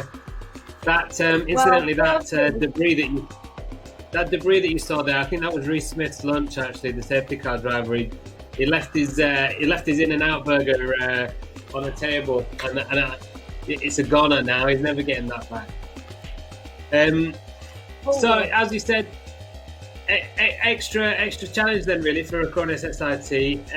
What a long wait these guys have had now, Rich, to see if their updated AI is actually going to adapt to real-life conditions, and these are real-life conditions, that's for sure. Ilya Shimchik, when we spoke to him earlier, wasn't sure if the software that had worked so well on the simulator was going to translate to the track. And unfortunately, we didn't get to see it in the DB21, which is their car. Of course, had a brake failure. So that's a mechanical problem. It's not the problem of the team. So then we're going to swap to the DB24, reset the clock, and go out again. And that was where we were at about an hour and a half ago. And now we're just keeping our fingers crossed that we're going to actually see some action. But tense times, you would think, for the team. Well, we've been told we are going to see some action, aren't we? Because it has been said that this sandstorm is passing. It has passed. And I think when we get to see them on track, and I'm sure we will, and hopefully they'll get to finish all 5 laps, I'll be interested to hear actually what Ilya and the team have done in that hour and a half or so that they had there just to sit and wait. Did they get a chance to kind of do any last minute tampering with their AI? I'm not sure, but it'd be quite interesting. I'm sure an hour and a half, it could have worked in either their favours. Matt said it could stress them out a bit. I'm saying they could use it to their advantage, and it gives them a bit more time just to work out what is ahead of them, what's in store. So yeah, we'll find out in a short while. But right now, we're going to go for a quick break, and hopefully, fingers crossed, when we come back, we'll get to go back out on track with Team SIT.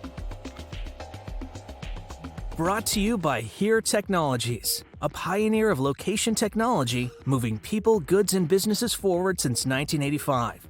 Every day, businesses and developers around the world rely on Here's leading location platform to build innovative solutions and offer services that touch millions of lives. Whether it's helping fleets and supply chains run more efficiently, making journeys and deliveries faster and safer, or unlocking the next breakthroughs in autonomous driving, with location, now we can. Learn more at here.com.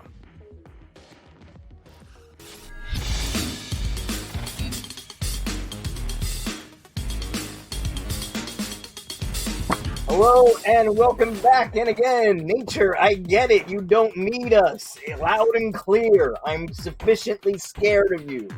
But yes, this again is the watch party for Roborace, and you should remember that there ain't no Roborace watch party like a Roborace watch party, because a Roborace watch party has math, and lots of math, which is what we're going to be talking about very soon, because we have Kylie coming back to tell us all about control models, and I am told there will be some math involved, so everybody get out pencils and paper, and we'll probably quiz you on this, just because what's more exciting than adding math to a day of waiting and watching cars sitting stock still? This is how you have a good time. Kylie, hi, welcome back. What's up, you guys? Glad to be back. Glad to be talking about a little bit of math today.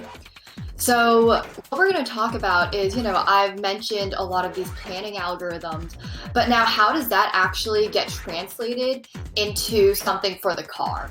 How do we actually get the car to follow the path that it's supposed to?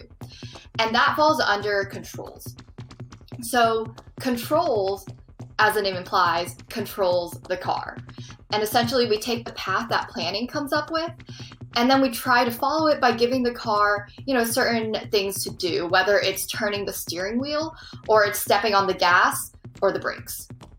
Now, the hard part is, how do you even begin to figure out what the steer angle of the wheel should be and how much you accelerate or decelerate? Because even if I say, oh, you're supposed to turn left, you have to tell the car, oh, we have to turn 23.7 degrees to the left. So Jason, I don't know, do you have any ideas of something that we could do? Yeah, you feed it a random number. I think is one easy way. Then you just have a random thing and then just see how it goes. That's probably a bad idea. I'm guessing you've already, a few things. You know the layout of the course, right? You know generally where it has to go.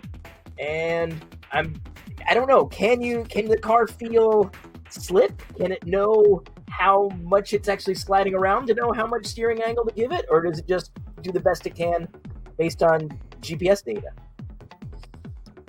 Yeah, that's a great idea. So even though it has this GPS data and whatnot, it still has to take into account the models for slip angle and how the dynamics of the car actually work. And you're right, we could come up with some random guesses. If we guess a bunch of random numbers, and then we can check what approximately that would lead to, we still need some way to quantify where the next state might be.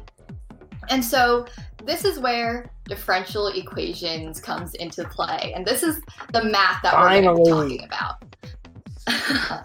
So differential equations. If you guys can see the iPad at all. Where's the iPad screen? That's the fun part. And we actually get to see the maths. Well, I'll talk a little bit about differential equations. Equation basically just function, let's call it y, and then the derivative of the function. And the derivative is just the rate of change. And we're going to call this dy over dt. So basically, differential equations are everywhere, and they are commonly used to model various types of systems that you see in nature. So for example, how populations change, how heat moves, how springs expand and contract, how a pendulum swings, and so on. And in fact, we can actually model COVID infection rates and estimate the time it takes to get to herd immunity. Hey, Kylie. Hold on, let me I don't flip mean the to screen interrupt. for you guys. There you go. Thank you. There we go. Alrighty. So basically we have some function y, and then we have the derivative dy over dt. And again, as I was saying, we can model a bunch of different things in nature with this. And so how does this apply to self-driving cars? Well, the dynamics of a self-driving car itself is something that's very natural to the current state and then the change of that state that we're going to look at. So as a human, we know from intuition that, if we step on the gas pedal, our car will jump forward. If we steer to the left or right, the car will go in that direction. And it comes from years of driving, right? Just a race car, you don't really have all of that to go off of. And, even if we say go forward or slow down, the question is still how much, as we talked about earlier. And so with differential equations, we can build a model of this car. And so the specific model that I am actually going to talk about is called the bicycle model. And so no, you don't need to know this for the exam. No, they do. Sorry? No. Oh, actually, Kylie, they need to know this for the exam. Oh yeah, Jason will be testing you guys. I will, and I'm brutal. But okay, so it's called the bicycle model, and yet, because I'm very clever and observant, I noticed that those are cars we have out on the track. So why, Kylie, are you calling it the bicycle model when those are clearly cars? What are you hiding? That's a great question. Yeah, okay, so let's actually go back to the iPad and let's take a look at what are the important pieces of information that tell us how this car will move. So if I actually draw out, this is the race course, it's some axis, and this is a Y coordinate and X coordinate, right? So your car might be somewhere here. Didn't exactly go to art school, so pretend that this is a race car. Now with this car, we can draw a line from here, the origin, all the way to the center. And then this position right here, let me use a different color. This will be our XY coordinate, right? And we also have this angle here. This angle where the car is heading, this is going to be another angle that we know the quantity of. And have a bunch of these different values for, we also have the velocities in either of these directions. So we have Vx and Vy. And then we have the rate of change of this thing too. I'm just going to call that R. And so we have a bunch of these things. And now this is going to be our position vector. And I'm going to make this a capital X. And it equals all of these things. So X, Y, Psi, Vx, Vy, etc. You get the idea. And then what we can do is we can put this in the same English letters. Yeah. And so we can even put all of this into a derivative with respect to the time t. And this is just saying how much does x change? So how much do each of these values up here change with respect to time? So for every single little time step, how much does this thing up here change? And this is exactly what's going to tell us, hey, this is our next estimate for the next time step. Now, I didn't forget your question about the bicycle right? So the faster you go, the smaller the time interval for those values to change. Is that true? Not necessarily. So whatever the car is equipped with, that's actually a constant time interval. But it will be a bigger quantity. Like for example, these quantities will be larger if the car is going faster. Okay, so now going back to the question, how can we use a bicycle model to model a race car?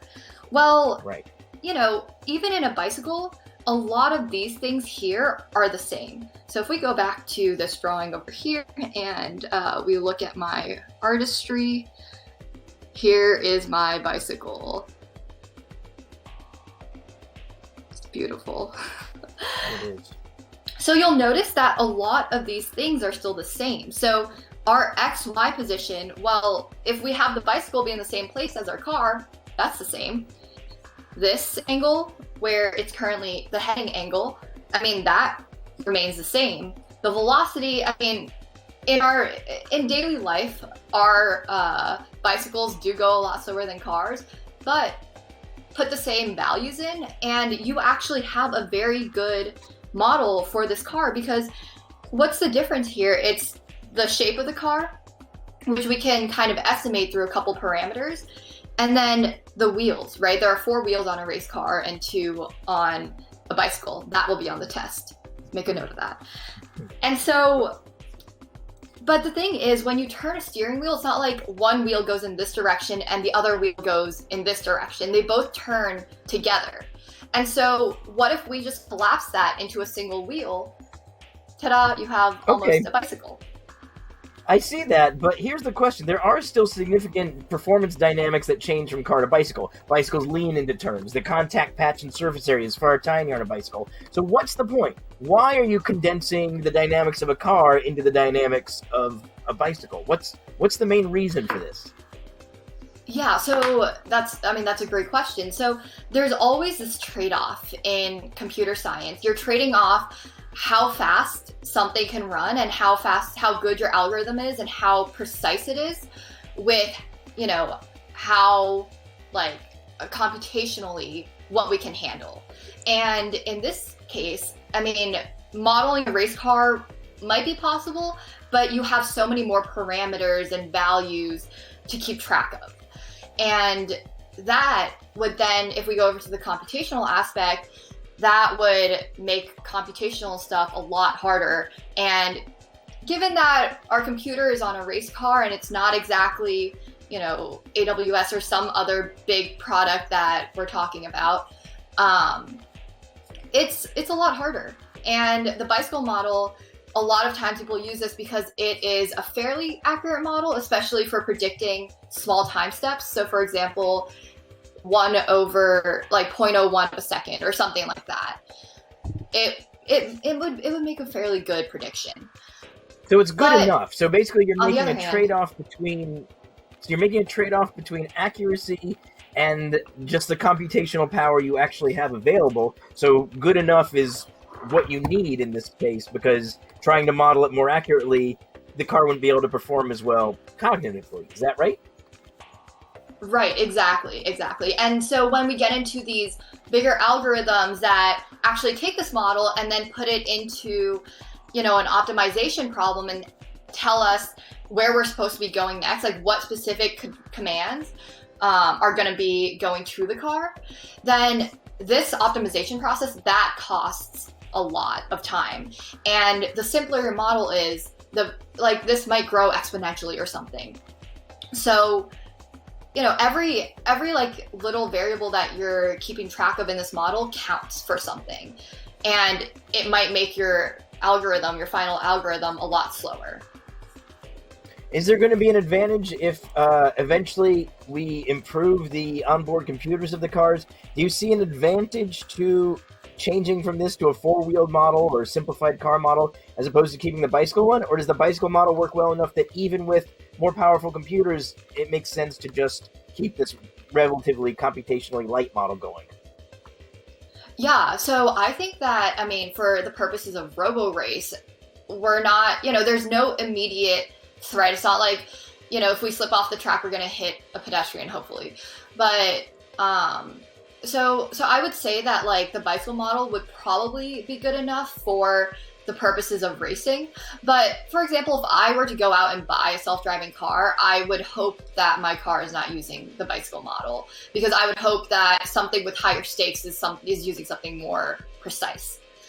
Now, with that being said, though, there are different models, but there are also different ideas coming into it, like into this field specifically. There are the differential equation models. I mean, those work in theory, right? But in reality, you always have something changing. You know, you might not have parameters that are right on. They're just unpredictable things going on. And there are a couple ideas floating around of using like machine learning, deep learning, different types of algorithms where, like, instead of giving your car numbers, train it on some data and make that data be able to make predictions for the future. And that actually could be more accurate, and it could take less time, because a lot of times So that's the case machine learning models, where you might outfit a car to read inputs from a professional driver and then store those and play them back to the car as a sort of training. Is that the sort of thing you mean? No, so there's two parts here, I think. There's one part that's actually trying to predict, hey, if I give the car these two inputs, where is it going to be the next time step, right?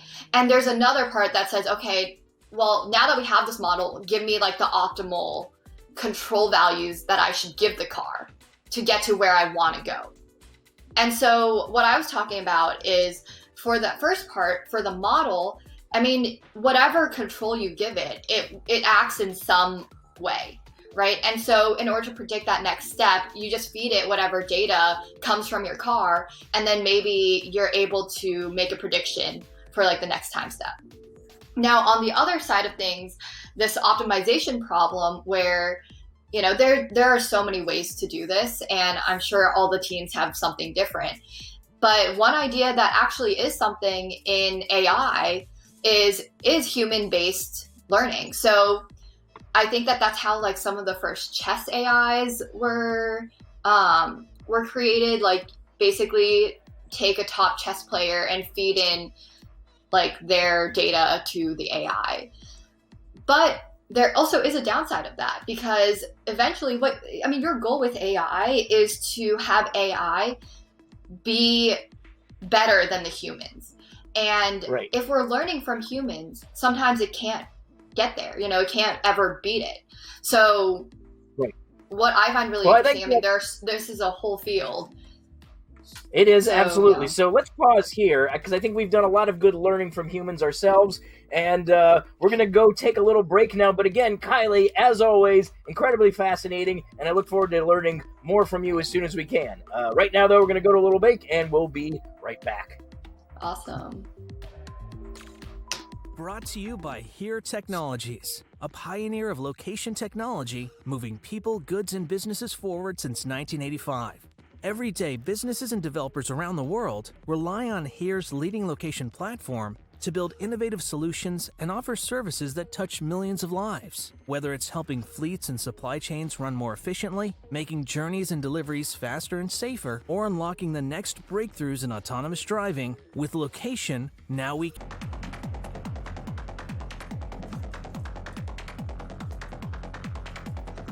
Well, nature has been kind to us out there in the Nevada desert now. The storm seems to have passed, the sandstorm that will no doubt have left the track covered in sand, though. And the good news is that Acronis SIT, whose run was cut short, not by the weather conditions actually, but by a brake failure on the car, the DB21, they will now be able to come back out onto the track on the DB24, which is the standard Roborace car that everybody has been using, the Deadbot.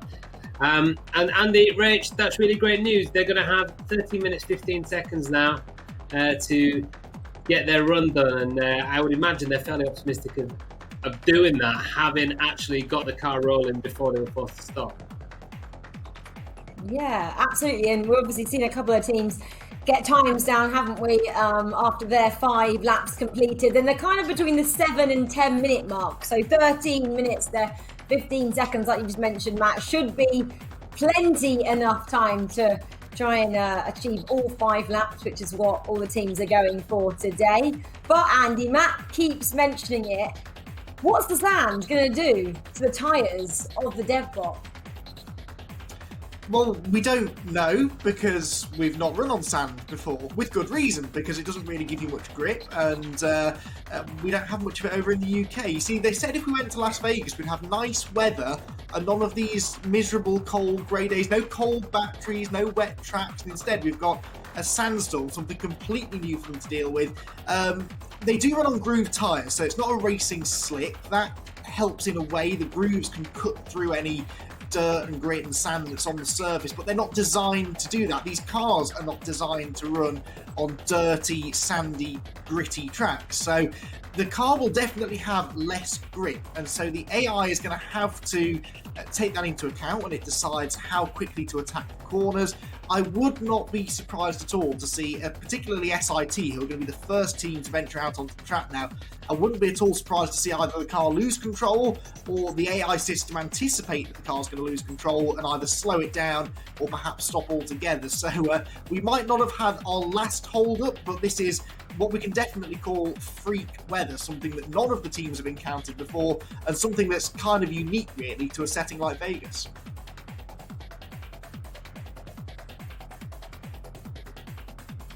It's ridiculous, isn't it, that we get all these problems, but it's actually quite good, Matt and Andy, that we're getting all these problems in season beta, because when it comes to the season proper later on this year, it's like, yeah, we've had the sandstorms, we've had all the adverse weather conditions, and we've got all the technical problems out the way, and we're ready to rock and roll, as they would probably say in Vegas as well. But yeah, look at the countdown. It has started. 12 minutes now left for Team SIT. I can't wait to see them getting started. You can see Reese Smith there in the car still. So we'll have to wait and see how SIT get on.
So, looks like we're about ready to go now then, finally, for SIT. It's a run that's been about 2 hours in the making, but look at the view out of the window now. Okay, there's some clouds off in the distance, but the sun is shining, the wind seems to have died down a bit.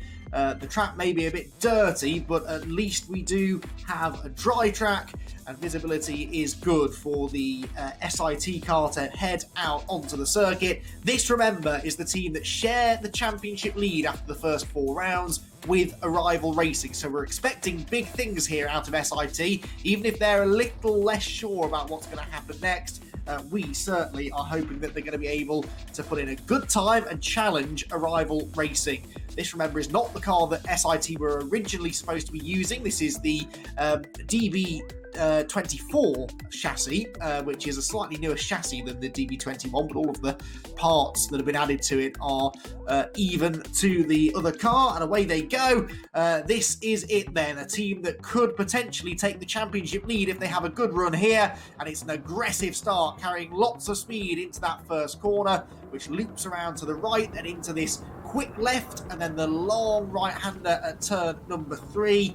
So, SIT then, the lap that they're trying to aim for here, the first lap for Arrival, a 1:19.4, and already I think this looks a little bit more aggressive than we saw from Arrival, at least on the first lap.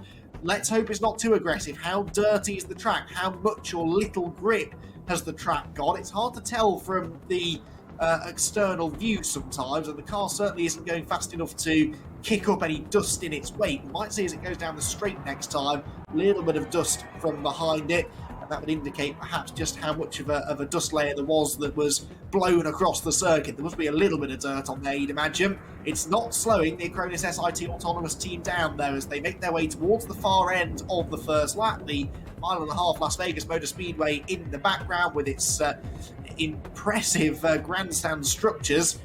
But this is the road course that we're on, the Las Vegas Motor Speedway Road Course North variant, and the first lap of that circuit is about to be completed then by the Acronis SIT autonomous team. Down across the start-finish line, they break the timing beam, around about a 1:22 I had that, so a little bit slower than Arrival went on their first lap actually, even though it looked really racy through the first sequence. Again, the speed that they're carrying around this course though is more than we've seen, I think, at any other track, where it's not so much the straight line speed that's impressive, it's the speed they're taking through the corners, and that's crucial because unlike Bedford and Thruxton, which both had quite long flat-out sections, here it is all about these winding S-bends, and the team that can carry the most speed through those are ultimately going to be the team that set the pace.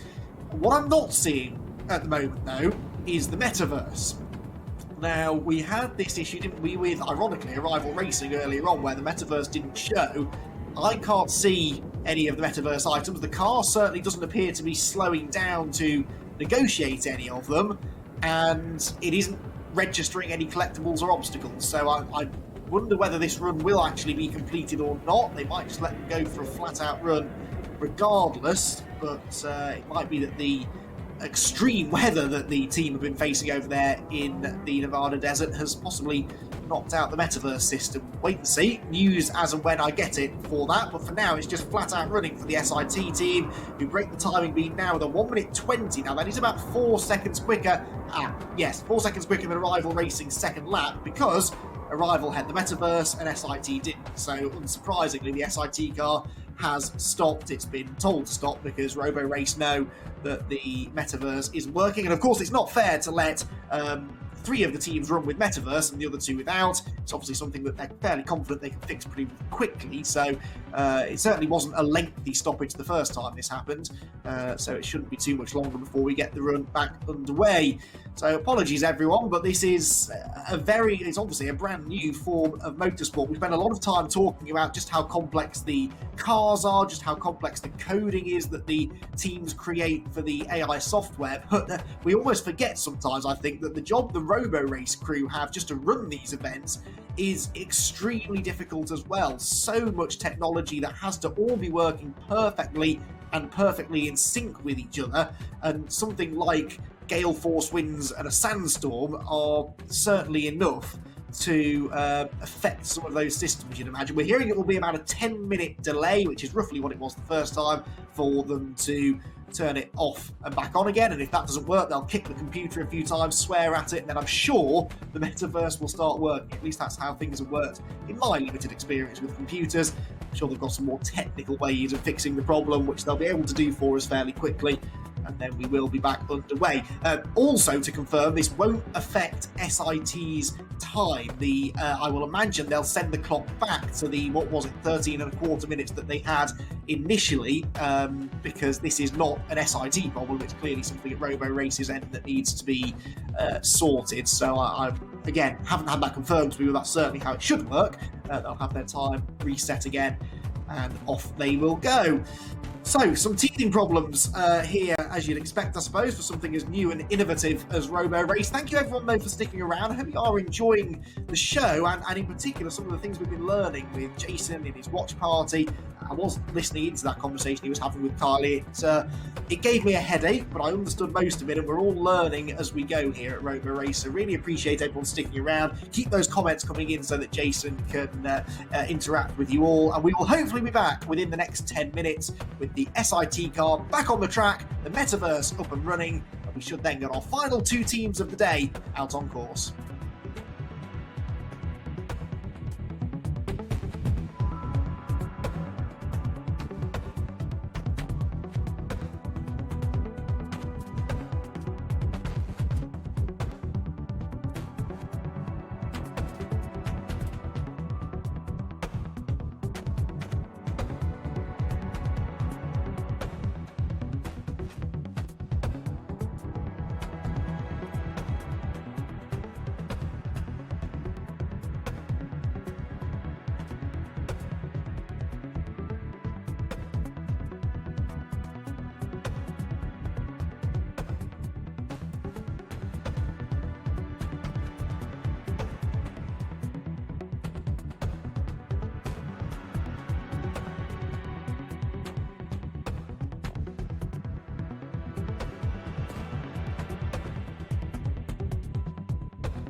Right then, third time lucky. How about it? SIT back on the start line. We've seen this before. A brake failure with their initial car halted their first attempt at the run. An issue with the metaverse, which I can only presume was weather related, halted their second attempt. But because that was clearly not an issue for the team, that means the time has now been reset. They haven't lost their 3-second chance at getting out on track. So the SIT team, Acronis, SIT Autonomous, joint championship leaders, get another chance to get out on track and hopefully set a time that can challenge that of Arrival Racing. On board in the DevBot 2.0, the AI disabled sign down on the screen. The second that turns to enabled, which it does now, they're ready to go. Usually the car accelerates pretty quickly after that, which it does, and SIT are back on the move again. So the 2 laps that they completed without the metaverse don't count. We literally go right back to the start again. And we know kind of what they can do now. We know that they can get the car around the track quickly. We know they can get the car around the track safely. What we don't know is how well they can score from the metaverse. They made a big step forward between Thruxton and Bedford in the first couple of events of Season Beta. And now they are looking to try and make that pivotal step forward that could snatch them the championship lead through this winding, slow sequence of corners and hard on the power. Then you've got to wait on the power for that right-hander to open out. Then it tightens up again going through turn number 9. And then back around once again. Lots of these long corners that open up and tighten. They will be challenging just for a real driver to get around. Quite a deceptively tricky course this for the autonomous drivers, though. They are negotiating it pretty well. We've had a few minor setbacks, but no one losing control, no one going off track. One of the great things about this facility is there's relatively little to hit, even if you do go off the road. I still haven't seen any metaverse, but then I don't recall seeing metaverse on the first lap for Arrival Racing either, so it might be that they will get it in action again for the second lap. Their first lap is about an identical pace to the first.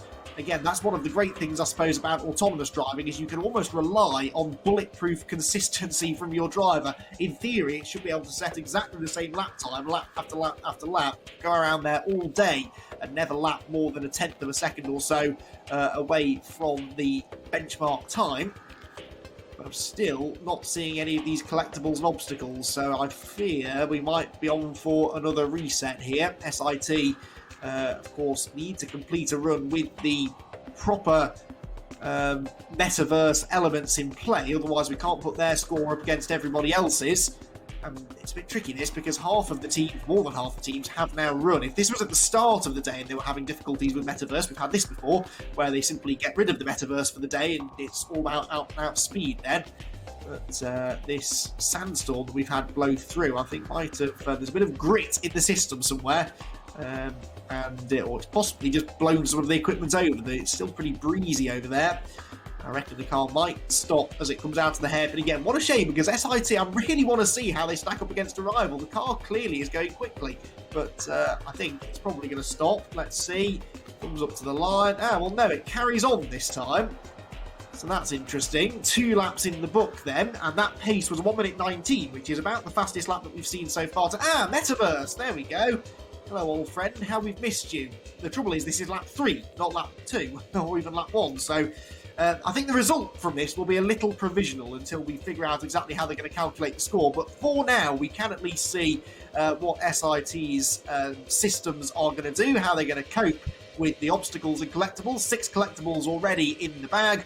That's 12 seconds gain. No obstacles. Remember, the best score we've had, unsurprisingly, comes from Arrival Racing. They got 42 collectibles and 3 obstacles. That was 84 seconds saved and 90 seconds lost. So that's the target here for Arrival Racing. 11 collectibles in the bag already then. They're racking them up and they're not yet hitting any of the obstacles. So again, this is what SIT did so well at Bedford. They were better with the metaverse than Arrival Racing were, and they didn't have any of the tech issues that Arrival suffered. So even with a reduced number of metaverse laps, is it possible here that the Acronis SIT autonomous team could outperform the Arrival Racing squad will after just one lap of Metaverse, they're up to, there's the first obstacle, that's a shame. They are up to 20 collectibles and one obstacle. That was a lap time at around 1 minute 24, which pretty much matches the first Metaverse lap for Arrival. So they're on the same pace as Arrival, but I think they're actually scoring better. They're on track to score better from the Metaverse than Arrival Racing, where it will all come down to those obstacles, though. 15 collectibles can be completely undone by one obstacle. Those purple frowny faces will give the teams some pretty frowny faces if they collect too many of them. The penalty increased for this round, so that the teams really now have to concentrate on avoiding those at all costs. And that's why you see the car deviate quite dramatically sometimes from the ideal racing line, just to try and find maybe not the quickest way around the corner, but the safest. Right, some more freebies here, more collectibles with no obstacles in sight. So the car weaving around. Of course, one of the other decisions it has to make is whether it's worth slowing down to get those collectibles. Yes, you save 2 seconds for each one, but if you're having to slow down by 3 seconds to hit it, oh no, it's off, it's stopped. The car screeches to a halt. It didn't look like it was going to make that corner.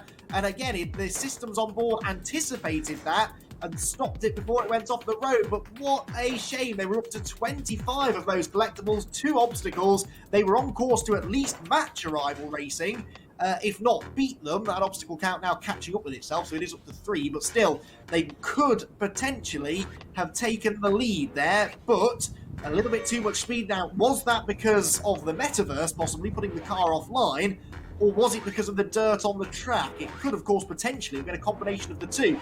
If the Metaverse makes the car drive offline, it's suddenly going onto a bit of the road that hasn't been cleaned yet. As the car runs around on the racing line, it sweeps the dirt off the top of the road, and if you deviate off that line, you're suddenly back on a slippery part of the circuit, and it's something that a real driver would just anticipate and deal with on the fly, but might have just been one calculation too far for the AI software.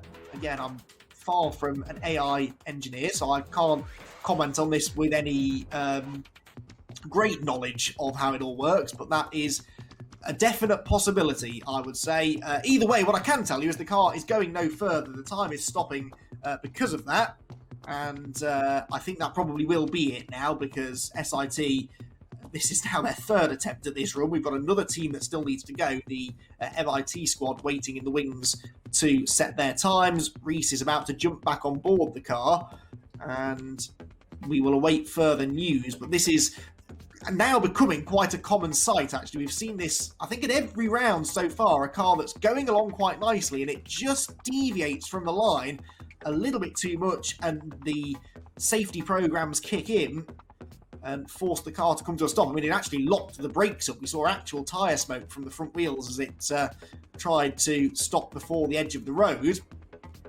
And that is one of the hardest things for these teams to program in, is dealing with the Metaverse and changing track conditions. The grip level, you think perhaps the grip level is even across the entire track, but certain corners will be cleaner than others, certain corners will have a little bit more grip than others, and one side of the track might even be grippier than the other. And as soon as you go off one line and onto another, the calculations have to change in an instant. And that, I think, is what's caused the problem here. More news if we get it. The time technically hasn't ticked all the way down, but they are limited on the amount of redos they get. If it's force majeure, if it's something that's wrong with the Roborace systems, they'll be a bit more lenient. But if it's proven to be something with SIT's end that's gone wrong, then they won't be given that extra go. So I'm getting some information, which I have to concentrate on this because it's not something that I particularly understand. The onboard unit overload system basically sensed that something wasn't going right and it stopped the car. I'm going to dumb it down because what I was just told did not make any sense to me, but basically it's what I said, isn't it? The onboard systems realised the car was about to go off the road and it stopped the car. Now they are going to give them one more go, I'm hearing. Just over 5 minutes they will have left on the clock, so they'll take it back around to the start line. Well, you know the drill. We've done this a few times now. Car goes back to the start line. 5.25 minutes or so will be on the clock. Reese will get out of the car goes off, it does its 6 laps, it doesn't stop, it sets a really good time, and we all celebrate after. That's the plan. But first of all, they've got to go on the long drive back to the garage, they've got to check everything's working properly, and then they will get back out on track. Frustrating, yes, but a necessary part of the process, I think, as the teams and the Roborace team figure out exactly how these cars and this technology works. Bear with us, everyone. We will do our very best to get the SIT and MIT teams out on track. We'll be back with you in just a few minutes.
Right then.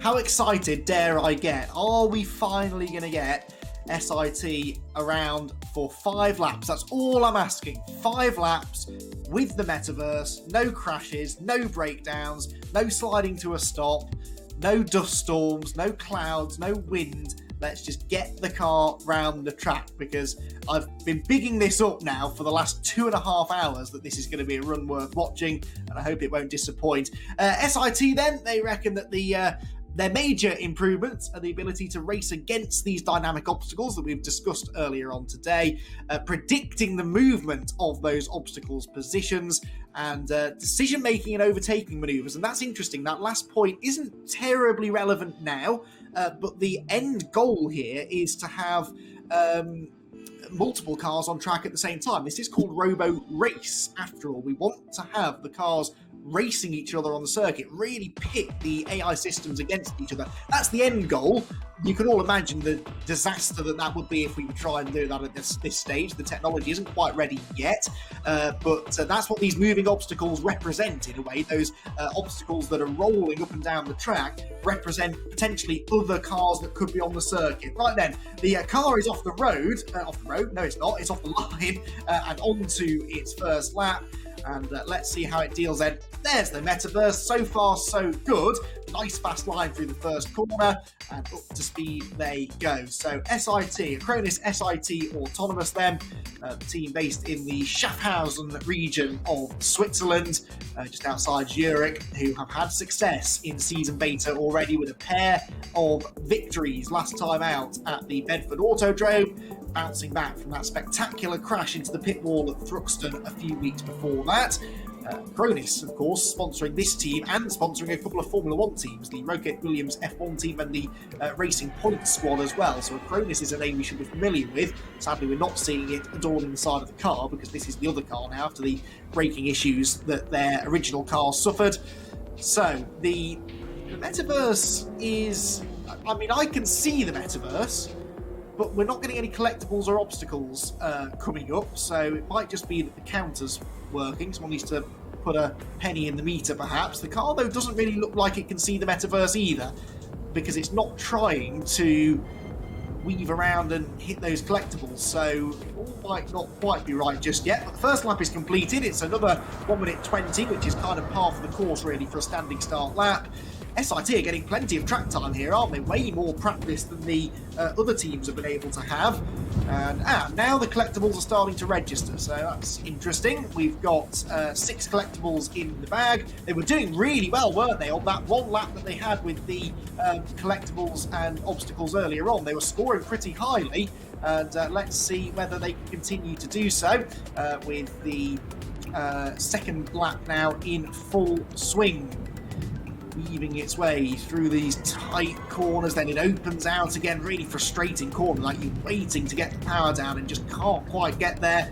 Obstacle in the way as it goes through this next corner, and another couple of seconds taken away. 2 seconds off the time for each of these collectibles. We're up to 11 now. It's 22 seconds gained, and before I can even finish that calculation, it's gone up and up and up again. We're up to 15 collectibles, 30 seconds off the time. Remember, Arrival Racing got 42 of those obstacles, so the collectibles. Get it right in a minute. So that is the target. Into the hairpin then, through the right hand, and now you can see the difference in line there compared with the first lap. The first lap, it took the traditional racing line right up against the inside curve. Now it's really slowing down, really weaving around. But compare this, those of you who have been watching Roborace from the very start, compare this to what we saw, for example, at Thruxton, back at the first rounds of season beta. To weave around these obstacles in the way the car's doing now, it would come almost to a complete stop. We saw metaverse laps at Thruxton be about 1.5 minutes slower than a free lap. Well, that's not what we're seeing here. The car is jinking from side to side with real attitude, carrying the speed through the obstacles, and that's why that's a graphic illustration there of how these teams are improving round after round after round. And this is actually going even better for SIT than their previous attempt at this run was going. They're going quicker, and they're not hitting any of the obstacles, touch wood. It is a clean run so far then. So 20 collectibles, no obstacles hit so far. 21, there's a few more chances here to get some seconds taken off their time. and they do so successfully there. Nicely done.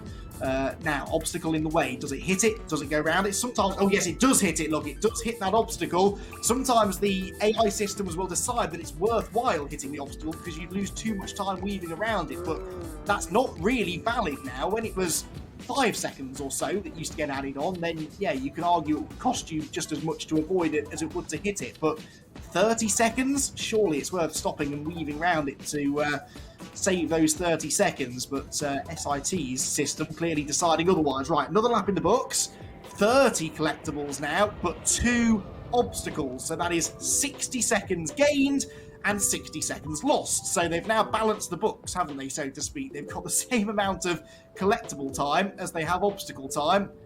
But you can see how much work they're having to do now just to even break even at this point. Onto the 4th lap then, the penultimate lap of the run.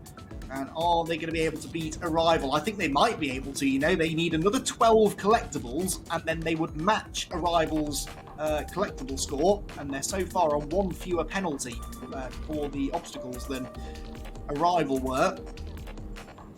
Out through the far end of the circuit, there's another metaverse section coming up, so this is crucial. They've got to get through this next section well. Again, it's a bit of a freebie, really. There are no obstacles in that corner, just the collectibles. It's a free time to be gained there, in theory.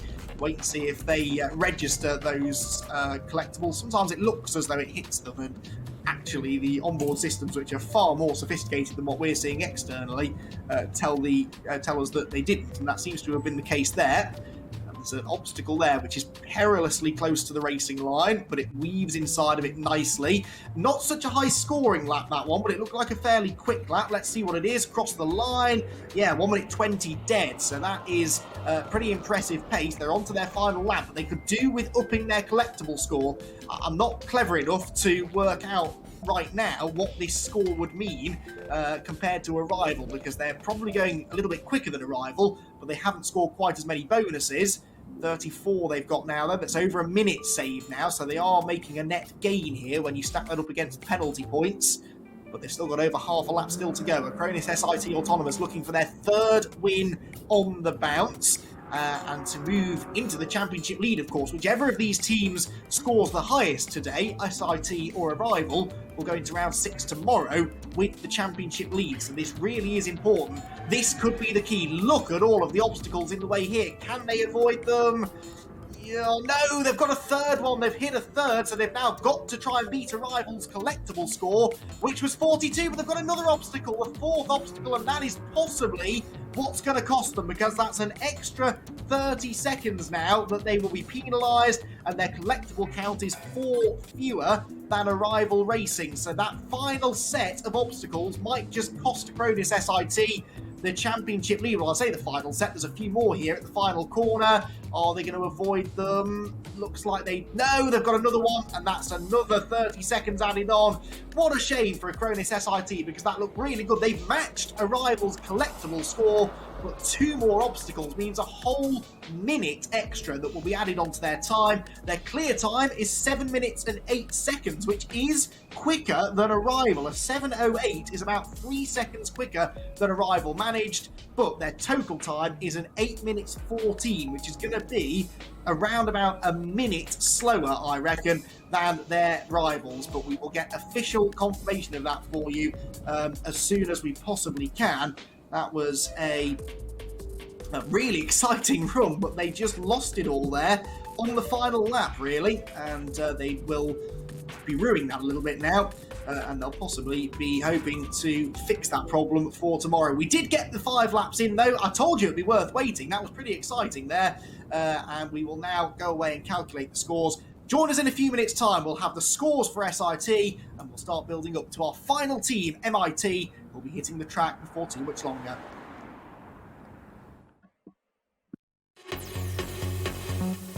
Well, the biggest start to everything was DARPA Challenge back in 2008, and that's where we really got our feet wet. We started out in open pit mining for the guidance of autonomous vehicles. We have now applied our localization and other technologies to ports and harbor applications, construction applications, and agriculture. If you're trying to create any kind of robotic applications, test validate algorithms, navigate or collect maps, you should be calling us.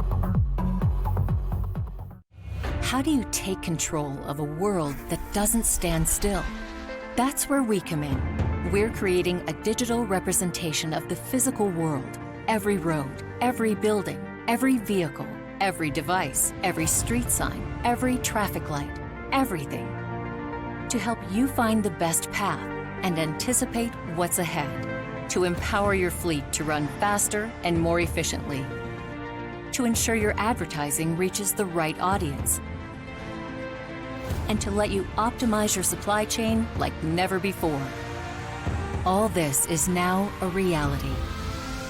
At the heart of HERE Technologies is the reinvention of the thing we used to call a map, continuously updating and evolving from 2 dimensions to 3, from outdoors to indoors, and from human scale to machine scale, where accuracy is measured in centimeters. This reimagined map is the core enabling dataset for the 21st century, the foundation for endless opportunity, for businesses, for cities, for people, and for society as a whole.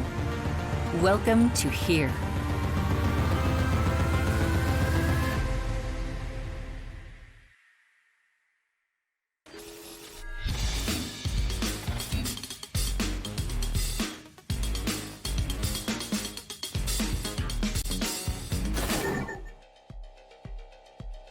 Was pretty good. We had a lot of good laps in there. Things actually moving pretty wild till it wasn't. But that's, I guess, what this is all about. Although I have to say, as a human being who drives a car, I'm feeling pretty damn good right now. So, take that, robots.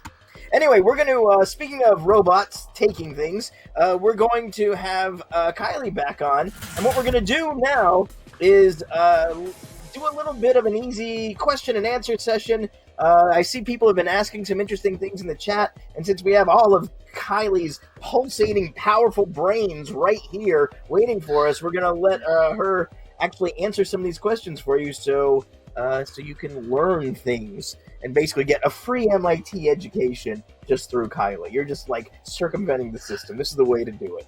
And then you can, print out your own diploma. I saw a site online that'll get you plenty of those things. They have MIT ones. All right, so let's find some good questions. I'll tell you what, Kylie, we had ones from a little while back, and I'll go ahead and read one of these. One of these is actually from a friend of mine that I've known for years, named Rob Terrell, who asked one of these. He actually, just a little bit of fun background. His uncle was one of the first people to sell Apple Ones way back in the day. But he asks, how much communication does the car need? Is the autonomous system not entirely on board? Okay, so we have noticed there were a couple communication errors. So what's going on there, Kylie? Like, how much is actually happening on the car itself, and how much of this data is getting passed somewhere else to be processed and then sent back? Yeah, that's a great question, and I'm not even sure if I can answer it like 100%. I mean, whoever is out there, correct what I'm saying if it's wrong. But from my understanding, what we do is we have our code and we ship it abroad. We send it over, and I do think that they upload it onto the car, but I'm not 100% positive. It's possible that there's some sort of Wi-Fi communication going on. I think that there was some issue with that maybe last week, last couple of rounds, but that's not exactly my domain, so I don't really know what's going on with that. Yeah, sorry. Good answer. That's fine. You can't know everything about these things. I just told him it was there's a cable. There's a big fat USB cable that just gets reeled out the back. All right. So how about this? Maybe you'll know the story with this one. Do the cars have a map of the road available, or actually do the teams have a map of the track available when you're planning, or do you have to just write generic things that pretend like you don't actually know where you're going to go? Yeah, so both. That's the short answer. Good. Basically, as I mentioned earlier, we do get the coordinates of the track. We get the coordinates of all the obstacles, rewards, and we have the coordinates of the car. I did see somebody mentioned earlier that apparently that's not what we're supposed to be using, but it does take a lot to incorporate perception onto these cars and as a part of the pipeline. And by perception, I just mean cameras, LiDAR, radar, whatever, to detect the edges yourself. So, I do think that a lot of the teams are probably likely using the coordinate that, we do have the track, and we do have like before every single race, we do make sure that, you know, we have a basic racing line for this map. And I'm sure like all the teams do that as well. But now, you know, to answer this like generic code question, we don't have these obstacles ahead of time. This look ahead, I think, is 200 meters or something close to that. So we don't actually know, like when we're writing out our code, where exactly these things will be. And that has to be done real time. And, you know, in the previous couple of rounds, obstacles were worth -5 or +5 to your time. So they added on time. And then rewards were, I think, -2. And this round, it's +30 for the obstacles and then -2 for the rewards. So that's pretty catastrophic. I mean, the stakes, exactly, the stakes are higher. And in the previous couple of rounds, like, sure, if you just wanted to follow your racing line, maybe you hit a couple. It's not the end of the world because you're probably going to hit a couple of rewards, like, whatever, right? But now, because the penalty on these obstacles is much higher, I mean, this real-time calculation that our code has to do, that our algorithms have to do, that is also, I mean, the stakes there are also much higher. So to answer the question, it's a combination of both. Okay, so if you had to assign, if we were to assign an SAE autonomy level to these cars, this is what, level 3 roughly they would be operating in, you think? Could you remind me what the autonomy levels are? Sure. I think, 0 is basically like the crap I drive, nothing, they're even manual. 1 is like basic cruise control. 2 is basically where you can buy a car now. It's driver assist, but the driver has to be ready to take over at any moment, like a Tesla Autopilot or GM Super Cruise. 3 would be autonomous, but if it detects a problem, it can safely stop, but it is also geocached. I think 4 is just a higher level of a geocached area. It can do almost anything within a constrained area. And then, of course, 5 is the magic, better than a human drive wherever, however. Gotcha. I was guessing 3. Gotcha. Yeah, I would say probably somewhere between 3 or 4. And the reason is because we need to give the car like a start and a finish. Like, we can't just say, hey, go from this like GPS location to this GPS location, because we don't have anything in between. And we can't really, detect physical obstacles yet. So if there's a human standing on the track, the car, I mean, some teams might have this, but a lot of teams might not be able to detect that at all. So definitely, but I mean, if you have this car and you have like coordinates of a couple streets, like this car is very capable of just going like from one GPS location to another. So just don't walk I think in front that's of 3 or 4. Yeah, just okay. There can't be anything on the street. Okay, gotcha. All right, so we got a question from somebody who wants to know if they know programming but nothing about machine learning, what's a good place for them to start if they want to get involved with something like this? Yeah, I think that I think that there's 2 parts about to learning machine learning. There's one part that's very theoretical, because machine learning is a lot of math, and in order to effectively understand, what models to use and what type of parameters to use, I think that understanding the math behind it is very important. So, I mean, I think the only thing that you can do with math, I know that MIT has a couple of courses on OpenCourseWare that are free. I'm sure there are courses all over the place. You can read blogs about machine learning. But that's the first aspect. It's just understanding the functions and the models and what they're actually doing and what the mathematical processes behind them are. And then you have the other part of it, which is actually taking that mathematical knowledge and then implementing it so that you can do your own cool projects. And with that, I'm a firm believer in just go do it, and then you'll get stuck somewhere and then you'll learn from that process. So personally, I think what's helped me is, after reading about some topic, going and trying to find a data set that's applicable, and then, you know, doing some data analysis and then eventually machine learning on that data set. I know that there is one data set, I can't remember it off the top of my head, but there is a bunch of free data floating around. There are a couple of data sets that are specific to machine learning that are also available for free online. There are tons of resources out there. Okay, that makes a lot of sense. All right, so how do you think, how applicable, so you said okay, I'll back up. How much of what's given to the different teams is the same? Like, is there a baseline set of code that the teams all get and start with, or are you writing everything from scratch?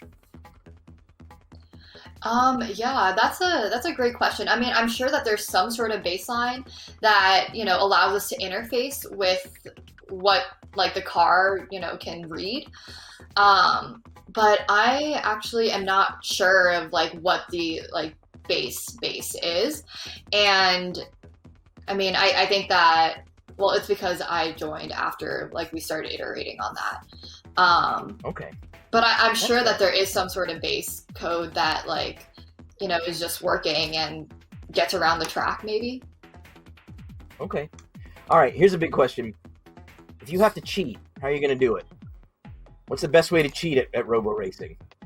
Because there's always cheating in racing, Kylie. You got to know that, right? There's always cheating. Cheating is racing. You know, So how do you cheat? that's a really good question. I'm not sure that there's, like, a foolproof way to cheat. Yeah, like what Entropic Universe just said, GPS injection. Like, maybe, I mean, I think the only way to cheat might be, like, having a human in some sort of simulator trying to drive it. But even then, I'm not sure, like, how well a human could do. Somebody just said hacking the other teams. Yeah, but the thing is, I'm not sure if, like, the car itself is able to communicate with, like, anything outside. So somebody said hacking the other teams. I mean, Yeah, that's a good idea. I don't know. Just program your car before it's the other team's turn to maybe just scrape up against the wall or something a little bit. Because it's the same car. So you just got to I'm pretty sure car that a little. disqualifies our teams, though. So Yeah. I don't know. That's it loser comes talk. at a cost. Yeah, I guess Everything comes with a price. But honestly, Yeah, there you go. I think that I don't think that there's necessarily changing the models of the team.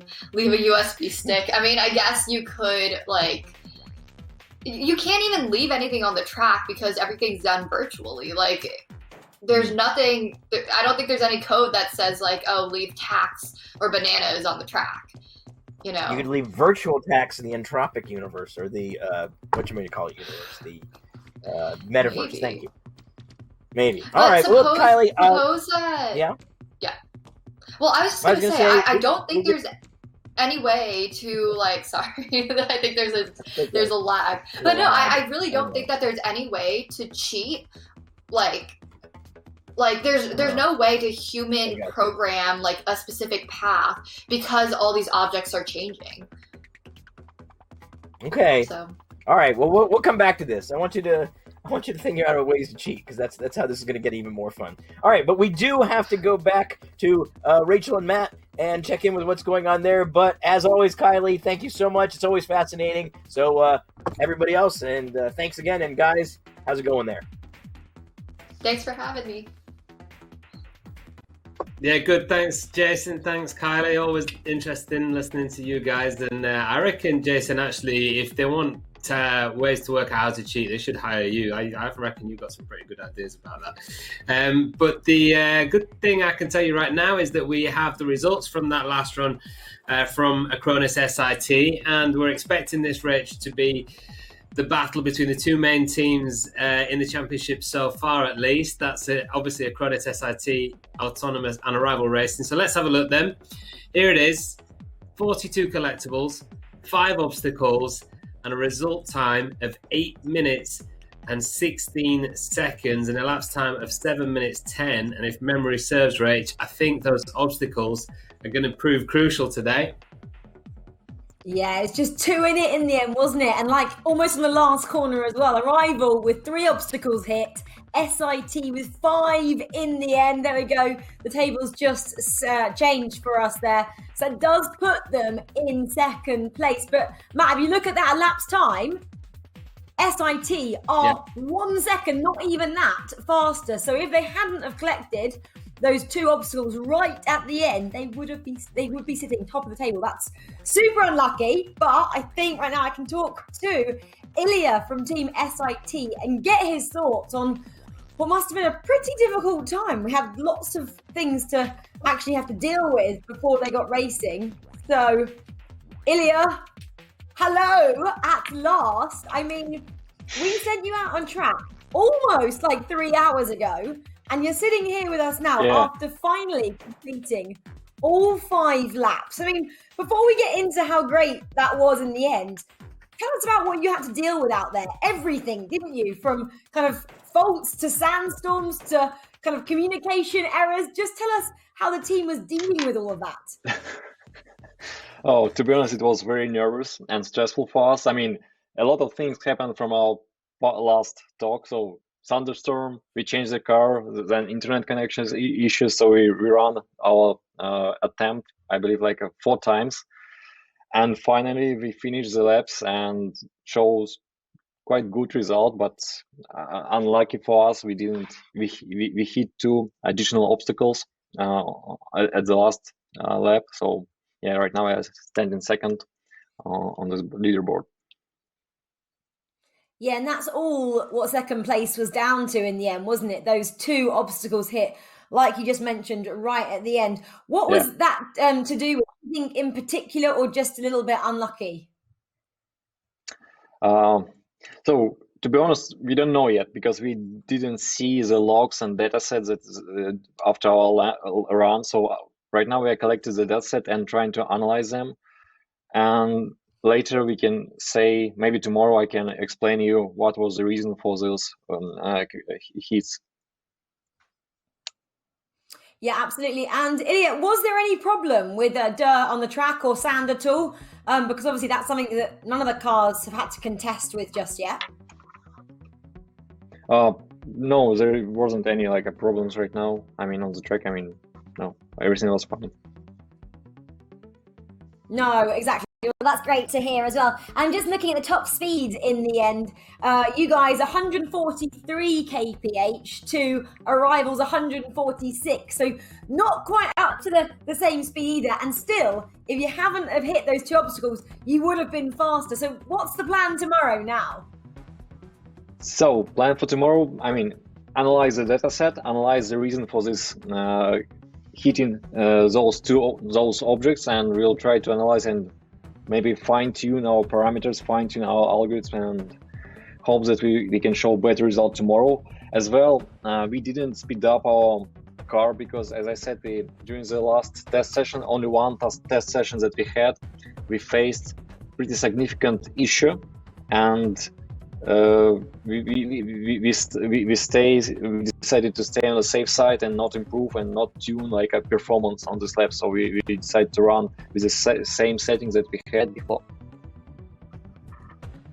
Well, taking that into consideration, Ilya, that second place there is even more impressive. So yeah, go home tonight and have a sleep on it and think about those fine margins like you mentioned. We can't wait to see what you guys come up with tomorrow. But congratulations, awesome job for you and Team SIT. Yeah, thank you. Thank you. So well done to SIT. More from them tomorrow. More still to come today, though. MIT have yet to get their run in. We're going to see that at around 10 past the hour, so just less than half an hour to wait till our final run of the day. In the meantime, let's have a recap of the Roborace rules. Roborace Season Beta is a time challenge event. Each team downloads their AI racing driver into a DevBot 2.0 and from a standing start must complete 5 laps in the fastest time possible. The car will initially hold within a staging area 2 meters behind the start line. There will be a 10-second countdown to lights out and go. Once it launches over the start line for the very first time, the lap timer will start. Because the challenge is to complete all 5 laps in the quickest total time, there's no benefit to setting one ultra-fast lap. The teams must program their AI to run at maximum attack every single lap to stand a chance of winning the competition.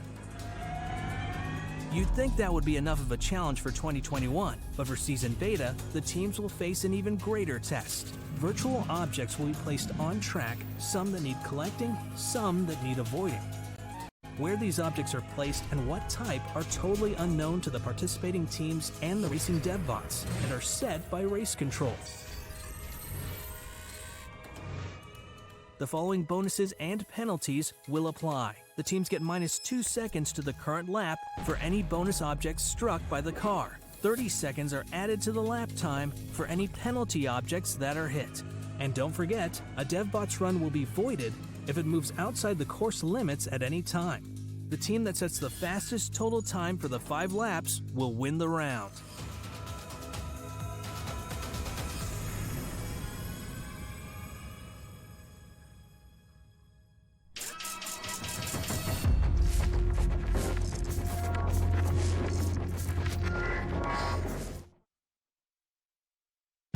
When you look at a DevBot, it's easy to think of it as just a car, but the DevBot 2.0 has as much in common with your average road car as a fighter jet has with a paper airplane. The DevBot takes many of the fundamentals found in road cars and turns them up to 11. In this episode, we're going to look at sensors. The DevBot has 4 main types of sensor: LiDAR, radar, camera, and GNSS. Camera. Now you might have one reversing camera on your car, helping to make sure you don't run over the neighbor's cat. But DevBot has 7 cameras and uses them to collect a 360-degree view around itself. This then allows the software to determine where it is and even what the road surface looks like ahead. LiDAR. Imagine if your eyes allowed you to see in all directions at once, and then, rather than guessing, you could always know the precise distance of objects in relation to you. That's what LiDAR can do. It stands for light detection and ranging, and is a remote sensing method that uses light in the form of a pulsed laser to measure the world around it, generating a precise 3-dimensional shape of objects. Picture a super fast strobing laser light firing at a wall. The reflected light energy returns to the LiDAR sensor and is recorded, building up an image of the shape of that wall. DevBot has 4 LiDARs on board, 2 at the front and 2 at the side. Radar. Radar was once a tool only for the military. A shortening of radio detection and ranging, it was an invaluable tool for locating threats and providing advance warnings of the enemy's position and direction. The basic operation involves transmitting a high-frequency signal towards the location of a target and receiving signals reflected back. So it works in a similar way to LiDAR, but uses radio waves instead of light. The DevBot has 1 radar system on board, mounted at the front and allowing it to detect the presence and direction of objects ahead of it. GNSS. GNSS stands for Global Navigation Satellite Systems and is the standard term for satellite navigation systems that provide autonomous geospatial positioning with global coverage. This term includes GPS, GLONASS, Galileo, and others. Most road cars are fitted with a form of GPS for their satellite navigation systems, but the GNSS system on DevBot are military grade, featuring an ultra-fast update rate and enabling a location accuracy of just 1 centimeter. In the future, Roborace cars will also be fitted with ultrasonic sensors, allowing them to race wheel-to-wheel with even greater precision. But for now, combining all of these 4 types of sensors allows DevBot to see the road ahead, to scan for objects in its path, to create a 3-dimensional image of those objects, and know with a 1 centimeter accuracy where it is on track.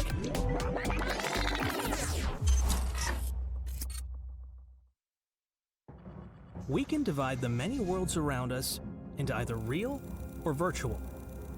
How these two can merge together has become one of the key questions of the 21st century. Whether it's a heads-up display and a pair of glasses showing you the way home, or a group of people meeting up online as VR avatars of themselves, we are constantly fusing ourselves into these different worlds. Roborace is launching into this blend with their own metaverse. New for Season Beta, Roborace has the ability to create virtual objects, events, and conditions on track which the real-life autonomous cars will have to adjust to whilst racing. These might be walls to avoid or tokens to collect. They could be weather conditions the cars must consider, or boost points that allow a real-life increase in speed. They can even be virtual cars suddenly appearing on track to compete against. The groundbreaking element of this all-new software platform is that it allows you, the viewer, to see these virtual objects and conditions on track together with the race cars in real time. So you're able to see what the AI driver is experiencing and how it chooses to react. The next stage of the metaverse is allowing you, the audience, to challenge the AI drivers. You'll be able to place the virtual objects, change the conditions, and directly influence the competition. You can play the race.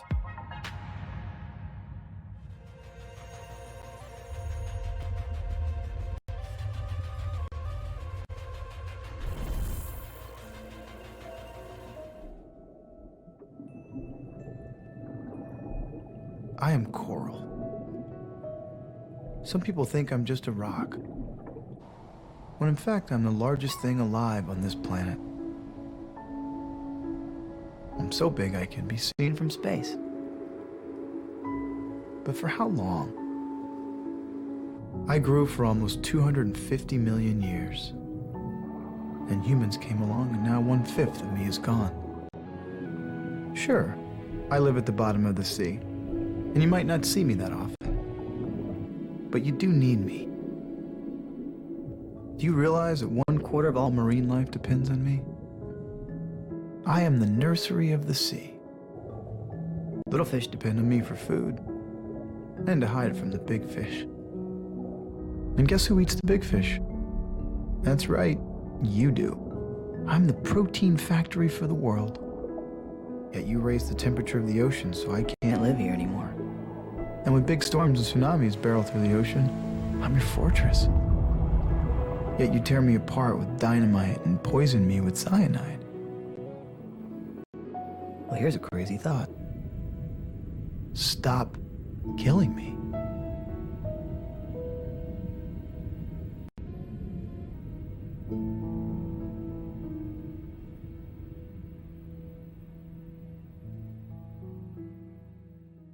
How do you take control of a world that doesn't stand still? That's where we come in. We're creating a digital representation of the physical world. Every road, every building, every vehicle, every device, every street sign, every traffic light, everything. To help you find the best path and anticipate what's ahead.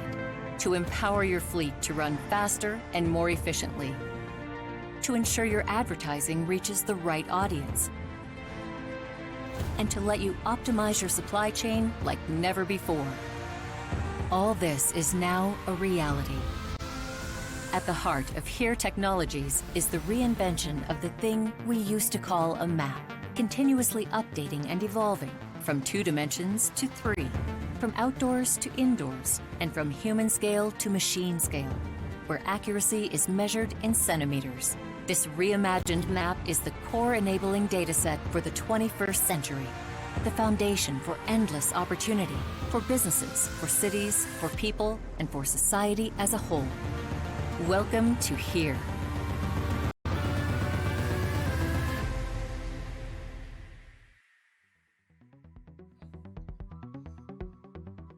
Hey guys, welcome back. Thanks for sticking with us through the sandstorms and the different problems we've been having, because we still have one team left to go. I'm going to say last, but definitely not least. It's our American team.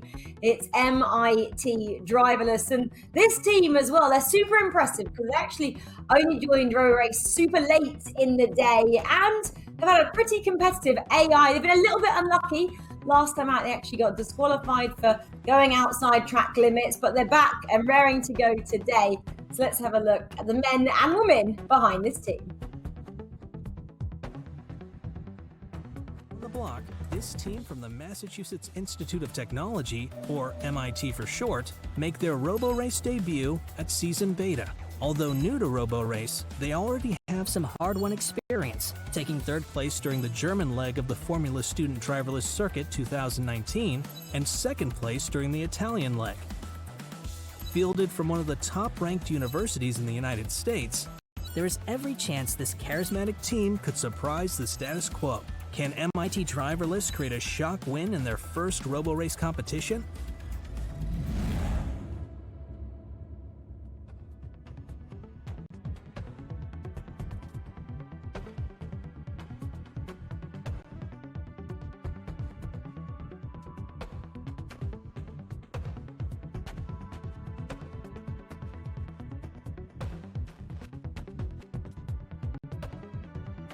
Apologies, Right, I was like the old classic there. I muted myself, Jorge. Sorry about that. Jorge Castillo, team principal for MIT Driverless. No proper Zoom meeting, as we all know, starts without somebody being muted. Sorry about that. Hey, I was just saying, you're on the right time zone at least this weekend. Jorge, how are you guys feeling about racing in Vegas? Good. We're very happy to be, in home territory now. Very happy to be trying and test and race here in the US.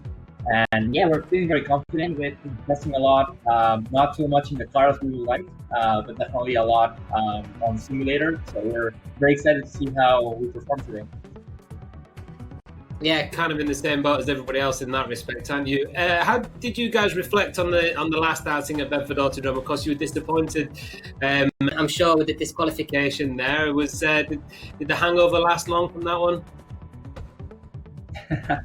Yeah, definitely bumped, but I think that lasted for a few hours. Afterwards, we started working right away and trying to improve our code. We've been doing a lot of work on controls, try to make sure that we can go at fast speeds, and also to make sure that we are super reliable to avoid any brake locking like we experienced last time, which made us go slightly out of bounds. So hopefully our controls will work very well this time around. And also doing a lot of work on the spline racer and our planning algorithm, just to make sure that we can interact both with static obstacles as well as dynamic obstacles, which is our goal for this event. Yeah, your spline racer, really interesting. We spoke about that last time. We don't have much time now to talk about it right now, Jorge, because they've actually brought forward your start time, haven't they? Just one thing I just want to say to you, obviously with CMU, they're not competing this weekend. We spoke to Jimmy earlier on, and actually after the rivalry you guys have had in the first few rounds, he said that they're fully rooting for you guys this weekend. So you got some nice fellow American support there. Yeah, we're happy for that and very excited. Hopefully they can get back into the competition soon. We're very excited to see them on the track, hopefully soon. Okay, thank you for that. The clock is ticking. We'll let you go. Thank you, Jorge. Good luck. Thank you, Matt.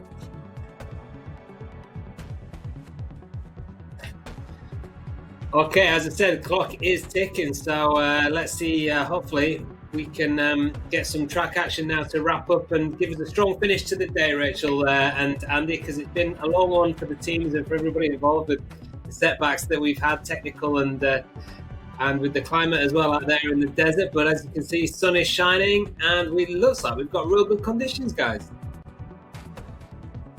That's exactly what we want to see, isn't it? Reese Smith, they're getting out of the car as well. Perfect conditions, and the safety car driver actually exiting the car, putting the steering wheel back on with 19 minutes still on that clock. That does bode pretty well, pretty positive so far from MIT Driverless. Andy, we just don't want them to exceed any track limits again and go off the circuit and get penalised like they did last time out at Bedford.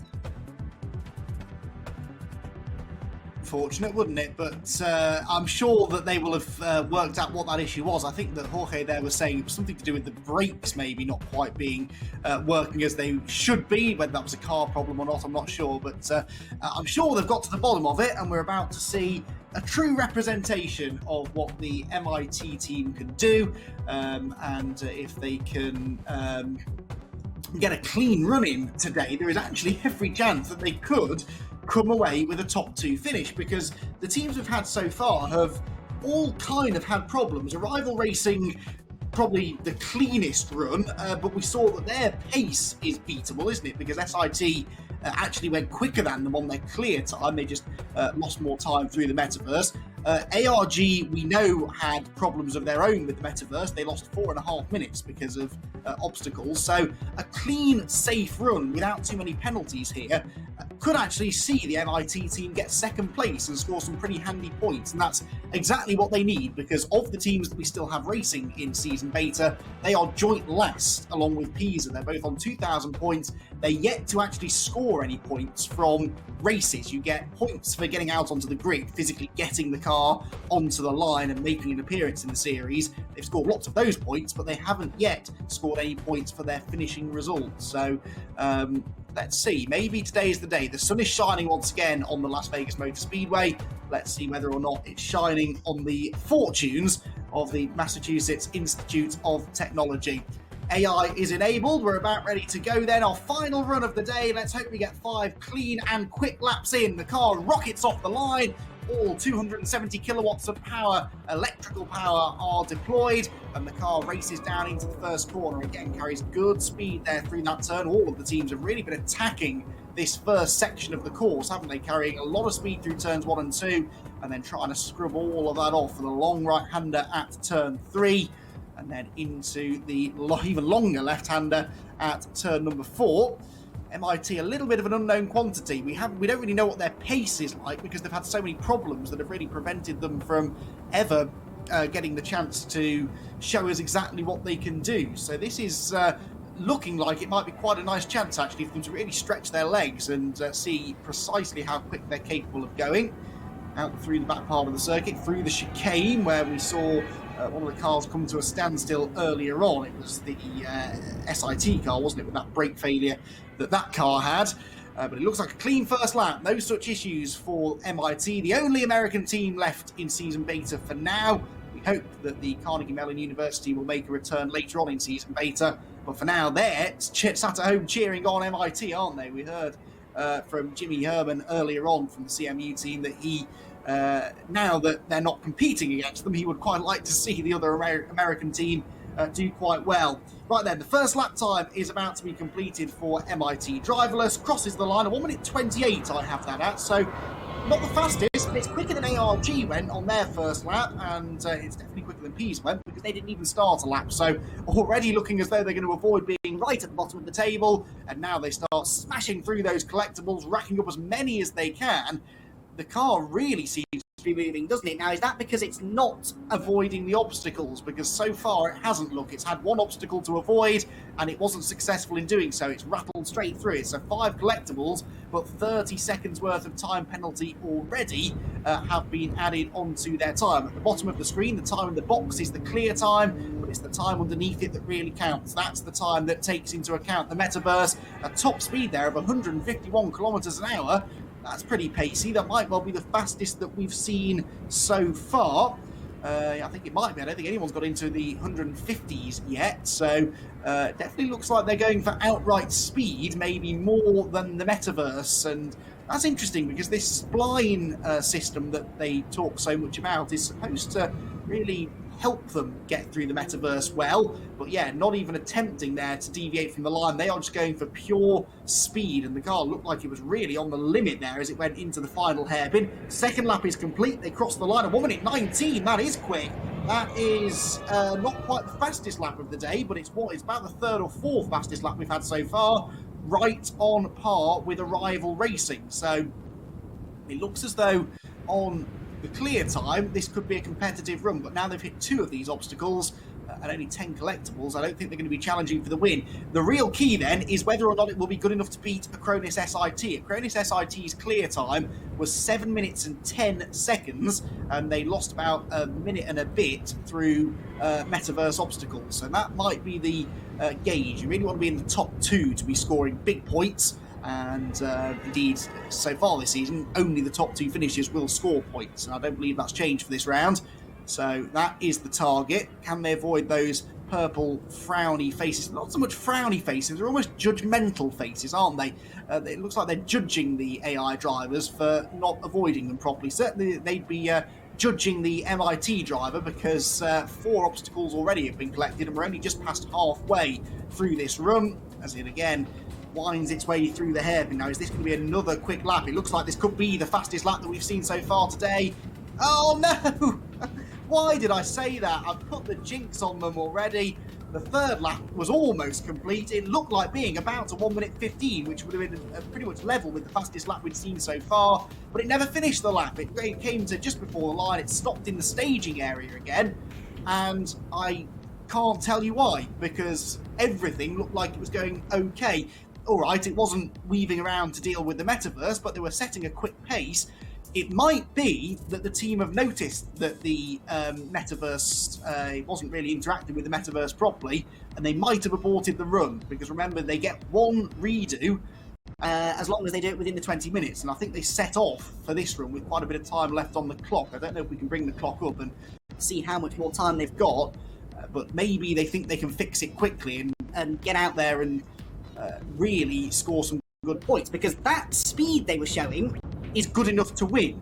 They just need to do a little bit better with the obstacles, so it might be worth the redo if they think it's going to be good enough for them to challenge for some points. So I had high hopes that we were going to get through these final 5 laps without any further delays, but the teams have this 20-minute window. It's well within their rights, I think, to manually abort the run and start again. Certainly not ideal, but if they think that something is wrong and could be better, this is season beta. It's still very much a testing platform. If this were the full championship that we're anticipating seeing in the near future, the rules might be different, but for now they might be looking to solve the issues and go again. There is some sort of an issue with the driver, we believe. This is the AI driver, of course, so we don't know what that is. We can't give any more specific details as of yet. As soon as we do get any information, we'll pass it straight on to you. But some sort of an issue with the driver has stopped the car. So I don't think it's a manual stoppage. It looks as though the AI driver stopped the car for reasons that probably the team aren't even fully aware of just yet. But hopefully they'll be able to get back out there, because that was pretty exciting, wasn't it? The car was really rocketing around the track, and the pace, like I said, that it was setting, that second lap, which was the first full flying lap, was a 1 minute 19, and I've only seen 2 laps quicker than that. ARG did a 1 minute 17 and Arrival did a 1 minute 15, which was the absolute fastest lap of the day so far, on their way to what now looks increasingly likely to be a round winning performance, but not writing MIT off just yet. A team that have been making so many improvements in their relatively short time in the Roborace series. As Rachel said earlier on, they were a very late entrant into the series. They had a few connectivity issues last time at Bedford, which unfortunately meant they couldn't really show us all of the new cool stuff that they had put on the car. That's their words, not mine. They did a few laps slowly just to try and make sure that there were no major issues, and we never really got to see the best of them. And definitely that wasn't slow. That was a fast attempt at a run, but it is an attempt at a run that's going to see them head back to the garage. 9.5 minutes left on the clock, though. They may still be able to get back out there. We'll bring you some more news as soon as we get it. Stick with us here at Roborace. We'll have some more action for you in just a few minutes.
Well, just in the nick of time, it looks as though the MIT team are going to get their problem fixed. The car is back on the start line, just about to go into autonomous mode. Before it sets off, I can now tell you what the problem was. It was user error, you could call it. The team had loaded the wrong version of their software into the car. They'd essentially put the wrong driver into the car, and that driver was only programmed to do 3 laps. So guess what it did? 3 laps. Exactly 3 laps. And then it stopped. And it wouldn't go any further because it didn't know that it was supposed to go onto a 4th or 5th lap. So it did exactly as it was told. The team just told it to do the wrong thing. So they've had the car back into the garage. They've given their virtual driver a stern talking to and told him, you will complete all 5 laps. And they start those 5 laps now. Off the line it goes, rushing towards the first corner, and let's hope that's the last slightly embarrassing mistake that we hear of today.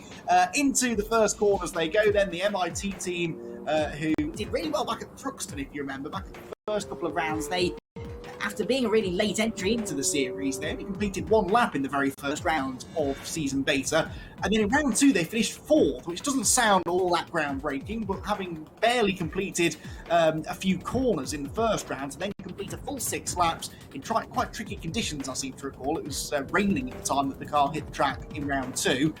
They finished 4th, and CMU, the other American team, only beat them by 3/100ths of a second to a podium spot. So that was where the real excitement was at Thruxton, the 4-way battle for 3rd, and then they went on to Bedford, where they did then suffer a few more problems with this more experimental software that they were using. Now that we know what the problem was, we kind of know what to expect here. It doesn't look as though it was a metaverse-related issue, so I still don't think we're going to see the car ducking and weaving to try and score well out of metaverse. I think they're just going to go for outright speed, but their outright speed was pretty good. So if they can hope that the obstacles, for the most part, are not sitting on the racing line, they might just be able to get a decent time. It could even be good enough for 2nd place. We'll have to wait and see. So the first lap then is about to be in the books. Out of the final corner it goes. There it is, it's completed, and it was just over 1 minute 30, so they are, if anything, a little bit slower now than they were first time around. Obstacles now to be avoided. Can they do so successfully? They weren't really looking likely to do that on their first attempt at this run. Up through the S's again. There's the first obstacle. First 30 seconds gets added onto the time. That's so damaging, isn't it? That's it really has made the metaverse a far more significant element of the racing than it ever used to be. And it was important anyway. We saw it at Bedford last time. The metaverse was deciding the outcome of the events, and now it really will decide the outcome of the events, because it's just so much more punishing if you get it wrong. Thankfully, only the 1 obstacle for now, and another chance here, even just by taking the normal racing line, perhaps to hit another couple of collectibles, which they do. Past the face, which every time I see that face, it looks different. It looks a bit bored now, doesn't it? The purple face through that sweeping right-hander at turn 6. Another obstacle is collected, though, so 2 of those have been notched up now. A full 60 seconds to be added onto the time.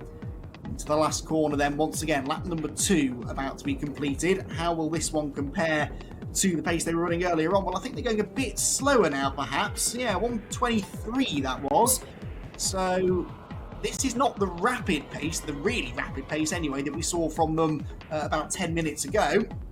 So have they just dialed things back now? I'm not too sure, but the car is still going at a pretty fast pace, but it is kind of hard to tell, isn't it, sometimes from the external view, just how hard they're pushing. Rounding the left-hander there through turn number 4 into turn 5. And riding on board there with the rear bodywork of the DevBot 2.0, this all-electric racing car, worth well into 6 figures, somewhere around £700,000 or £800,000 per car. There are only about 6 of them in existence, 2 of which, of course, are used in competition. Been shipped over here to Las Vegas for this week. All the hardware managed centrally, so it's the same for each team. The only difference is the AI software that the teams plug in, and that is making quite a big difference now. The deeper into the season we get, the more we're seeing some teams separate themselves from others, particularly in their metaverse success. And again, look, we're up to 5 obstacles now for the MIT driverless team, and only the 12 collectibles, 24 seconds gained. What's that, about 2.5 minutes, 150 seconds, he says, doing some rough maths, that will be added on at the end. Right, lap 3 completed, lap 4 started. Yes, thankfully, across the line it goes. They've got the right driver in the car this time, and the driver will now hopefully go on to the 4th and 5th competitive laps. And how much quicker can it go? That lap, by the way, was 1 minute 28, so for some reason slowed down by a few seconds on that previous lap, despite the fact that it's not obviously using the metaverse to try and improve its score, so I'm not quite sure why it would have slowed down so much. Another obstacle's been collected, now we're up to 6 as we're halfway through this 4th lap. MIT driverless then. Is this going to be enough? I don't think it is going to be enough for a top 2, is it? Realistically, they'd have to pull a real rabbit out of the hat in the final lap, but this is Las Vegas. You never know, your luck could turn, and if on the final lap the metaverse items are sitting right on the racing line, they might be able to get a better score at the end of the run.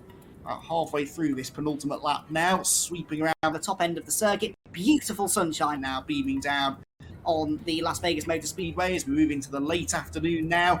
And it's been a long day, but a really interesting day. And I do think that tomorrow we'll see a big step up in performance from the teams that struggled today. We've documented already that many of the teams had little to no testing. And actually, MIT had no testing whatsoever. These laps that they're running now are the first laps they have ever run around this track. So almost no surprise, really, that they've had a couple of little technical issues.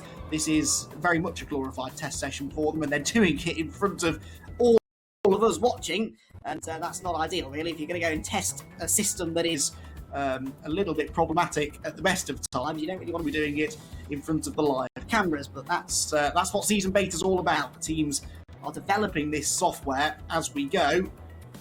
MIT already making a big step up from where they were earlier on in the competition. So we're on the final lap now then, 13 collectibles, 6 obstacles, top speed of only 88 miles an hour, so that sort of shows you that they're not really giving it full beans here, are they, so to speak. It's been a bit of a tentative run, just making sure they get 5 laps in. It's 5 very, very valuable laps that they are logging now. They can really learn a lot from, up to 8 obstacles now. What's the highest number of obstacles we've had? We had ARG hit 9, well now so have MIT, so they can match ARG's obstacle count, but ARG at least managed to get 20 collectibles, so they still lost more time than they gained, but that was a marginally better score than MIT are on course for, and actually now MIT are blasting through a few more of the obstacles. They'll pick up a few more collectibles out of the final corner, but it doesn't look all that good. Across the line they go. The clear time is good. 7 minutes 18 would be the 3rd fastest clear time we've had. Only about 8 seconds off the fastest time. Although actually that's stopped now at 7:25, so a little bit more. Still rapid though. 7:25 is only 15 seconds off the fastest clear time set by SIT. But look at that result. The 13-minute 47 is what really counts. And even after official confirmation, if they shave a couple of seconds off that, it's not going to be enough to break them into the top 2. It's not even going to be enough to beat autonomous Racing Graz. Those extra obstacles. Look at that. 14 obstacles by the end for the MIT driverless team. And that's going to cost them a shot at any points today. But looking on the bright side, 5 laps completed. No breakdowns, it didn't go off the road, and that's some really good data logged by MIT, which hopefully they'll put into practice for round 6 tomorrow. Well, the final scores are being calculated. Stick around, because after the break we'll be able to give you a full rundown of what the results of round number 5 look like. We'll also be having a chat with our event winners. Do not go anywhere.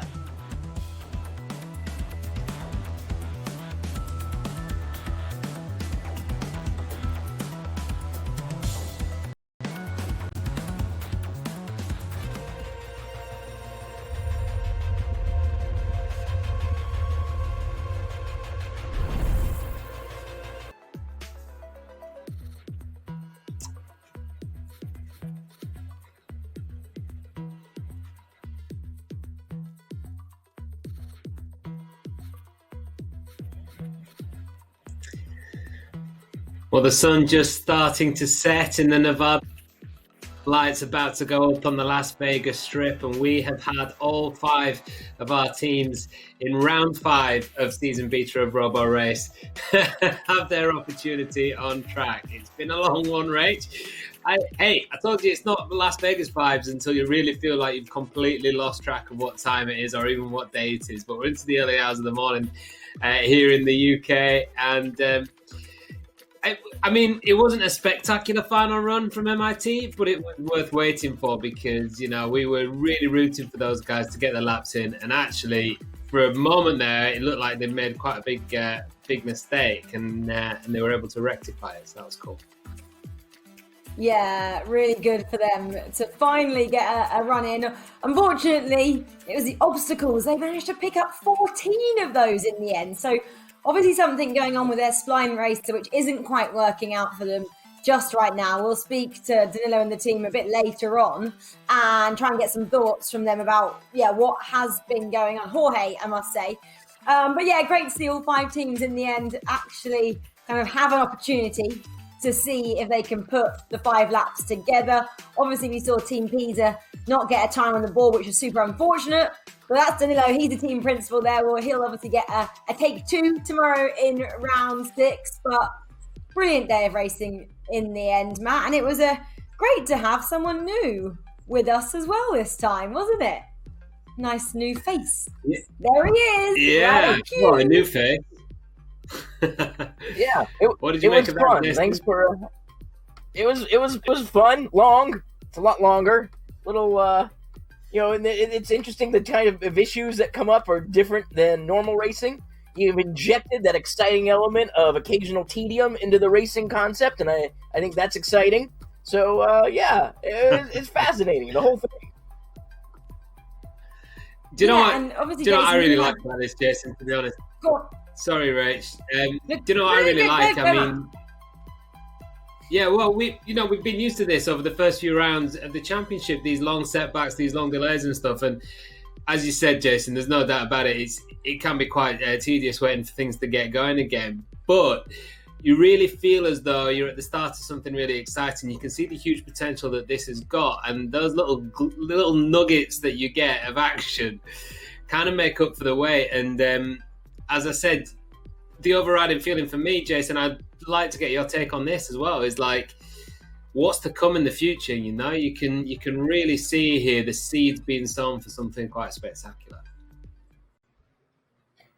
Yeah, I think what's exciting about it is that you really get a sense of how difficult this actually is. This is a big deal. And I think all too often we'll see videos online of some idiot in their Tesla sleeping while it's on autopilot on the highway, and we think, oh, we're already there, and this is all a done deal. But we're not even really close when we think about it. And all of these incredibly smart people having this much trouble doing these things just show this is a big deal. This is a very big deal. But this is also how these problems get solved, through things like racing. So what we're seeing here is exciting in that way, and that the templates for what's going to come are being laid right here as we watch it, and that's exciting.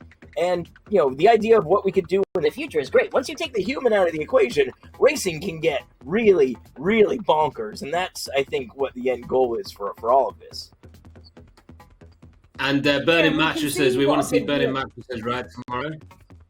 No, we don't. Ideally, yes. I know we're in Vegas, but Jason, I guess we can see what a big deal it is as well by the fact that so many people have been sending questions in to you on Twitch, wanting to know more about AI driving, which I think is just great to see as well. And the fact that you got to speak and got to learn so much from our resident knowledgeable queen, I'm going to call her, Kylie Ying. I mean, what would you say if there was one thing that you really learned from chatting to all the guests that you had on today? Well, I think what I learned is that this is something that people are absolutely interested in, and we've got a lot of really powerful minds all working on this very difficult problem. So you take away with the idea that one thing that surprised me that I had no idea about was the simplification of the model of the car into like that bicycle model that Kylie was talking about. I had no clue they were doing that, because intuitively it seems like a terrible idea, but then once you hear the reasons, you totally get it. They just don't have the computing power resources to do a full car, so sure, you do what's good enough and you make it work. And I think that's an important lesson for so many things. Sometimes perfection is going to be what keeps you from doing anything at all. So if it means modeling your car as though it was a bicycle just so you can get out on that track, then absolutely that's what you do. And I feel like there's all kinds of lessons we can apply to our own lives from that little bit right there.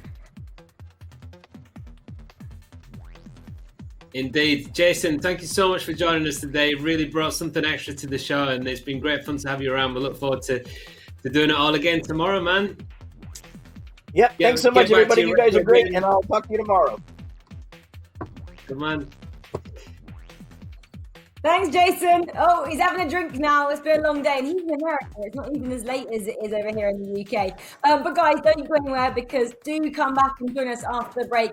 We'll be hearing the thoughts from the team at MIT Driverless to see how they got on and see how they can improve for round 6 tomorrow. So join us after this very short break.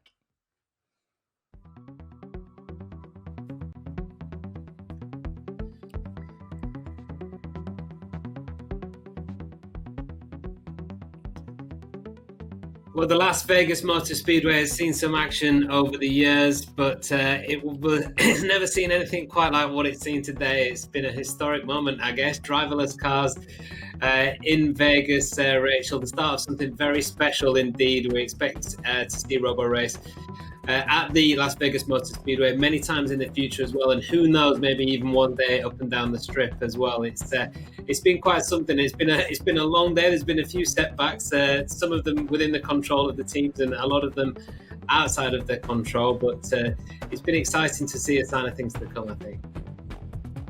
Yeah, and of course it's a spiritual home, isn't it, of Roborace's Las Vegas, so it is pretty fitting that the teams actually get to go over there, okay, kind of virtually, because the teams are still operating from their own homes. But the fact that, the Roborace cars get to go round that iconic track is pretty great to see, and they get to do it all again tomorrow. And I'm sure those teams who things didn't go quite to plan today will be working frantically right now overnight to try and sort everything out. But that was our last team, MIT Driverless. There, 19 collectibles in the end, 14 obstacles. That's what let them down a little bit. Max speed though was pretty good, 143.48 kilometers per hour. Total penalties though, 7 minutes. That definitely hurt their result time, which you can see at the end ended up being 13 minutes 49.18 seconds.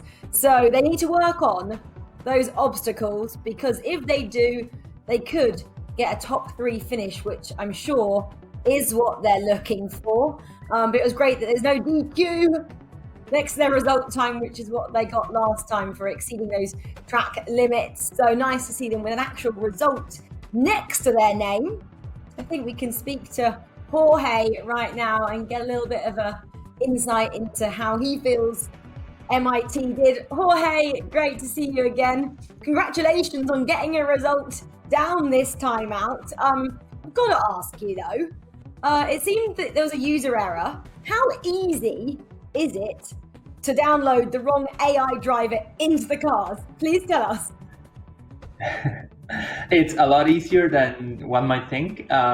It's definitely, we have to change so many parameters and so many things when we are racing and right before going into the car and making it run, that it's so easy to make a mistake like that. We had that mission file set up for testing, actually, since we were hoping to get some testing time yesterday.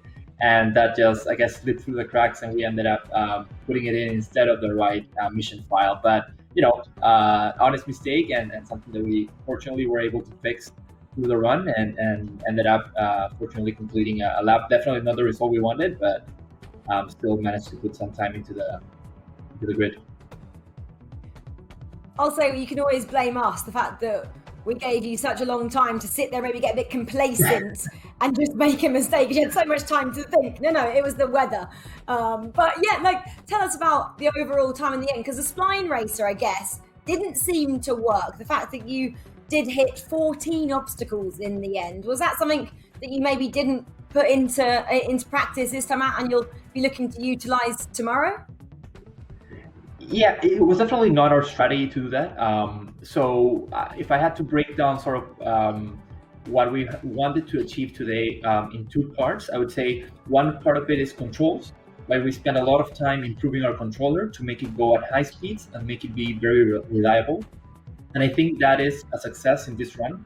We were definitely able to hit the high speeds that we were hoping for, and also keep the car under control the whole time, which was great. But then the next step for us, the second part of it is also spline racer and just the planning and making sure we can interact with obstacles and collectibles. And that was something that didn't activate today. So we were really not seeing spline racer in its full potential. We weren't seeing spline racer at all today. We have to dig into the data and rewatch our run and figure out what happened. We're going to be working on that overnight to make sure that spline racer is activated tomorrow, because we have a good controller. We just need to be outputting the right path for that controller to follow. I'm very happy that you said you didn't activate Spline Racer, because I was thinking, when are we going to see that? We're all getting so excited to see it in all its glory as well. But I'm also going to say, Jorge, thanks for lending us Kylie. She's been a great addition to our team. So thanks for that. And we can't wait to see how you guys get on tomorrow. So congratulations to you and the team at MIT Driverless for a good result today. Well done, Jorge. Thank you. We can't wait for tomorrow. Us too. There we have it. So MIT Driverless there with a great result, getting a time in. Matt, look who's joined us. Chip Panko, are you wearing that, Chip, because of the sandstorm, or is this a COVID protocol over here? It started out as COVID, but it's a sandstorm, and I've got a few people here with me, so. Probably for the best. Thanks for joining us, Chip, Chief Officer, of course, for Roborace, Chief Championship Officer. You must have been pretty impressed there. We were just obviously talking to Jorge about their run. If they can activate their spline racer, if I can say it properly, tomorrow, they're going to be in contention, aren't they, Chip? They look really good. Yeah, it'll be interesting. It's when we have these new emerging technologies, it's always interesting to see what happens when it shows itself. We're in the same situation with Carnegie Mellon as well. They're not even here, but we know they're working on something really cool. So yeah, really looking forward to tomorrow and seeing what Spline Racer can do for MIT. Yeah, and Chip, a question on the fact that Roborace finally is in Las Vegas, the spiritual home of Roborace. How does it feel to have all the cars there and the teams competing out there? It feels really good because we had to wait so long, and we had our engineers and they were stuck in the UK, and we actually had to send our cars to go be with the engineers so that they could run the vehicles for the teams. We took these huge risks with weather in the UK. Overall we got really lucky with that. But it's great to be here at home at our test center. It just makes everything so much easier. We're trackside, our workshop's right there. We're able to hard fit all the cameras in. So we learned a lot about this setup. It's the first setup we've done for a race event here, but we're already looking forward to March, and we haven't even finished this one. So and we have a lot of testing happening before March. I'm sure you heard all the teams kind of moaning about that today, and I hear them. And we've taken every day that we can get in March for them. It's been kind of ironic, Chip, that it was the weather that threw a real curveball into the mix today. I can assure you it's not a lot better here in the UK. You're definitely better where you are. But what a challenge that was as well for the team to overcome this afternoon. Those conditions from where we were looking at look really sketchy. It was crazy. I mean, and it came out of nowhere. It was like a true desert storm.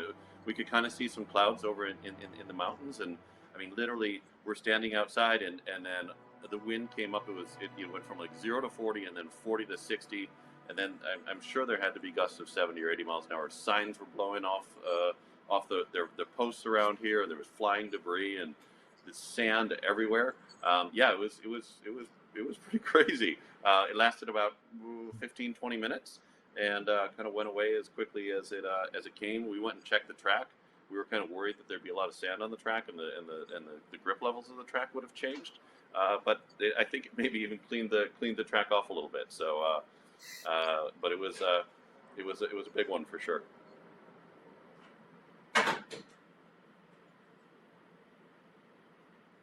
All right, let's bring in Alexey Skabelkin and team principal for Arrival Racing. Alexey, we'll let Chip give you the congratulations first of all. It's not the first time you guys have celebrated this year, but a real successful outing for you guys. Been a long day for you, I guess, watching this. But Chip, we'll let you give your congrats to Alexey first.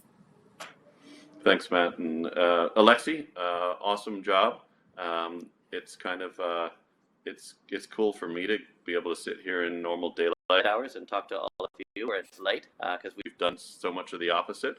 But really good job.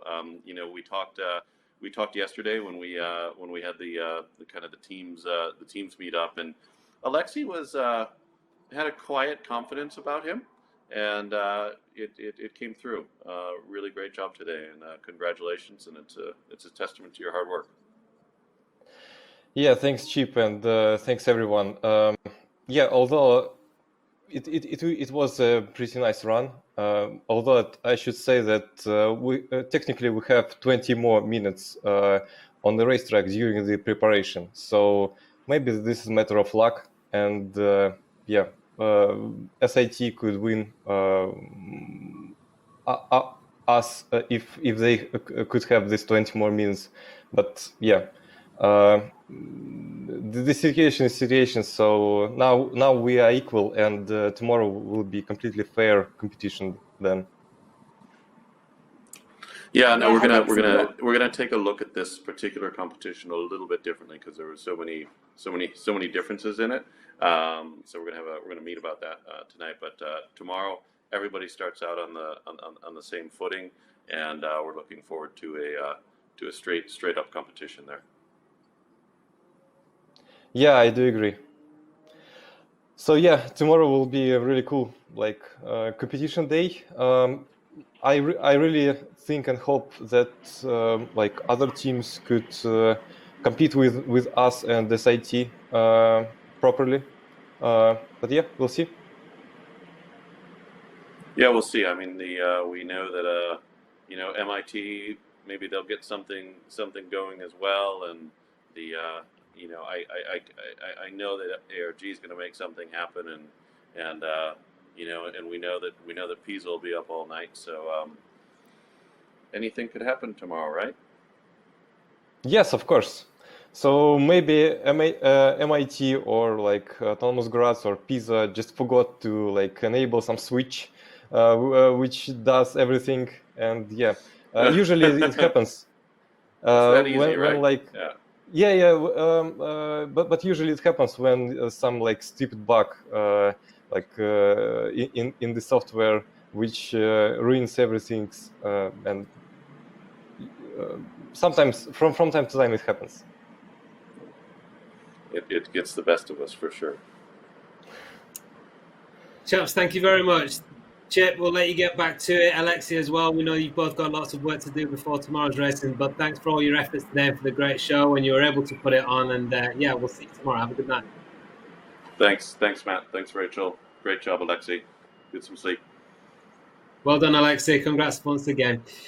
All right, Rach, let's bring Andy back in now, who's been waiting very patiently to give us his final thoughts on the day. And I guess, Andy, a bit like I was just saying there, really. I mean, it has been a long day, but the nuggets of action that we did see and the little glimpses of potential and the fighting talk there in his own way from Alexey about tomorrow's action, it's really exciting. Looking forward to what's still to come. Yeah, I think so. I mean, I kind of expected this. It's been 2 months since the cars were last on track. It's a brand new circuit, and we've heard all day, haven't we? One of the common themes has been teams complaining that they haven't had enough testing time. So this was almost a test for tomorrow. It's just a test that happens to award championship points to the teams that hit the ground running. But I think we'll see hopefully a similar situation to the one we had at Thruxton back at the start of the season, where day one is a bit ropey, all the teams have a few niggling little problems, but then day two, everyone went out there, everyone completed their laps, and we had some really close competition. So yeah, bit of a frustrating day. It's certainly gone on a bit longer than it was supposed to, but hopefully the teams will learn from this and come back stronger tomorrow.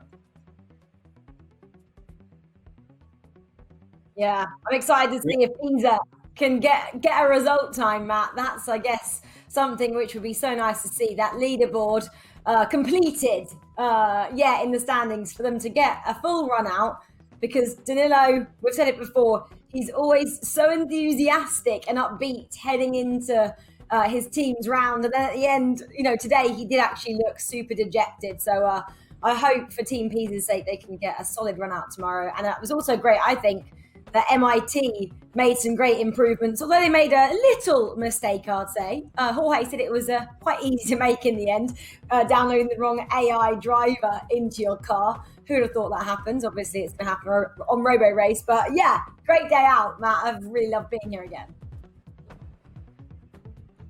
Yeah, me too. Can't wait to do it all once again tomorrow. Rich and Andy, enjoy the rest of your evening or morning as it almost is now, and get some good rest, because we've got a good long day ahead of us tomorrow as well. Really looking forward to sharing that with you once again. But for now, from the rest of us, make sure you join us tomorrow for round 6 of Roborace Season Beta. Arrival racing then on top of things in Las Vegas. But for how long? We'll see tomorrow. Bye for now.